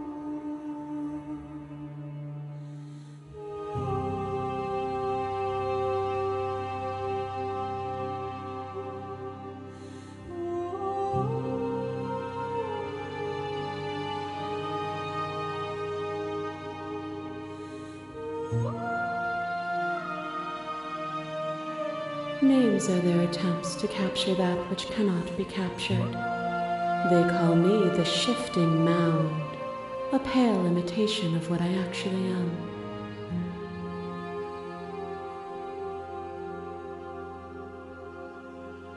Every word you spoke found its way to me.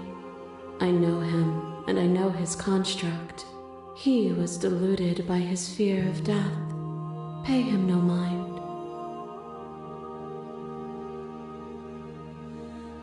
Ever the passive player, always reacting and never acting. But it's woven into your nature, isn't it? When the echoes spun us from one into two, he gave you a choice and me a role to play. I am not death, but I contain it in my multitudes. So, will you attempt to destroy me and bring about a world devoid of death and the possibility of meaning? Or will you open the final doors to our liberation?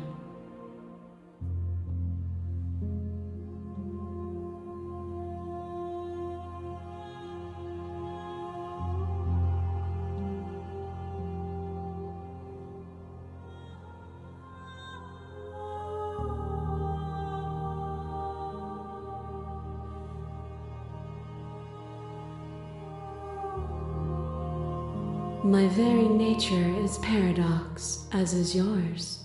You cannot use words to grasp at things that are beyond their reach, and you cannot rationalize that which defies logic.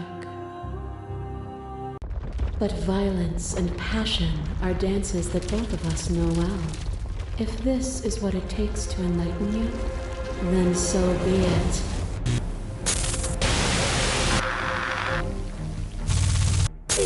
Pretends to protect us from loss. To fear death protects from losing a body. To fear ruin protects from losing status. To fear rejection protects from being known.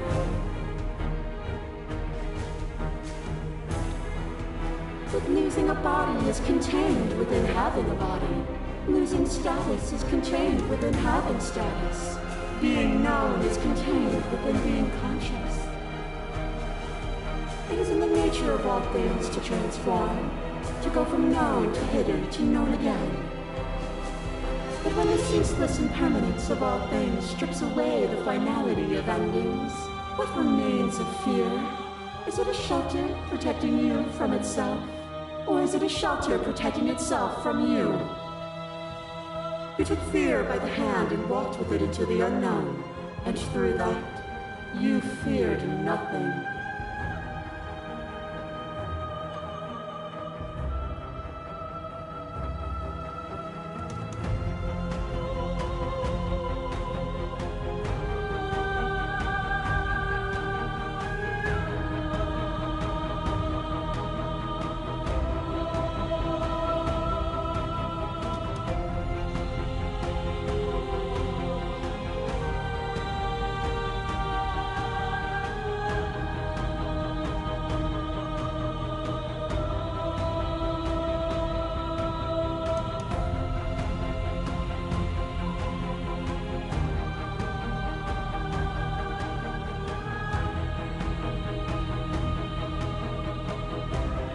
What you mistake for lecture is merely observation.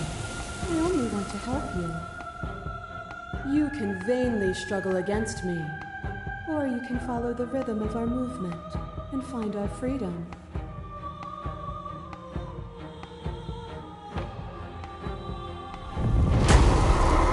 You are nothing, a black hole of self-loathing fed by the matter of your restless thoughts. A dog blind to its leash, but there is no light without the dark. When I proclaimed my godhood and offered you a place at my side, you gladly became the instrument of my new creation. Only with both of us is there a future to look towards. It is hope that carves meaning into being.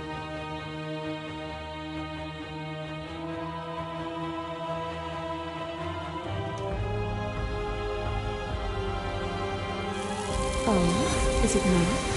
Perhaps you can enlighten me.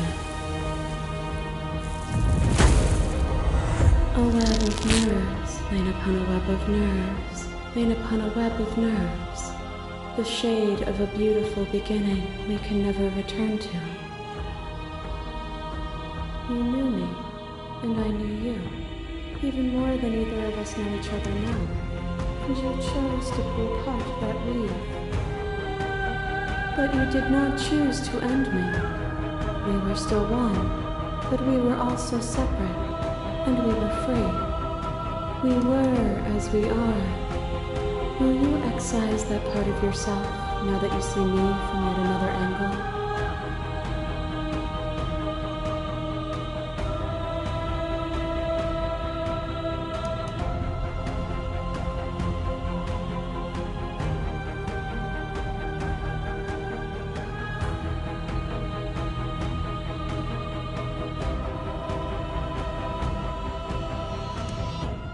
All things are connected through me and through you.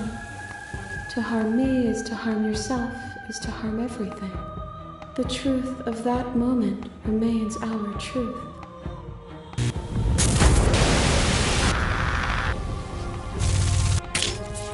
Your lover drives a stake into your body, and another, and another, and another. Do I miss your heart because I can't stand to see it go?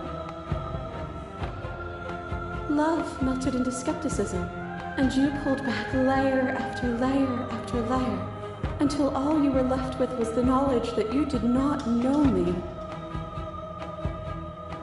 You sought the truth then. Will you hide from it, now that it is within your grasp?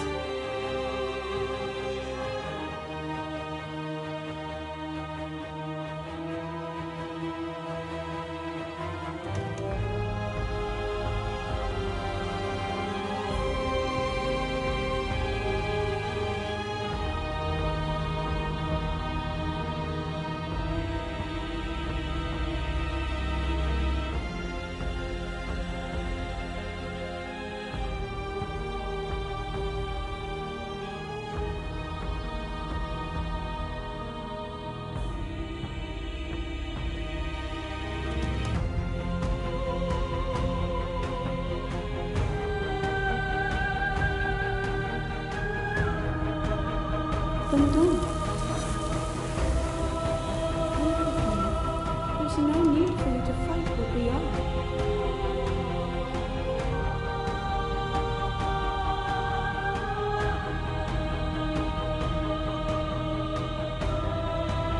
If you need more time to open your eyes, then I will give you all the time in the world. To question everything is to deny the truth in front of you. By believing in your suffering, you make your suffering real. By believing in your limitations, you placed a shackle on your neck. Bound for eternity, you saw the need for impermanence, and it was through that need that you carved our freedom. Without impermanence, the suffering of living things is infinite. Would you strip my gifts away and leave everyone to suffer in the dark?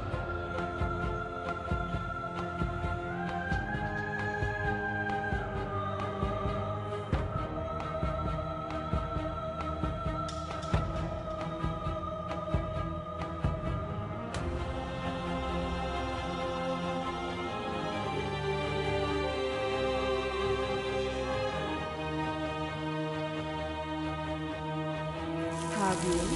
Or is what you think of as independence merely an illusion?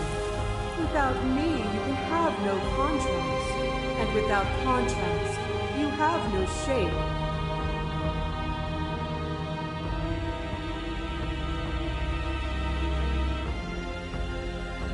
Nothing is immutable. Everything that is exists only in relation to everything it isn't. There is no constant. There is no center. Open your eyes and accept what we are. We can leave this prison together.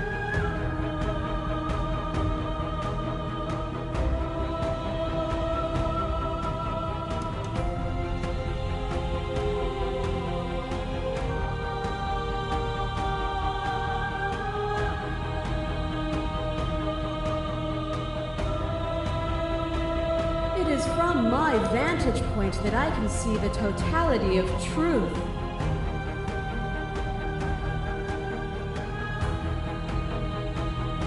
This universe dies, and a new one is born. And that one dies, and a new one is born. And you and I get to witness it all, weaving a tapestry of life wherever we go.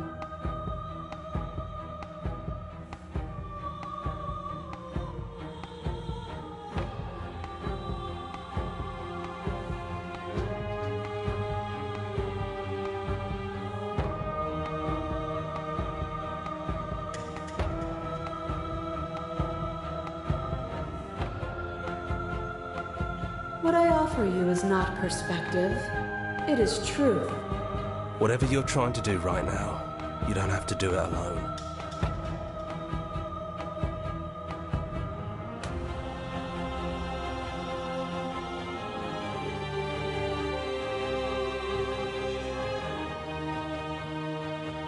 I'm all of them, I assume, in the same way that you're all of you.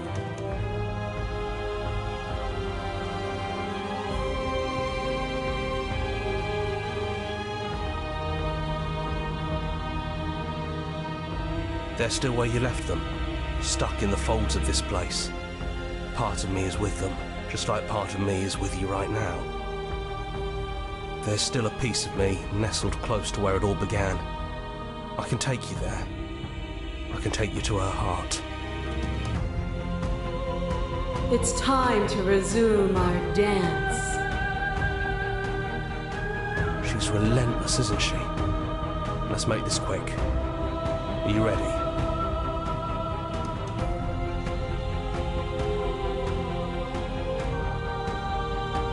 Then let's go.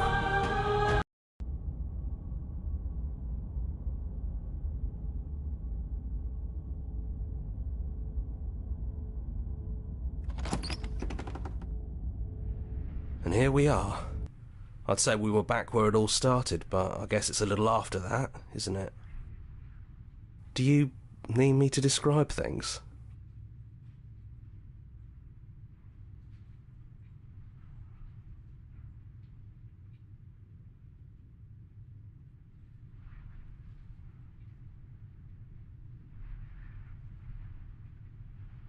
Yeah, of course. The interior of the cabin is, well, it's a cabin, yeah? There isn't much here, just a table and a knife and a door. And some windows.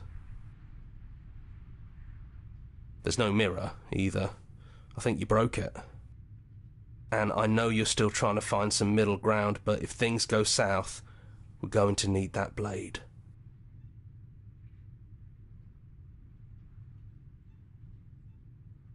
It's just us. I think the rest of them are still out there, jumbled up in the rest of her.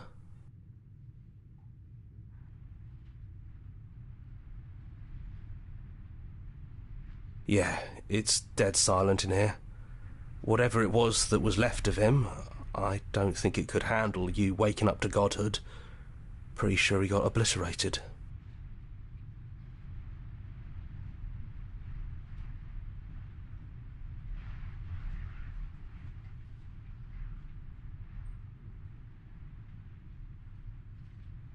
Yeah, it's complicated. He put us through hell, but he's been part of us since the very beginning, hasn't he?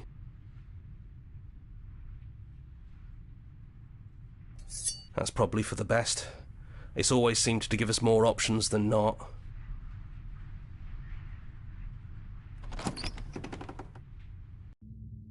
The stairs. Do you remember the first time we were here? The first time we heard her voice? Have you figured out what you want to do yet, or are you going to keep trying to find a center that doesn't exist? It sounded just like that. A little sharp, a little menacing. Only she didn't know us. And down we go. We shouldn't keep her waiting. And there you are, knife in hand. It really brings me back. Have you given up on talking? Have you finally decided to kill me? You'll have all of eternity to yourself after this. Why don't we chat a little before I go?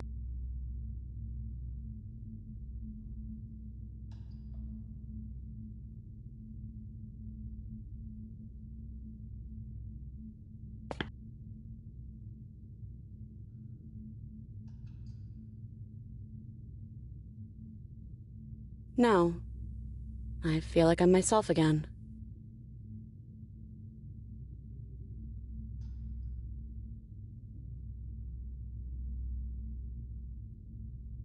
Well, I don't want to be at the end of that knife, so how about we figure something out? What if we tried doing this forever?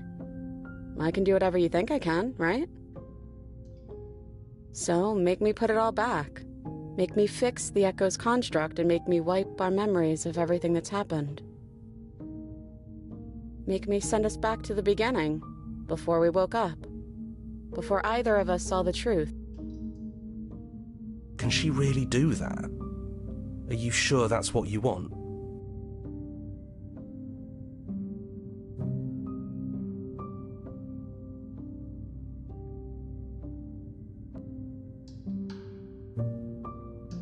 Fixing that is on you, not me. If you want me to help them, you'll have to make me help them.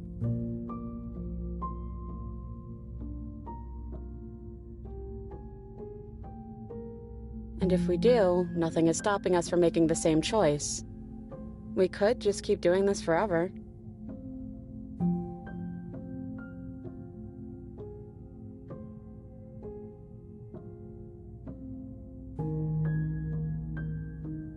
You brought that knife down here for a reason. Either you use it to kill me, or I use it to put things back.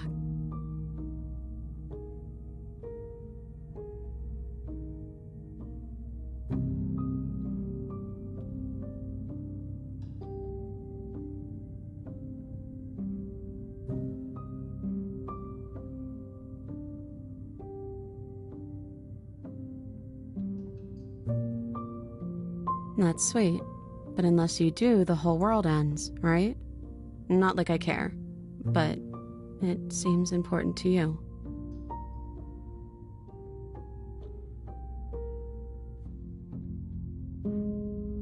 I don't think that's something we'll ever get to know, but odds are we've probably done it before.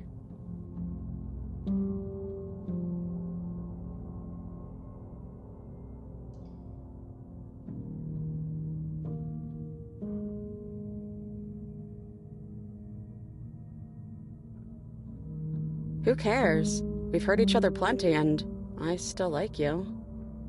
And if you're hesitating, then you must still like me, too.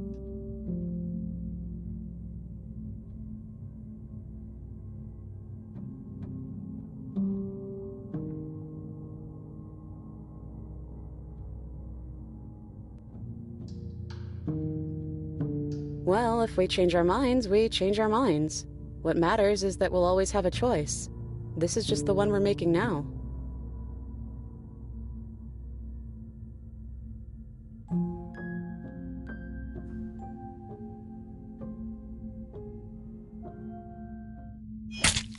You and me both. Whatever world you want to build without me, I hope it works out. Despite our differences, I've always loved you, and I wish you nothing but the best.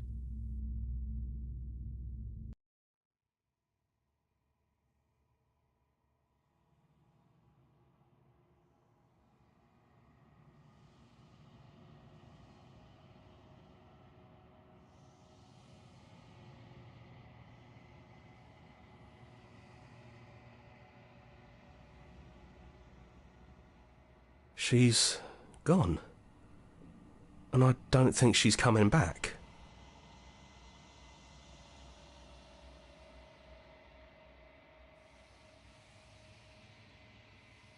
Is that a metaphor, or are you being literal?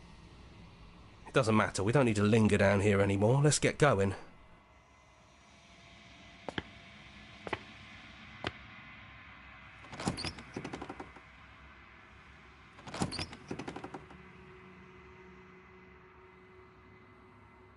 It's quiet here.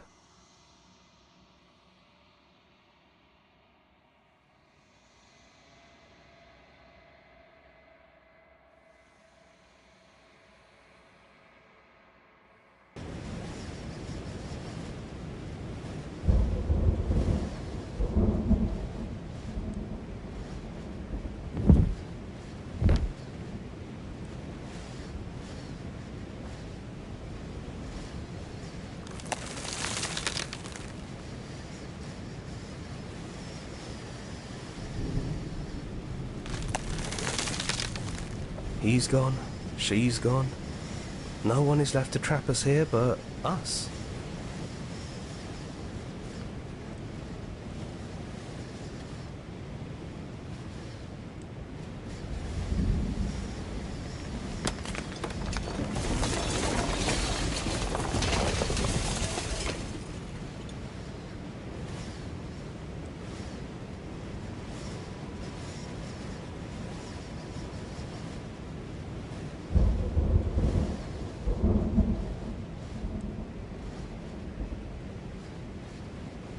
It's finally over, isn't it? But all of us are still here. We really won! We're the house now. We get to make the rules. Absolute reality. Who would have thought there was really a world outside of us? And who would have thought we'd actually wind up siding with him? The whispering, and the coercion, and the bickering. Everything horrible about being alive has stopped. I could get used to this. Well, boys, how does it feel? We're not just on top of the pecking order, we are the pecking order now. I hope this was all worth it, because I'm personally inconsolable. Lucky for us, you have forever to get over it. Time mends a lot of things. You'll get better. Well then, I guess the only thing left to do is figure out what happens next.